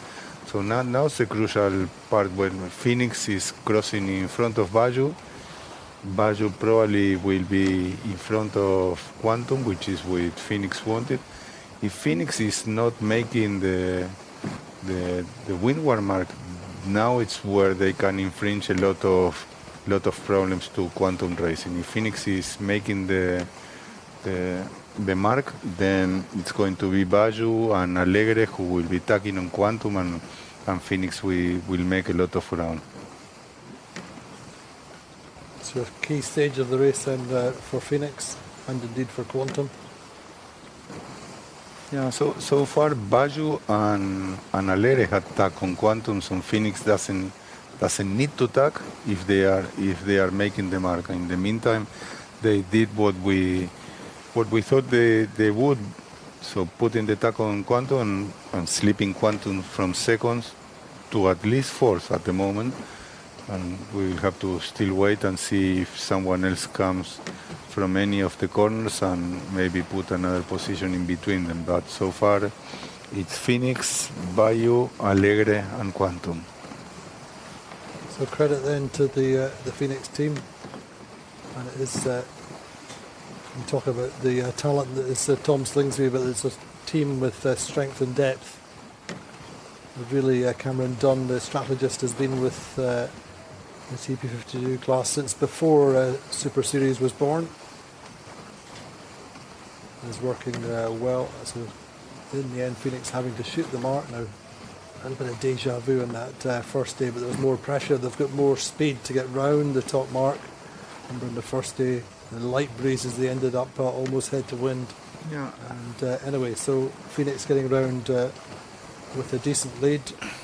It's a risky move for them because by doing that, they risked it a little bit and they lost ground to Baju. But I'm sure that Slingsby didn't want to attack on Baju and give Quantum the opportunity to make ground on them. I mean, one thing that Phoenix wants is to keep them in between. But in these conditions, it's very tricky to have a boat like 2 lengths behind. So I think that they took a little bit too much risk and like a couple lengths before the mark, they could have make the double tack and maybe tack on Baju and hurt them a little bit to make sure that they have a little bit more relaxed downwind. It's all about styles at the end, or maybe they felt that they were making the mark a little more easily than what they finally do. So either way, they are still leading. Baju is still in the middle, so there's nothing to worry about. And Quantum is fourth, and it's at good distance behind Alegre.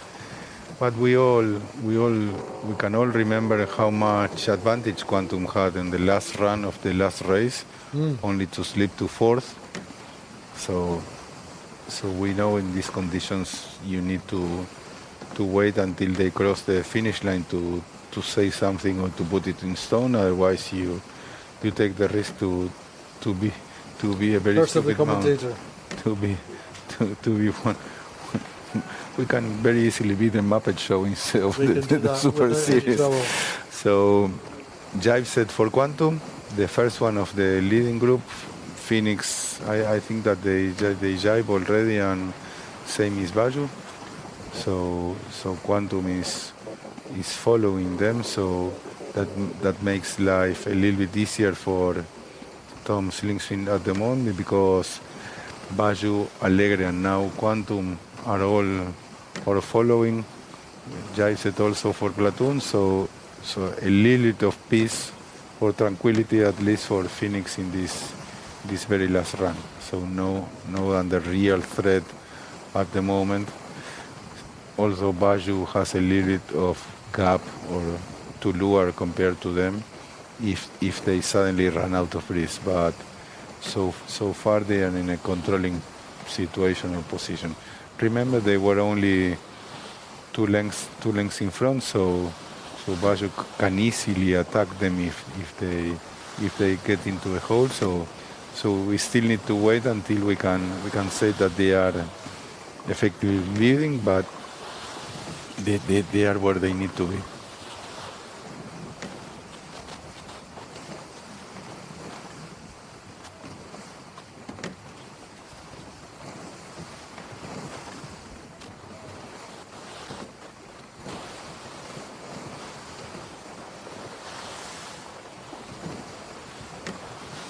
So 3-4 lengths lead for Phoenix now, 70 meters. So that's roughly 4 to 5 lengths now. So they are looking to be extending a little bit their lead compared to Baju if the tracker is updated properly. So things are going okay. Baju is also in a reasonable breeze and it's a little more chop than the previous race, right? Which has to be a good sign. Yeah, it's a little more chop. All the boats with the staysail, so that means that it's at least 8 knots.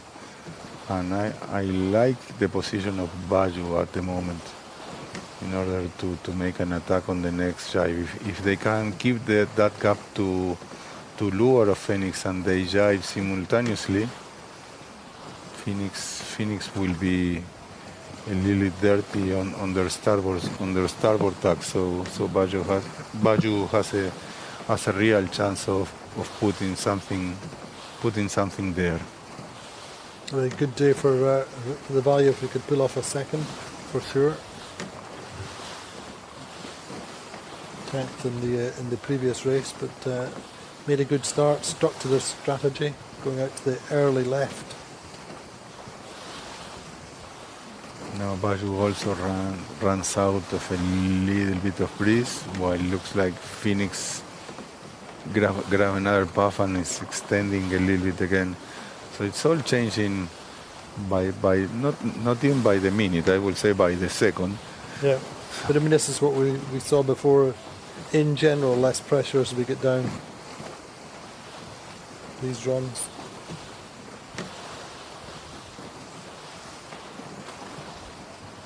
It's the way this because here the breeze is not parallel, but it's mainly parallel to the shore, so it's not that much compression on the shore this time. But as we said, by keeping that gap to lure, Baju has the opportunity now. Now Phoenix is jibing, and let's see if the good thing about Phoenix is they jibe in advance. They are not in leyland, so Baju may be in doubt to change size or to attack them. So we'll see what do they decide. I think that Baju is already in front, or it has a real chance of jibing on top of them. Certainly got a little bit more pace at the moment, don't we, Doris? I think Phoenix accelerating now. Yeah, I think that they extended a little bit too much. I would have jibed a little bit early, because now if they don't execute the jibe very good, Phoenix can sail through them. But I would have expect them to jibe a little bit earlier. Phoenix, no matter what, jibe straight away. So that's why Slingsby didn't jibe on leyland, because he knew he will have to maybe play this game in advance, and now he's paying the price for the decision he made at the end of the bid, what we were talking about. But not taking on Bayou, now he's having to defend, and he's suffering a little bit. So that's the decisions that you make at one stage of the race, that you pay or cash the price like probably 15-20 meters later. That's the way it works.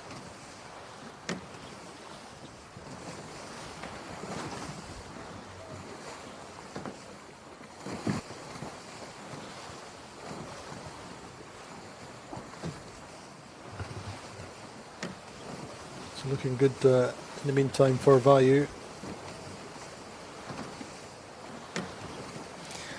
And the thing is that Baju doesn't have to make the same mistake. If they go all the way to leyland and Phoenix jibes, then they give the opportunity to Phoenix, even if they are behind, to jibe earlier on top of them and stop them all the way to the finish. So I think that they should jibe, at least aiming at the committee and having the abilities of doing 2 more jibes or doing 1 more move before the race finishes. But Obviously, I'm not there. I'm not on the water. I'm not watching the puffs, so I cannot make the decision here. But that's what the theory says.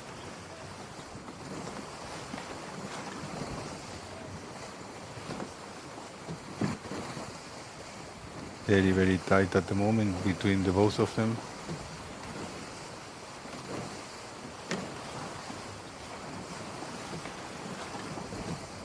So do we think Platoon can do anything from there? More in the middle of the course if they've got pressure? Yeah.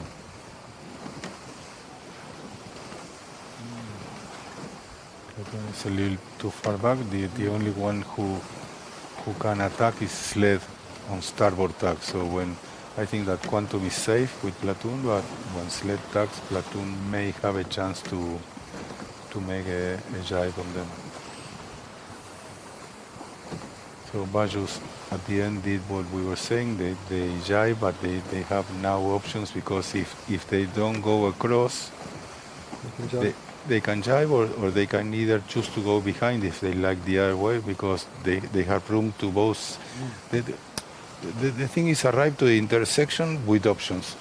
If by the time you are in the intersection, you move the positions they are to one of the corners, your options get a lot more reduced. If you get to the intersection and you still have options, then it's easy. Now, if I'm Baju and I'm crossing, I will cross and make sure I'm on starboard on the next one.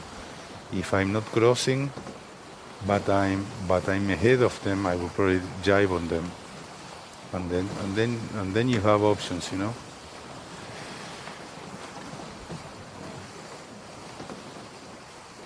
Nerve-wracking stuff, isn't it? And now it's when the decision is need to make. So furling the staysail, and Baju jibing in front of Phoenix. Phoenix can easily come up and force a penalty there.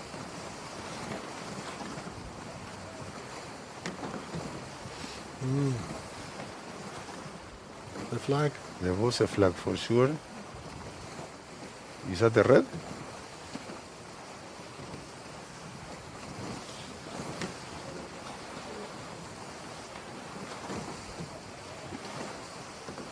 In the end, Phoenix having to jibe away. Yeah, I'm not sure if Baju had a penalty or not, but there were flags on the air for sure. They are dropping the staysail, so something for sure happened. They may be having to do their turns before the finish. Why? What the rule says is that you need to make it in the first possible opportunity. So, yeah, I think they have the penalty because they are hoisting the jeep. That's bad news for Baju. Hard for value when they unfortunately they jive way too late. That's I don't understand. They didn't need to do it. You had the options, as you said. Yeah, but also, I mean, they could have jive a lot later. So now, of course, this is all to the advantage of advantage of Quantum in the meantime. Yeah, if value end up losing multiple places coming through the line.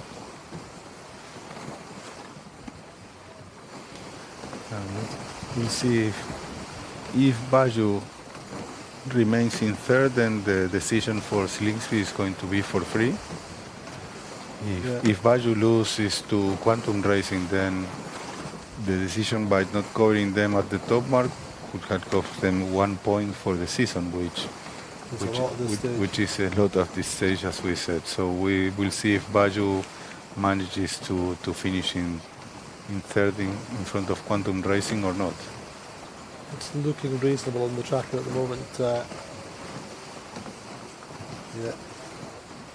Even without the spinnaker, Baju is still in third, so it's a 3 point for snatching defeat from the jaws of victory, isn't it? For Tom Slingsby, so that's good for them and good for the series, which is becoming tighter and tighter. And also, this regatta is going to be all upside down, I think, because a lot of... I think Allegre could easily be leading together with Quantum now.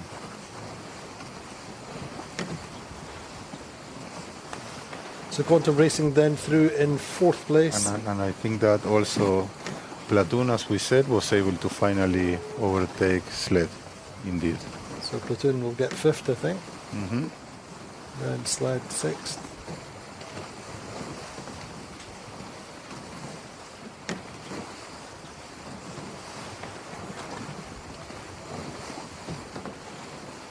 So, tell us the standings, Sandy, but... No. Too slow for that at the moment, but yeah, I think pretty much as you were saying, be between Allegra and Quantum. Quantum with their 4th, go to 9 points. Allegra had 7 plus 2, so they are 9 points. So it's Quantum and Allegra in 9 points, leading the regatta now. And Phoenix go to 11 points now, so moving up the table as well. And Provezza going through, they were on Provezza was 4 on 4th, points. they are 11 now. Phew.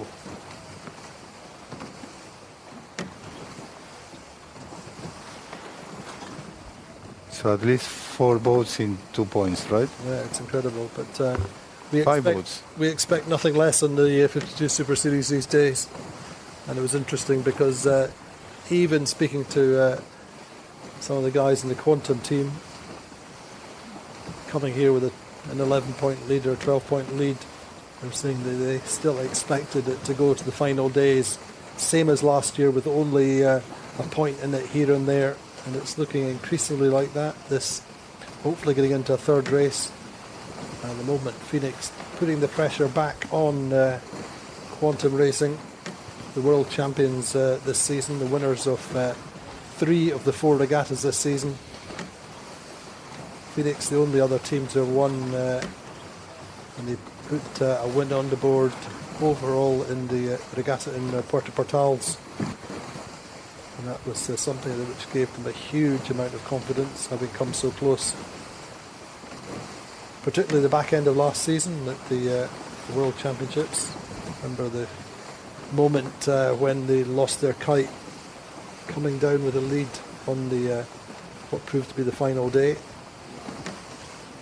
So you do wonder a little bit about destiny and luck and all these things that do come into play, strangely enough, in sport and indeed Grand Prix yacht racing. But good race, good conditions in the end. It was a little bit nervous in terms of the wind strength early on, but I think we should manage to get into a 3rd race, do we? Keith? Yeah, I'm pretty confident we'll have a 3rd one because... Because you're positive.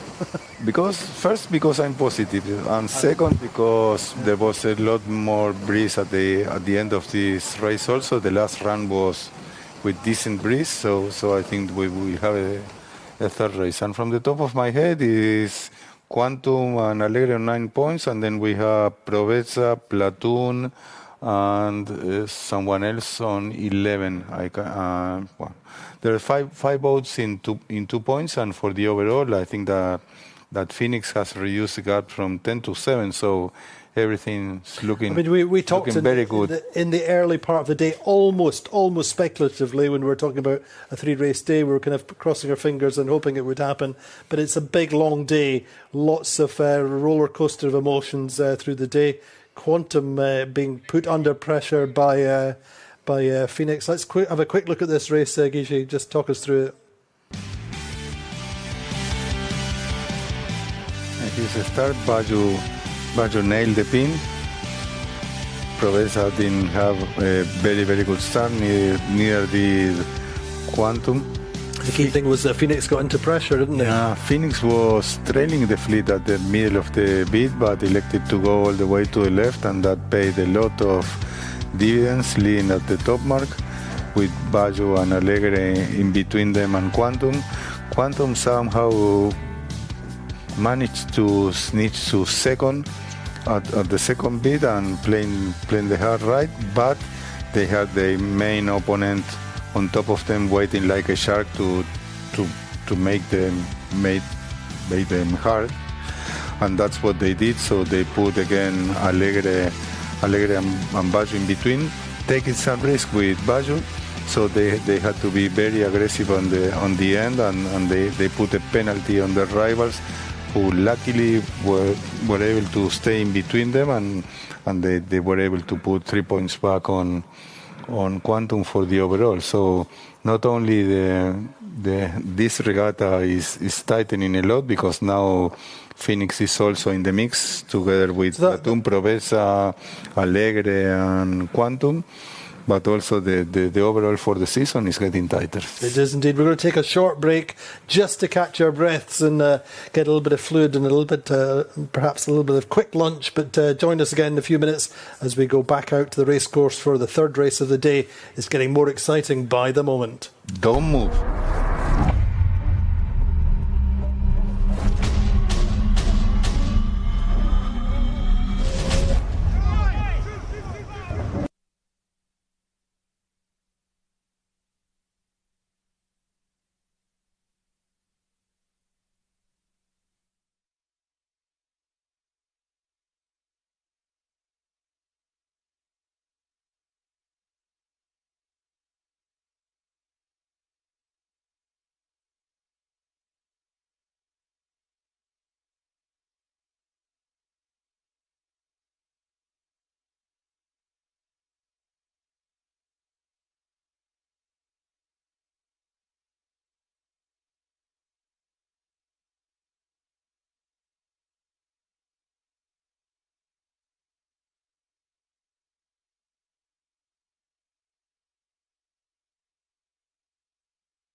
Welcome back to Barcelona. It's day 3 of racing here at the 52 Super Series Barcelona Sailing Week, and we've had 2 good races, starting off in light breezes and moving into the second race. A little bit more wind, but the pressure increasingly on Quantum Racing. Phoenix going well after a ropey first day for them, but really 2 good scores from today, both times finishing ahead of Quantum.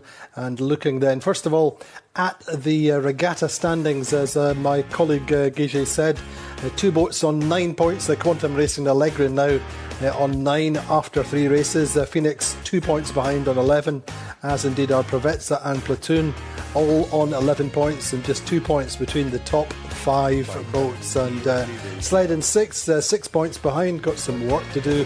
Value then getting that 3rd, lying in 7th. Interlodge 8th, Gladiator 9th, and Paprec in 10th, returning to the series for the first time since Menorca a couple of years ago. And then looking then at the circuit standings, that's what everybody wants to see, everybody doing the sums in their heads as much as possible. Quantum Racing then now 139 points. They're just 7 points clear of Phoenix now. It was 12 points coming into the regatta. Phoenix in 2nd and putting the pressure on, as I said. Platoon comfortable now, or more comfortable now, in 3rd. Sled in 4th. Allegra 5th. And Provezza, Value, Interlodge and Gladiator in the 6th, 7th and 8th, 9th positions. So Guige, then the pressure really is on Quantum Racing. Can Phoenix maintain the momentum? It's yet to be seen, but I remember Tom Slingsby saying we are the underdogs. We only won our first event in Portal this year, while they won 4 Super Series. They won many events, so we have nothing to lose. They are in the lead now, so we will give it our all and see what happens. So they are doing what they said they were going to do.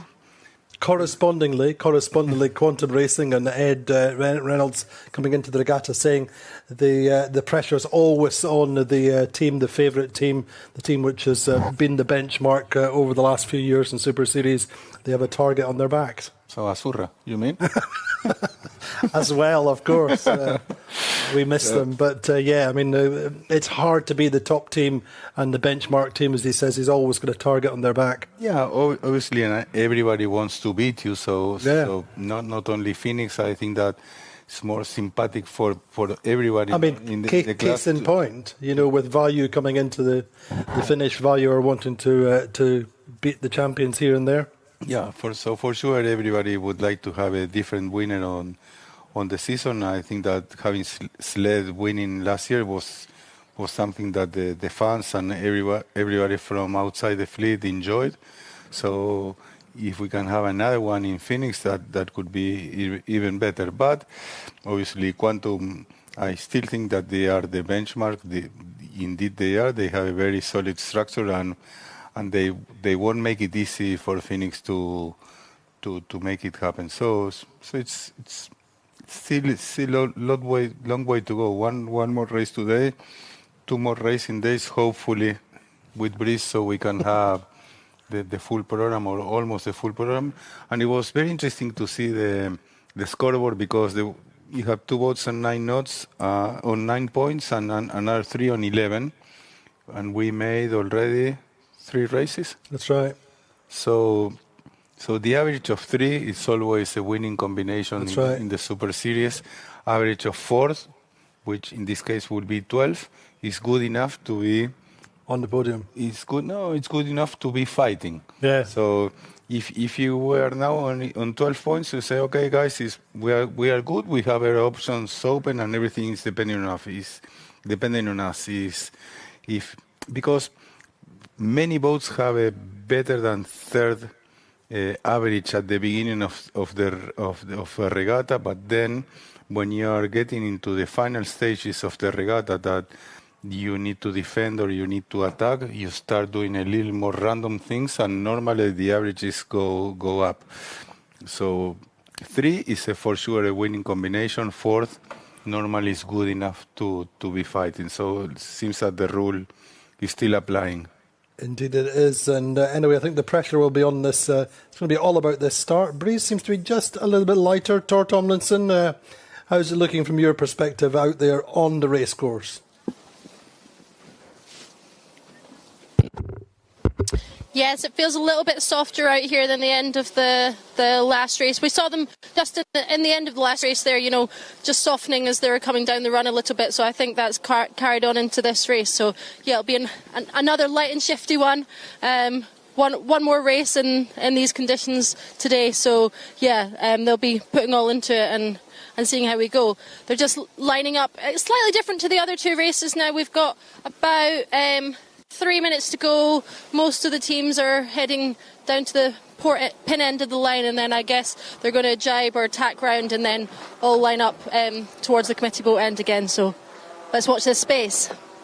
Let's do that indeed. But I say it's going to be on this start. And how are you reading the line there, Gigi, as you see it? It's very hard from here because, of course, but I don't have the bias. I don't have anything. But looking at the virtual and the positioning of the fleet, it doesn't seem that the right is so wanted by the fleet as it was on the previous races this time. So they are spanning all over the place, and with plenty of boats, 4 or 5 boats going to the right. But there's also a couple of boats in Bayou and Sled. They are staying on the left, so it's all more spared about around the line. So I think many guys have pushed for one end that at the end didn't work, and they pay the price for that. So maybe now they say, okay, just best start, trying to make sure you have a clean start, and you are able to sail at full speed for the first couple minutes, and from there on decide what to do. But now on the very last minute, the fleet pressed a little more to the right again, with only Sled and Bayou staying on the left. So they are all tacking into what could be their final approach.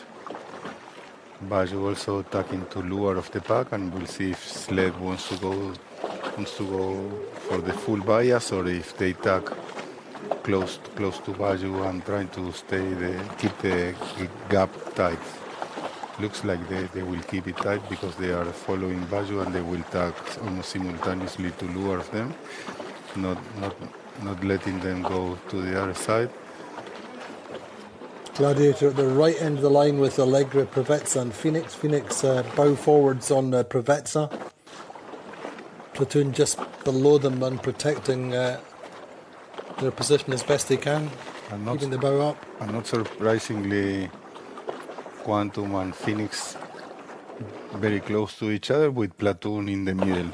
Platoon a little bow forward, so they will have to burn a lot of time at the end, so that probably they will lose gauge to Quantum, or they will be forced not to start at full speed. But key thing for Quantum, I think, is having Paprec below them. They've got runway to lure to build speed. And I think that now it's Phoenix who is tight, because Quantum got them high, and now they put Platoon got them high, and now they put the bow down, and they don't have a lot of space and time to accelerate, so they will start a little bit late. We have to just looking to be a little bit early and having to burn speed in the last seconds. We have to wait and see if it was a clean start or not. Sled and the bunch of the pin a little bit late on the line, so they will pay a little bit of price for that. Looks like one boat might be coming back, or they lost a load. I think it's Phoenix, unfortunately for them. We were saying that they were took up by Platoon, and they didn't have enough space and time to accelerate properly, so they are struggling at the beginning of this leg. Really solid start from Sled, all in all, from what we can see. Yeah, I think that Quantum has a better position to I mean, at least to manage their own destiny rather than Sled. Sled cannot tack and cross at the moment, so they will have to wait till the eye wants to decide. if you wanted to go hard left, obviously where sled is the place to go, but judging of how everyone positioned themselves for the start, it didn't seem that they wanted to go hard left. So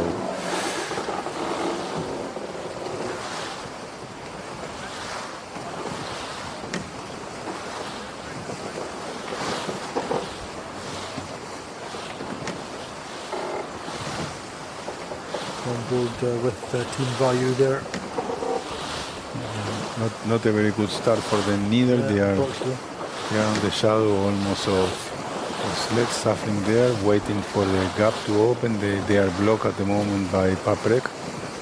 So if they tag, they should bear away, and also they take the risk that Paprec decides to tag on them, and then they will be forced to do another tag, will be even more expensive than that. So they are waiting to see how the situation pans out. Now they decide to tag, and now they must be praying that Paprec doesn't tag on them. Paprec is not moving, so it looks like they will forgive their life this time.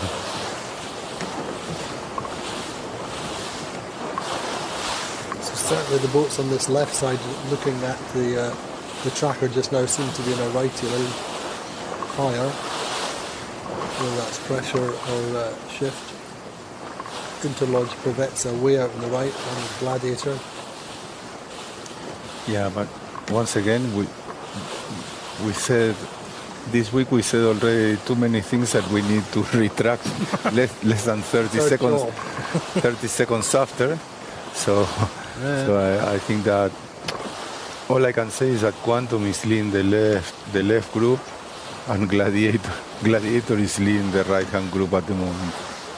And Phoenix, unfortunately, a little bit deep in 7th, just lured of Gladiator, but good pressure for Phoenix just now, also for Gladiator, fully hiking.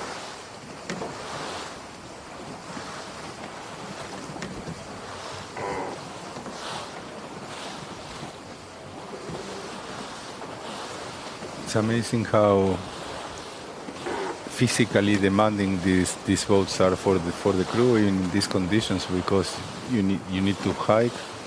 You're always moving. Yeah, the same as if you had. At 25 knots, you're dead weight, aren't you? You're just hanging over the site, trying to be as heavy as possible. Yeah, the main difference is in 25 knots. Normally, you have a lot of waves also, which makes your life even harder. But still, three races in a day like this is tiring and very, very demanding. Quantum still in control of this left group.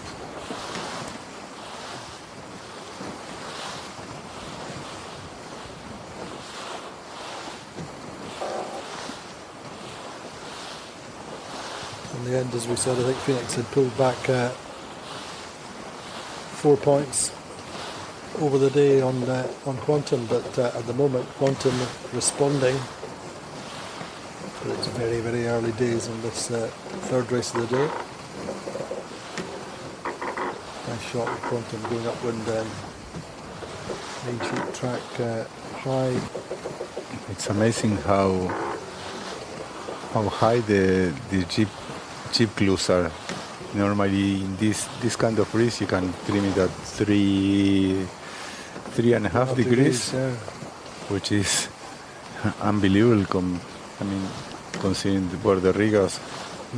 Obviously you have the Traveler also all the way up, so that's twisting or rotating the whole thing.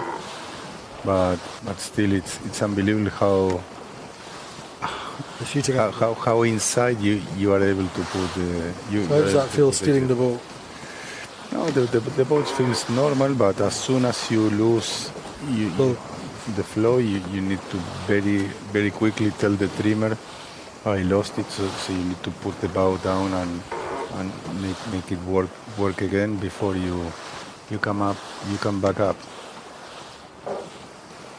Quantum tap.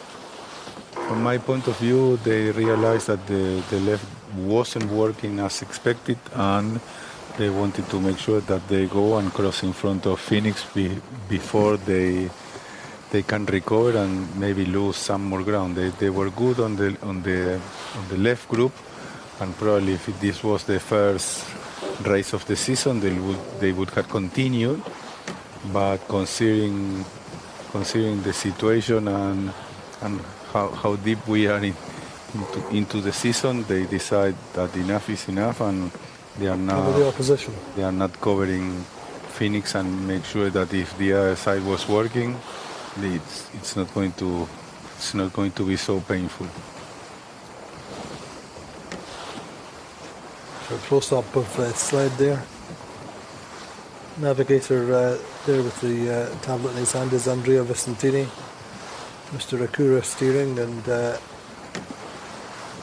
sheet trimmer there, Don Cowie. Don Cowie, Keiko Bruni, Andy Bichel, Murray Jones. I mean, it's a incredible team, isn't it? Robbie Naismith. They have a complete group of stars sailing these boats around in Mr. Okura, and very experienced, and they sail many miles together. So that's another very solid group. We're so close in Scarlino. We were coming into the final day. They were leading, and in the end, just losing out to Quantum. And as we were saying, Phoenix indeed crossed in front of Quantum, and that's Quantum decide to tack to minimize the losses, because if they continue going like that, they were going to be even in a worse spot. So I'm expecting now Phoenix to be tacking in the next minute or so to the right, unless the whole fleet start tacking again to the left. So I'm not seeing them taking such a big split as they took in the first bit.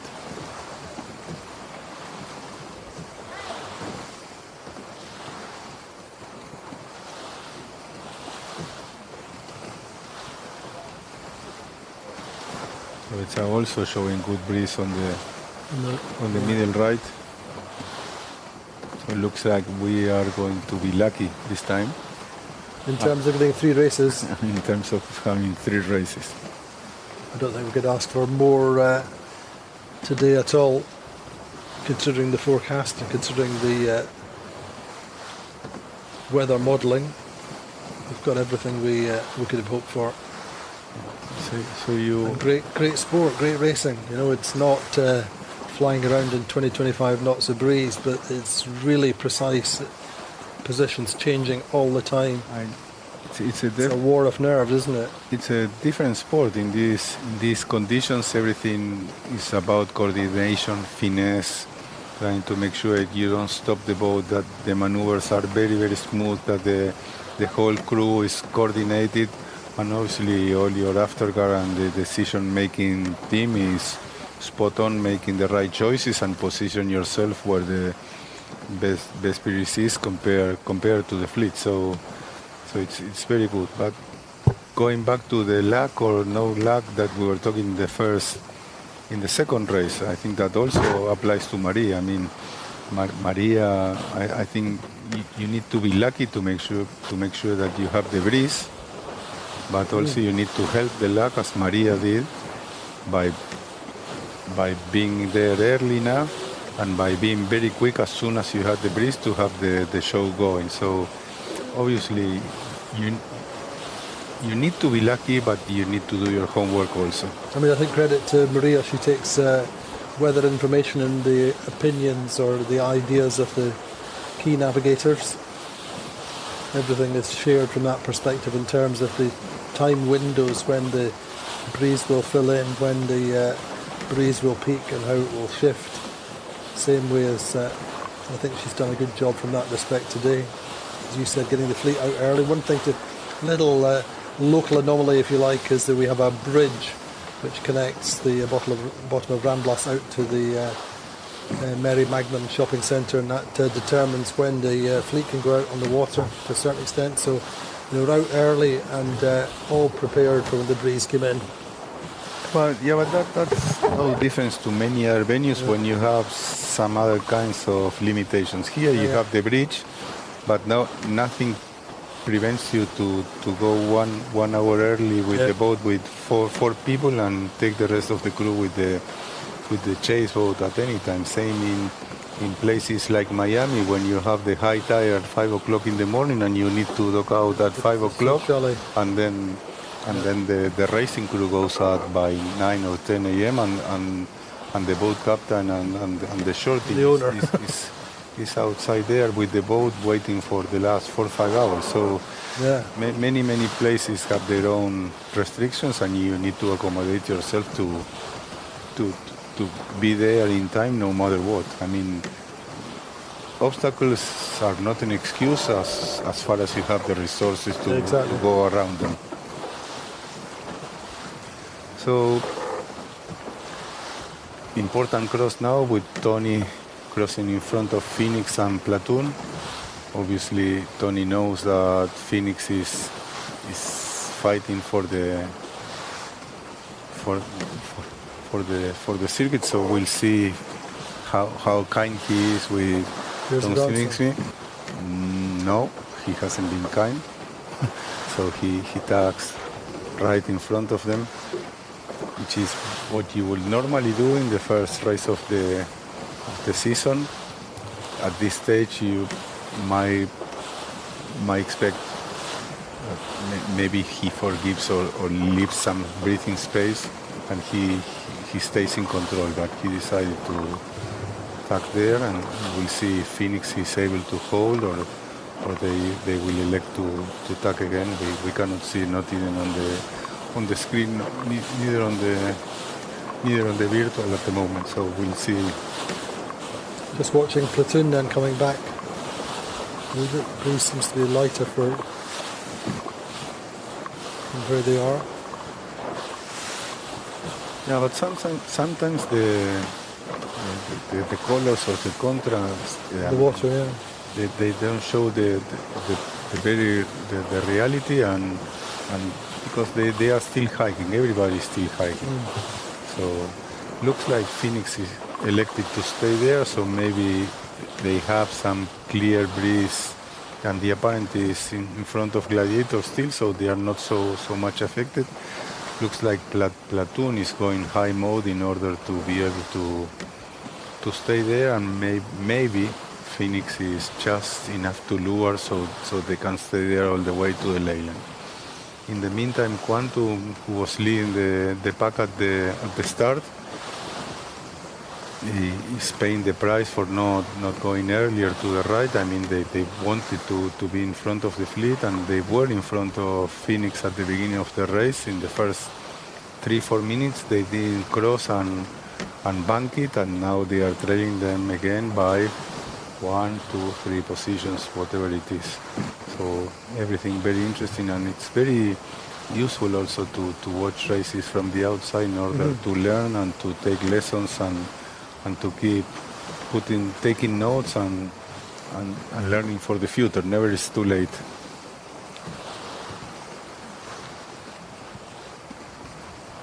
Remember, on Azurra every day, one of the questions we made to ourselves, regardless if we had a very good day or a very bad day, is okay, what did we learn today? What did we learn today?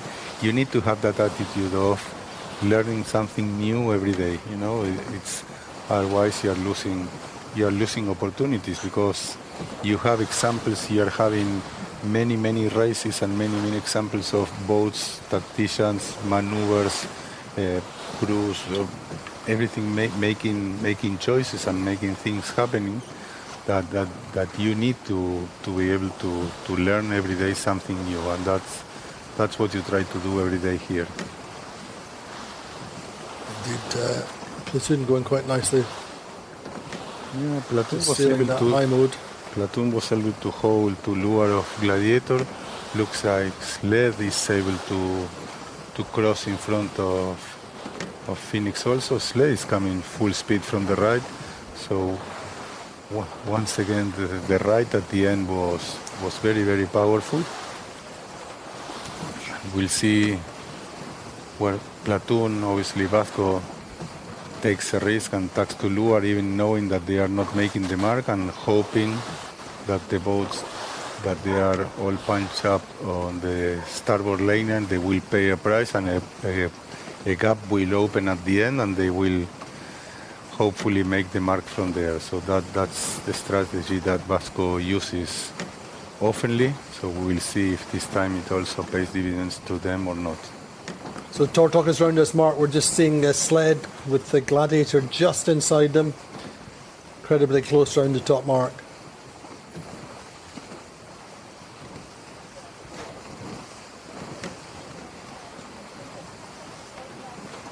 Not getting Toro, I don't think, but yeah, in the end, sled overlapped with the Gladiator. Gladiator inside looking for room. Pushed at the same time by Platoon on the inside looking for mark room in the inside boat. So all three boats overlapped at the top mark. Phoenix not far behind. It's unbelievable how close they are. It's going to be all on this manoeuvre on the kite set. Phoenix going quite nicely, sailing the shortest distance. Getting the kites up early, Guige. Yeah, that shows you that the wind shifted to the right at the end. So the offset angle is pretty wide, and that's why the kites can be hoisted early. Vasco and Platoon did a good job of hoisting before of the opposition, and therefore they are going to be turning the mark in first position. Risky move by Vasco, but they had their dividends. As the wind shifted to the right, as we were saying, Vasco jibed straight away. Not a Sandokan because they had the kite already up, but what you normally call an early jibe.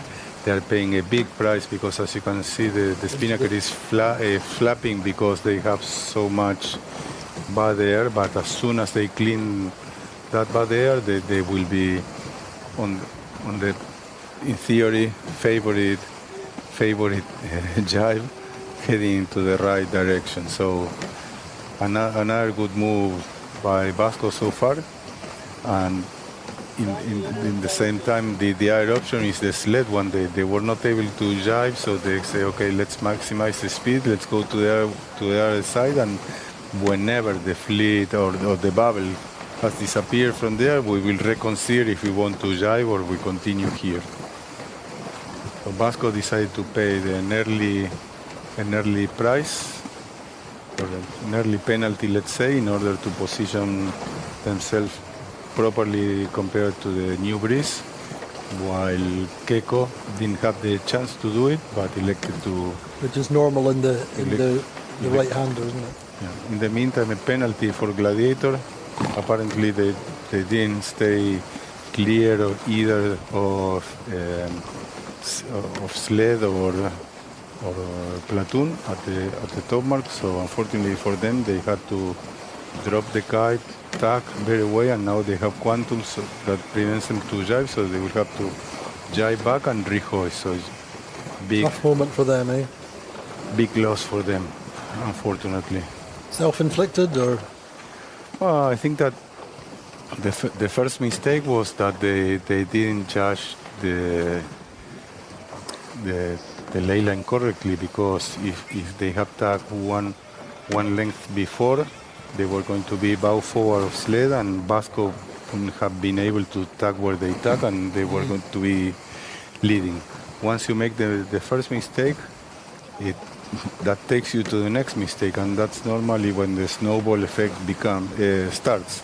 So that's another saying that we had on Azurra, which was, okay, one mistake is acceptable, but stop it there. It's one mistake, not two. So we can accept one mistake, not two. Only one mistake, not two. We were repeating that to ourselves all the time, and that's something that we work it a lot, because in our previous days, I mean in our early days, we used to have a lot of penalties or too many penalties in order to succeed at the end of a regatta. And that's something that we consciously work it very, very hard during the seasons, trying to make sure that they stay out of trouble do not take unnecessary risks.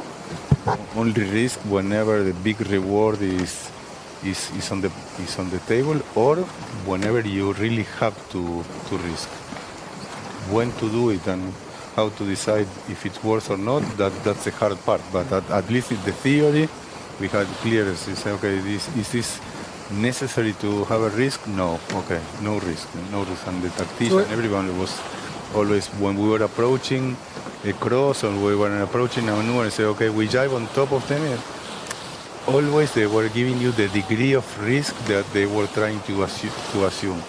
When Vasco, Keiko, Santi were calling me, I want the committee, they were telling me, I want 80-20 committee. That means 80% of my, I want it. So that's a pretty strong call. Yeah. When they say, okay, 60-40 committee, the call was, if you can win the committee, it's a bonus. Otherwise, second, third vote next to the committee is still okay, you know?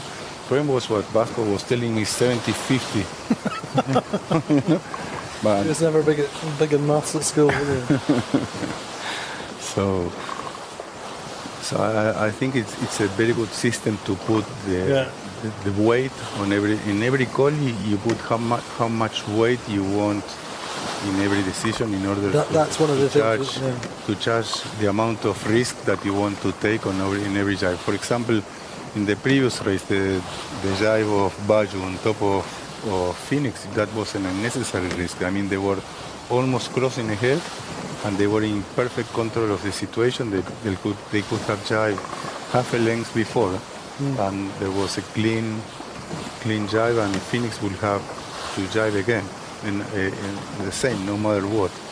But by trying to push it to the limit and to make it even more perfect, they took a big risk, and Phoenix saw the opportunity, went for the penalty, and they went from first to third, and that was only because Quantum was very far back and they were not able to capitalize on that. Otherwise, they would have, in a fleet that could have been a lot more tight, they could have lost a lot more positions. And those are the points that really hurt, and you cannot afford to lose.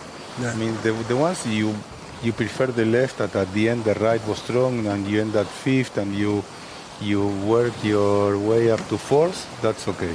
Yeah. But when you can win a race and you lose up to third, those are the points that you cannot afford to lose if you really want to win the season.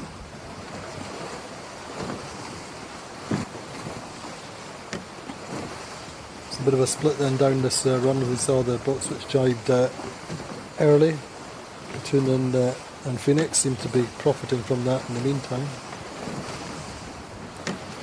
Yeah, I will think that Sled is in a good position now, because they did their jive already, so they pay the price of the maneuver, and while Platoon is jiving now, both them and Phoenix, so we'll see if they are able to hold on to the lead. But looking at both of them now, if I have to choose, I think I would prefer to be Sled at the moment.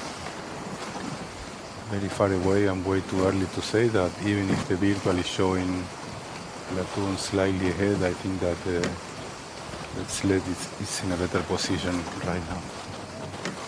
And the good thing is that you know that they have breeze, because you see the staysail is full and stable, the spinnaker is full and stable. They have people to windward. Obviously they also have people on the other side, but now they are pressing, so that means that they have a mini puff. So I'm pretty sure that they are in good shape now. And as you can see, they are like 2 knots quicker than Platoon at the moment, 11.6 compared to 9.3. So Alegre, which is on Sled size, is also traveling at 10 and 10 something. It's only now that Platoon got closer to 10 knots, but Sled is still a full knot quicker at least.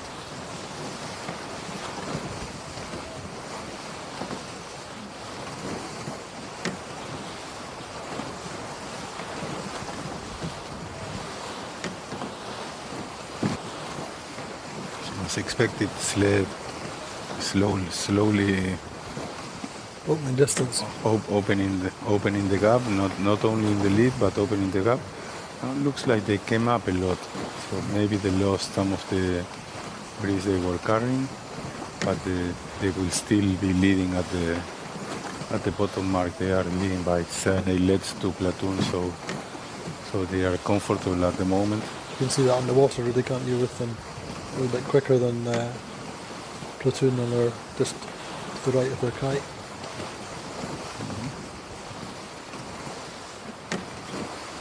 Once again, a few boats between Phoenix and Quantum. Quantum we have in 7th at the moment, Phoenix in 4th, and we weren't expecting that going up that first beat, were we? Not at all. Off the start line, Phoenix were looking pretty tame, and Quantum looking good in the first few minutes. Nicely pressured up there, though. Yeah, for sure, there's good breeze now in this ley line, so I can imagine the leaders will head a little bit to this side now. But it's too easy to say, but it is also true that in the first bit the leaders came from the right, so it's changing all the time, and so the tacticians will have to look upside behind their shoulders and take a look and make a decision. Obviously now it was a lot more cleaner maneuver to go to the left gate, but Keiko will soon make a call. Keiko Bruni, I mean, will soon make a call if he would like to go continue for a long time and before the attack, or they will keep going to the right. They have a decent lead there, though, don't they? Looking at platoon coming in now in 2nd. Phoenix pretty much on their stern, coming around that left-hand mark, looking upwind.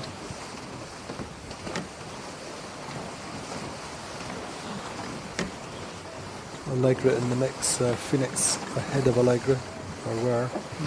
Yeah, they are going to be pretty even, I think. A little bit of a slow rounding for Phoenix. Yeah, they ended a little bit in the middle of nowhere's land, because they were in the middle of the gate, with both marks were already took by someone else, so they had to decide at the very end. So they pay the price at the gate without having the benefit of having a clear lane. So it's a little bit of a hard spot where they were, and they pay a little price for that. But if you're looking at the big picture, they need to be calm, because Quantum is still behind, and that's what really matters for them, right? Indeed. Privet's a sandwich, filling in the sandwich, if you like, between them and Phoenix. Gladiator in the picture, but I don't know whether they're going to influence the result now. Going round that lower gate fairly slowly. Quantum accelerating now.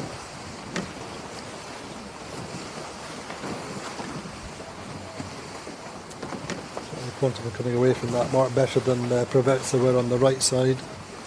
It's very hard to make decisions, because, for example, the early jibe made by Vasco in the last round, he paid at least 4 lengths to do that maneuver.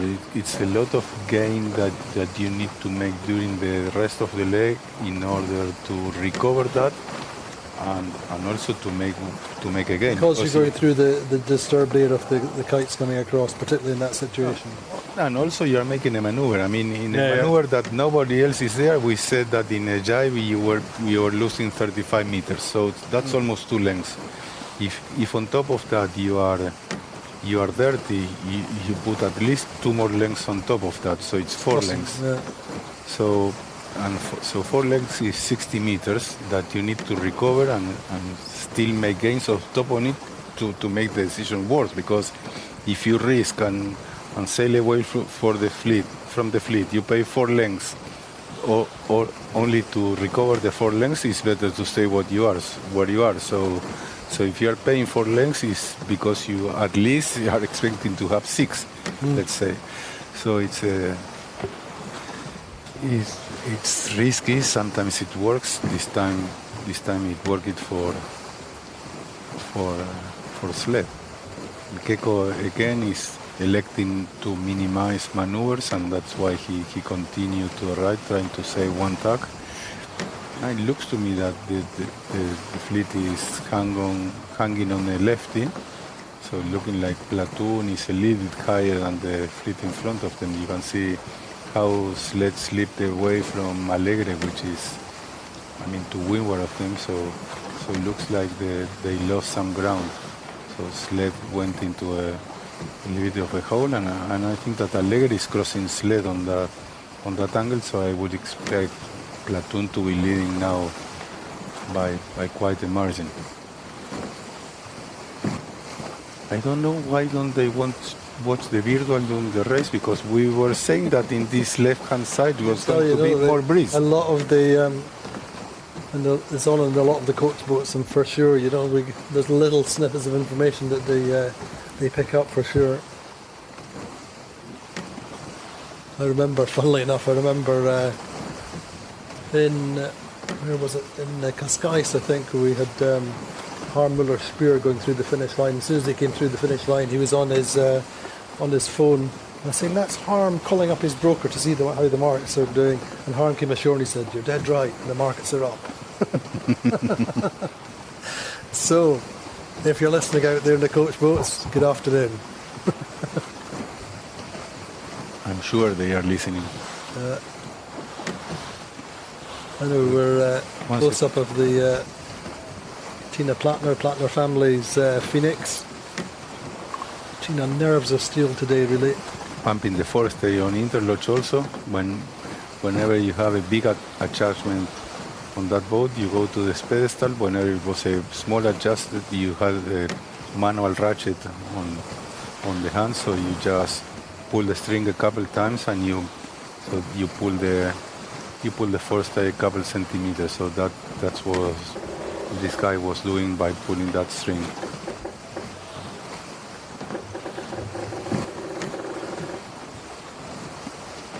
Beautiful boat. It is. It was nicer when it was blue, though. I prefer it in blue, but yeah, it's the way it is. So it was built by the best yard for racing yachts in the world. Who's that? It's at King Marine. And you were telling me the other day they have a sign outside that says... A sign that says? A sign outside that says... We cheap, quick. We can build. We can build boats in a very cheap, quick, and fast. But you can only choose two. Indeed. Now, jokes aside, I am a very good friend of the owner of the yard. We know each other from where we were sailing the cadets. So we were like 15 years old. And I trust them 100%, and they always build our racing yachts, not only in Valencia but also in Buenos Aires.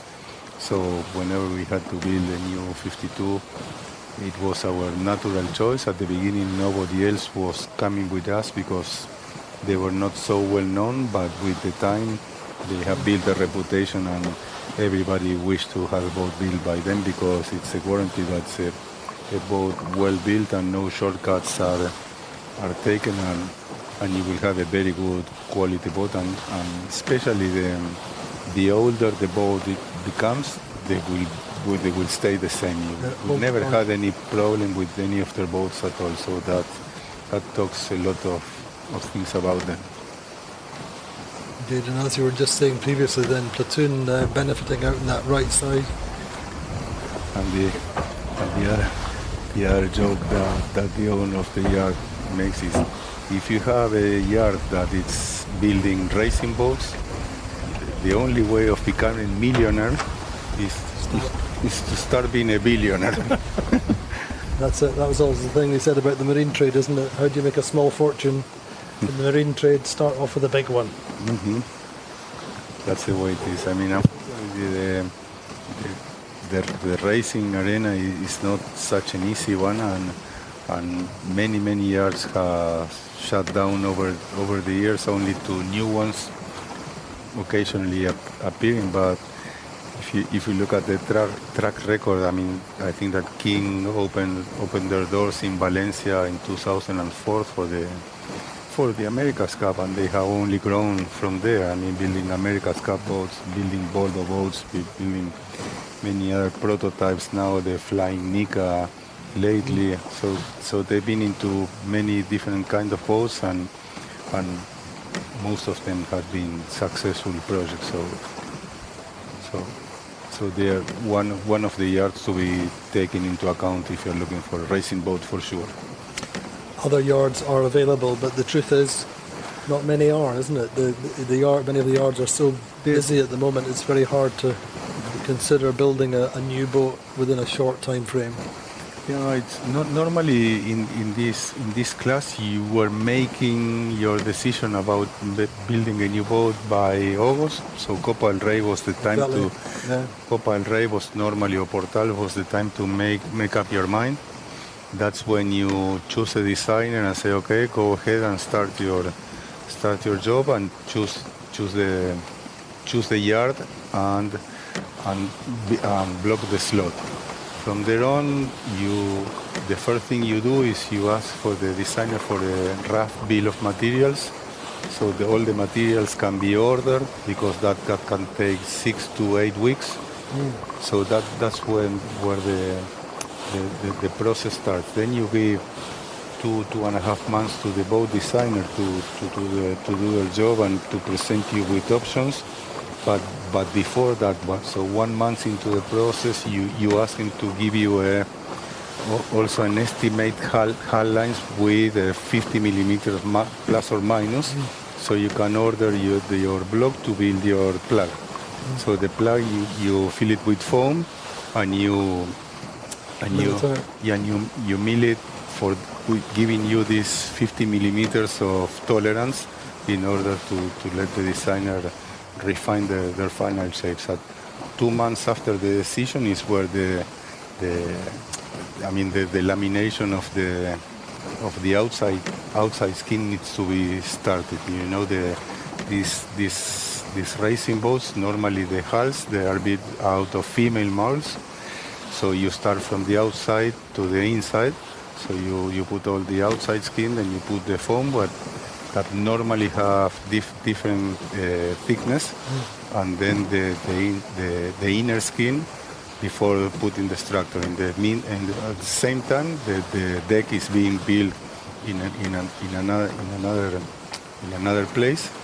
So by December, January, you should be able to close the boat and then start working on systems, painting, electronics, installation, and all the stuff in order to have the boat on the water, let's say by the March 15, April latest. So you have your first sea trial by the beginning of April or middle April, and then you normally were doing Palma Vela at the beginning of May. So that's normally the timings that it takes to build one of these beauties.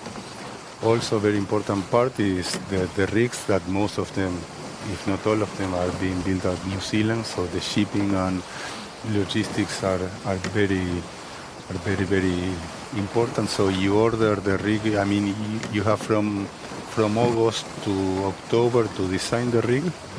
So you talk to the designer about the right moment of the boat, how stiff you want the rig, and then by October they start laminating the tube, only to be finished by, let's say, Christmas, and then they start painting and do it all the detailing, and by end of January they need to be putting it into a ship, because you have more than a month of shipping, plus clearance, plus customs, plus all this blah blah blah. It won't be in Europe before March, where you need to weight it, measure it, and put in all those together. So it's quite a bit of work and coordination, but if you are used to, it's a very satisfying experience. The first buildings I had a lot of stress. The last 2 or 3 we had a good team in place, so it was very satisfying to check that everything that you were anticipating is happening. So So it's very, very nice. So Platoon just tucks into the leyland. Looks like they are leading by 4 or 5 lengths now. Sled still in second. Alegre will struggle a little bit there, so I can expect Phoenix to slip in between somehow. And Quantum in the meantime is in 6th position now. So even worse, I think Phoenix is in second now, so the left was really, really strong. It's incredible, isn't it? Andy, we should be tacticians. You can be. We said I can't take it sitting here far less being in a boat, but I mean it's just. We said the left on the first run. We say we expect the fleet to go to the right-hand lane line looking downwind because there's more breeze over there. Yeah. So Vasco and Tom Slixby were listening to us, and they were first and second now.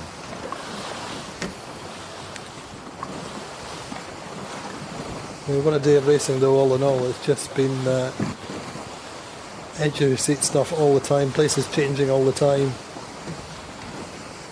And you know, the most impressive today really has been the Phoenix in a lot of respects, under pressure and delivering. Fantastic day for them. If the regatta, this race finishes like this, they are in second. Quantum currently in 6, so another four points that they are shaving. That's taking the difference down to 3 only. So 2 days to go. How much closer to that can you expect it to be?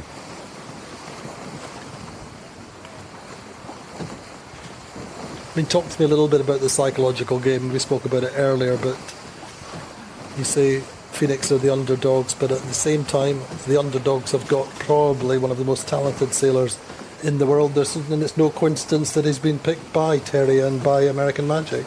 Yeah, I think that he demonstrated in several different classes that he's probably the top sailor nowadays. I think that there are guys that they are very good in 470s, in J70s, in the lasers, in the Swan, in the 52s, but this guy has just won the Sail GP circuit. He performs well in the Swan 50. He performs well in the Moss. He performs well in the 52. He's an America's Cup, America's Cup team now, an America's Cup winner. So he's so versatile that's the best definition of himself. He has won all over the spectrum. So, but as I say, the psychological battle then is fascinating because you have the benchmark team, you have and Terry and the afterguard of the Quantum know that they're up against a real opposition. And I'm sure that when we talked earlier, and I spoke to Lucas the other day and I was saying, so are you thinking, there's a weakness there in the Phoenix team because Tina's coming back, and he's saying no, we just look within our own lifelines and everything else, but I'm sure they saw a weakness, and that weakness has not been evident so far except on day one, as you might expect. Yeah, I think that considering the stage of the season that we are, I think it could be considered a mistake made by Quantum at the beginning of this race because they were comfortably ahead of Phoenix like 2 minutes after the start, and they were able to tag and cross and be in a controlling position. Then, I mean, it's very easy to talk afterwards, but they elected to go to the left, believing in the left. It was what they thought, but it didn't prove to be the right thing, and from there on they are in a little bit of a struggle. So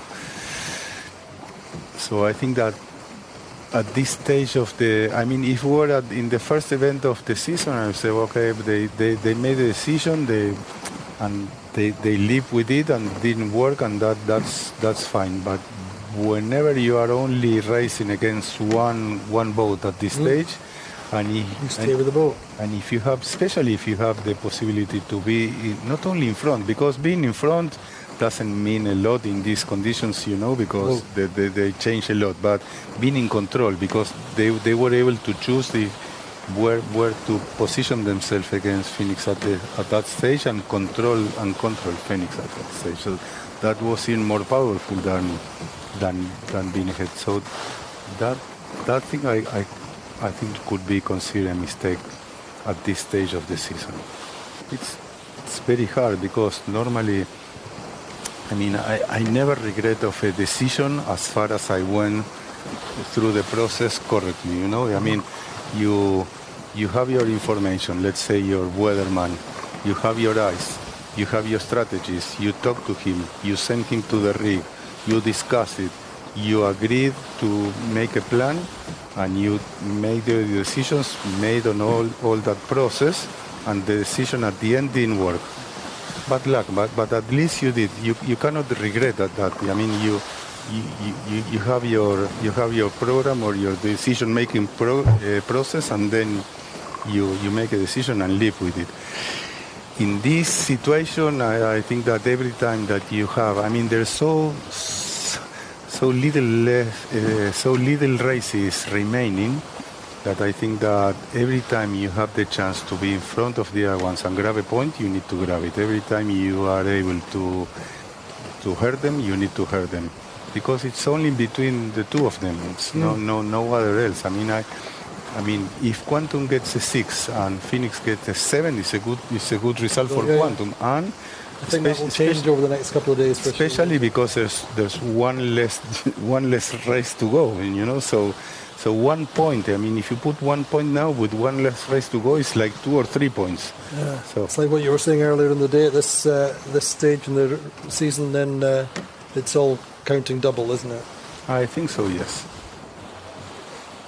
So same as the other leg, Vasco elected to jibe earlier and go to the left. This time Phoenix elected to go to the right, looking downwind, trying to search for the breeze that was there on the first run and second beat.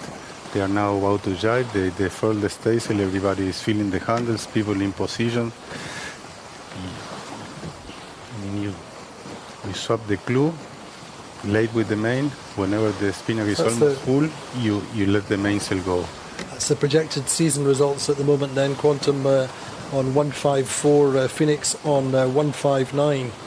So just 5 points in it now. As we consider the final run of the day. And only 2 days of racing left.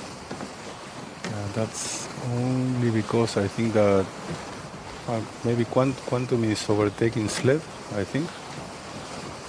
I don't know if maybe Sled signal is not very strong, because if they were 7 points behind and they are making 4, they are making 3, they should be 4 points behind more or less. Anyways, 4 or 5 points, they are close, and with two days to spare, there's not enough of a cushion to be comfortable and put your head on the pillow and sleep. Not at all. And sleep like a baby, I tell you.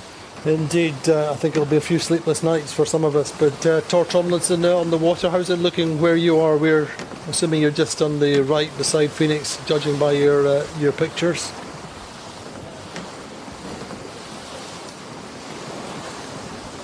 Yes, we're just on the right here by Phoenix with Preveza just behind them. We've got a nice little bit of puff over on this side of the course. Looks like Phoenix are doing quite well down here, but Platoon looking strong on the other side as well with, I think, Sled just behind them, and then Allegra as well.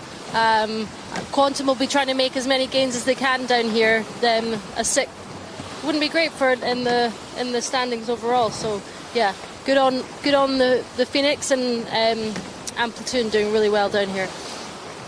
Indeed, Allegra in the mix as well, and going well for the Regatta standings. And remember, it's not just about the circuit title for the year, it's also about the finishing the season on a high with a Regatta win.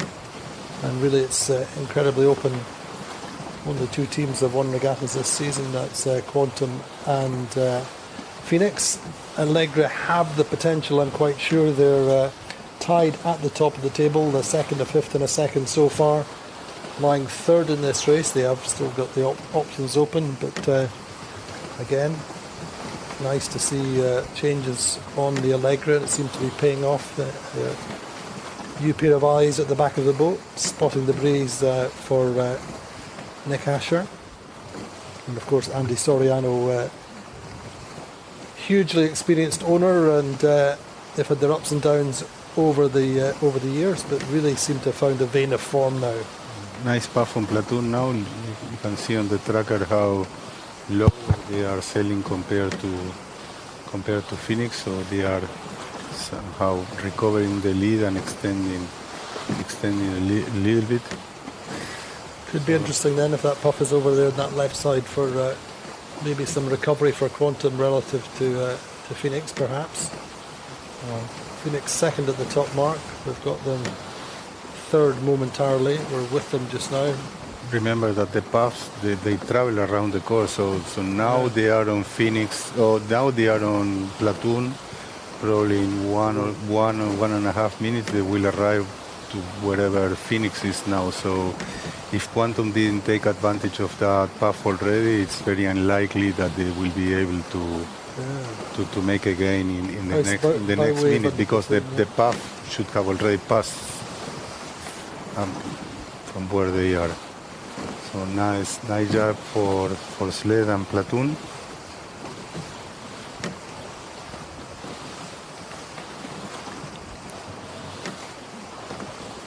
Now is the moment of the truth in between the two corners. Now looks like the puff is arriving to Phoenix. You see at the tracker how much lower they become in the last seconds. But apparently Platoon has what it takes to cross ahead on this one, and might be able to hold in there. Even Sled made a gain compared to Allegre. I'm not sure they will cross. Allegre will probably jibe on top of them, but they are ahead. I mean, bow to bow, I think the Sled is ahead of them, so Allegre will jibe now. It's not what they're doing. Sled will have to try to stay there from where they are to the finish line. We'll see if they are able to manage that. So Platoon in a nice path now. The boat is heeling. They put people to windward. They are able to sail comfortably now, and they will probably cross in front and win this race. That will put them in the head of in the top of the regatta by 1 point to Phoenix.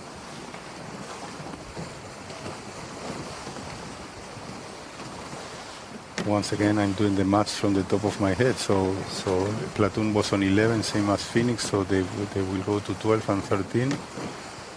And Allegre will probably go also on 12. So tied with Platoon. It's a good win for the Platoon team then. Confidence builder for them. They have been so far 4-2-5 and a win then. But a long 3-race day, maximum concentration, and all credit to Harmler, Spear and the team there. Close finishing just behind. You see, I think that Allegre will be able to cross in front of Sled, so they will indeed be third, and then tying with Platoon for the lead of this regatta. An excellent result for Phoenix. They are 1 point off the lead in the overall, but most importantly, they are still putting points in between them and Quantum. That is very likely to be 6. So another 4 points that they are saved from Quantum's lead, and that, Andy, believe me, it's getting interesting. We don't need to do the sums, do you? You just know, and the other thing that, as we keep saying increasingly as you get towards the end of the season, the other teams pushing the risk-reward equation more and more, and really anything could happen. But I think a lot of people thinking coming into this regatta with a 12-point lead for Quantum that, and having won 3 of the 4 regattas so far, it was should be a relatively straightforward task for them, but it's proving otherwise. Some of it, as Guy was saying, a little bit self-imposed or self-inflicted, but also Phoenix sailing extremely well, and also no doubt the conditions contributing. But Terry Hutchison looking a little bit frustrated, hands on hips at the moment. Yeah, same as Lucas. He was still with the legs outside the rail for a little period after they crossed the finish line. I think it was a little bit of tension. For sure, it was a tough day for them, and it's going to be a long night. They will have a chat. They will need to regroup and make sure that they recover and they come strong for tomorrow's the forecast teams. I mean, it's going to be light for the whole week. There's nothing that will change that apparently, so they will need to adapt to the conditions, and the good thing is that they have the speed and they have the talent and they have the ability to do it. I mean, if you look it backwards, how much difference could have everything been if they won the first race on the first day, and today they were leading the race until the first race until the last stop mark, before running out of breeze. What would have happened if they won the first race of the day? Completely. It would have been a completely different story, and they were very close to make that happening. So they have the ability. They are a super strong team, and I'm sure that tomorrow they will be stronger. Will yet to be seen if now that Phoenix it's so close, they are able to also to maintain the calm, because when you have nothing to lose, you are relaxed, you are calm down. So I don't care. I mean, I go there and I will take my risk, and if it happens, it happens. Otherwise, bad luck. Whenever you feel like you have a real chance, that's when the tension comes up, and when you need to demonstrate that you are ready and you have what it takes. No? So tomorrow it will be an interesting day to see both teams. The only thing is I can see Platoon benefiting for this, because they are the only ones that looks like they have nothing to prove, and they really don't have anything to lose by sailing in a relaxed way, and Vasco is very used to this. He's well surrounded by Jordi and a talented group of sailors that sail together for a long time now. So I think that for this regatta, options are looking good for the German team. Indeed, looking then at the Phoenix team, just they're looking pretty relaxed and happy with their day. Yeah, for sure they should be happy. I'm not sure if they are relaxed, but happy. I'm almost sure they are. I think coming down.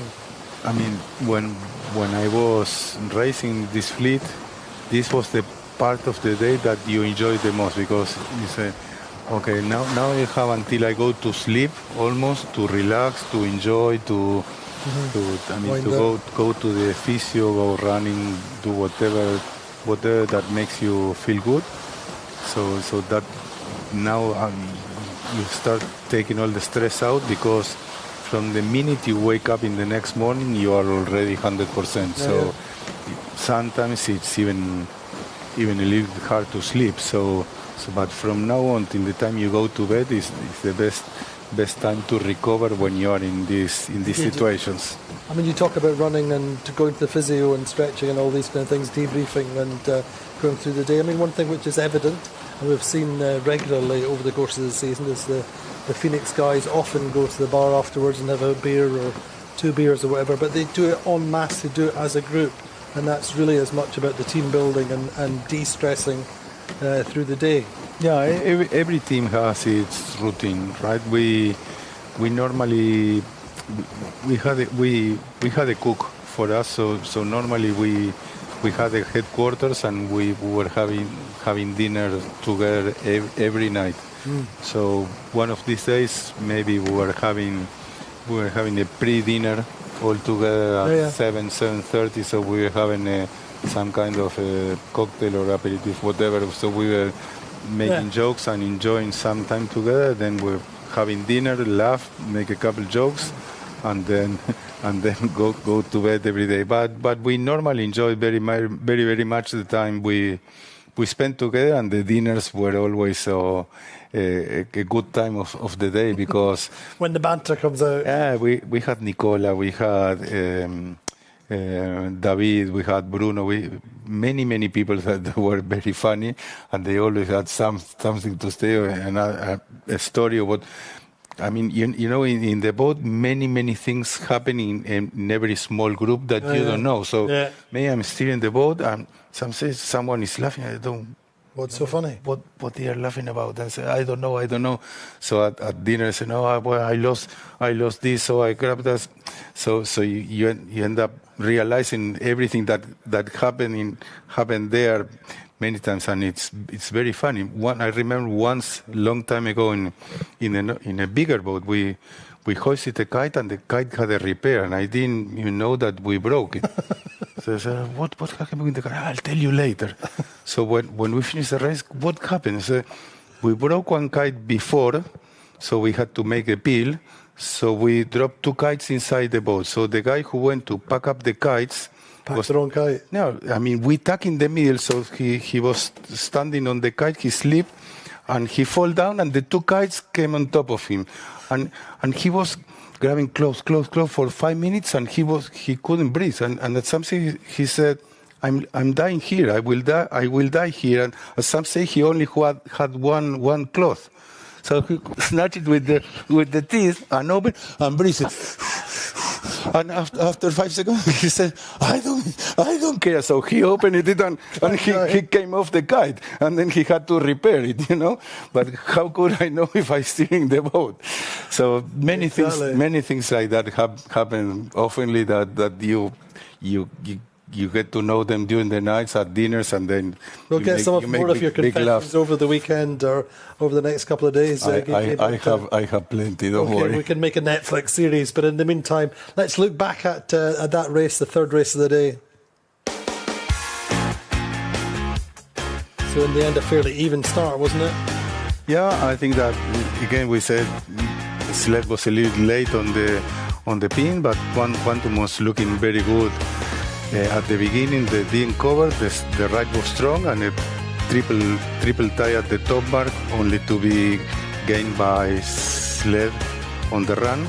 Sled, unfortunately, was not connected to the live TV, so they went to the right on the second bit and lost to Quantum and Phoenix, who were connected, and those two were the ones lean at the top mark, and they were able to somehow maintain their lead to the finish line. So victory to Platoon, and second Phoenix, Quantum in 6. The Regatta is tightening it up, and so is the overall. Indeed, it is incredibly tight at the top. And you say Platoon, would you consider Platoon the favourites for the Regatta, perhaps? No, I don't want to say favourite. I think that they are in a good position. Good position. They can push the risk a little bit more. Let's look at the scoreboard then after today. So first of all, with the Regatta standings at Platoon on 12 points, leading by virtue only of tiebreak from Allegra, also on 12. Phoenix just a point behind in third. Quantum Racing on 15, 2 points behind Phoenix. Provenza then in fifth on 16. So really the top 5 boats still only within 4 points. And a gap back to Sled on 21, 29 for Value, 30 for Interlodge, 34 for Gladiator, and 38 for Paprec. And as I told you, only 3 points. Indeed.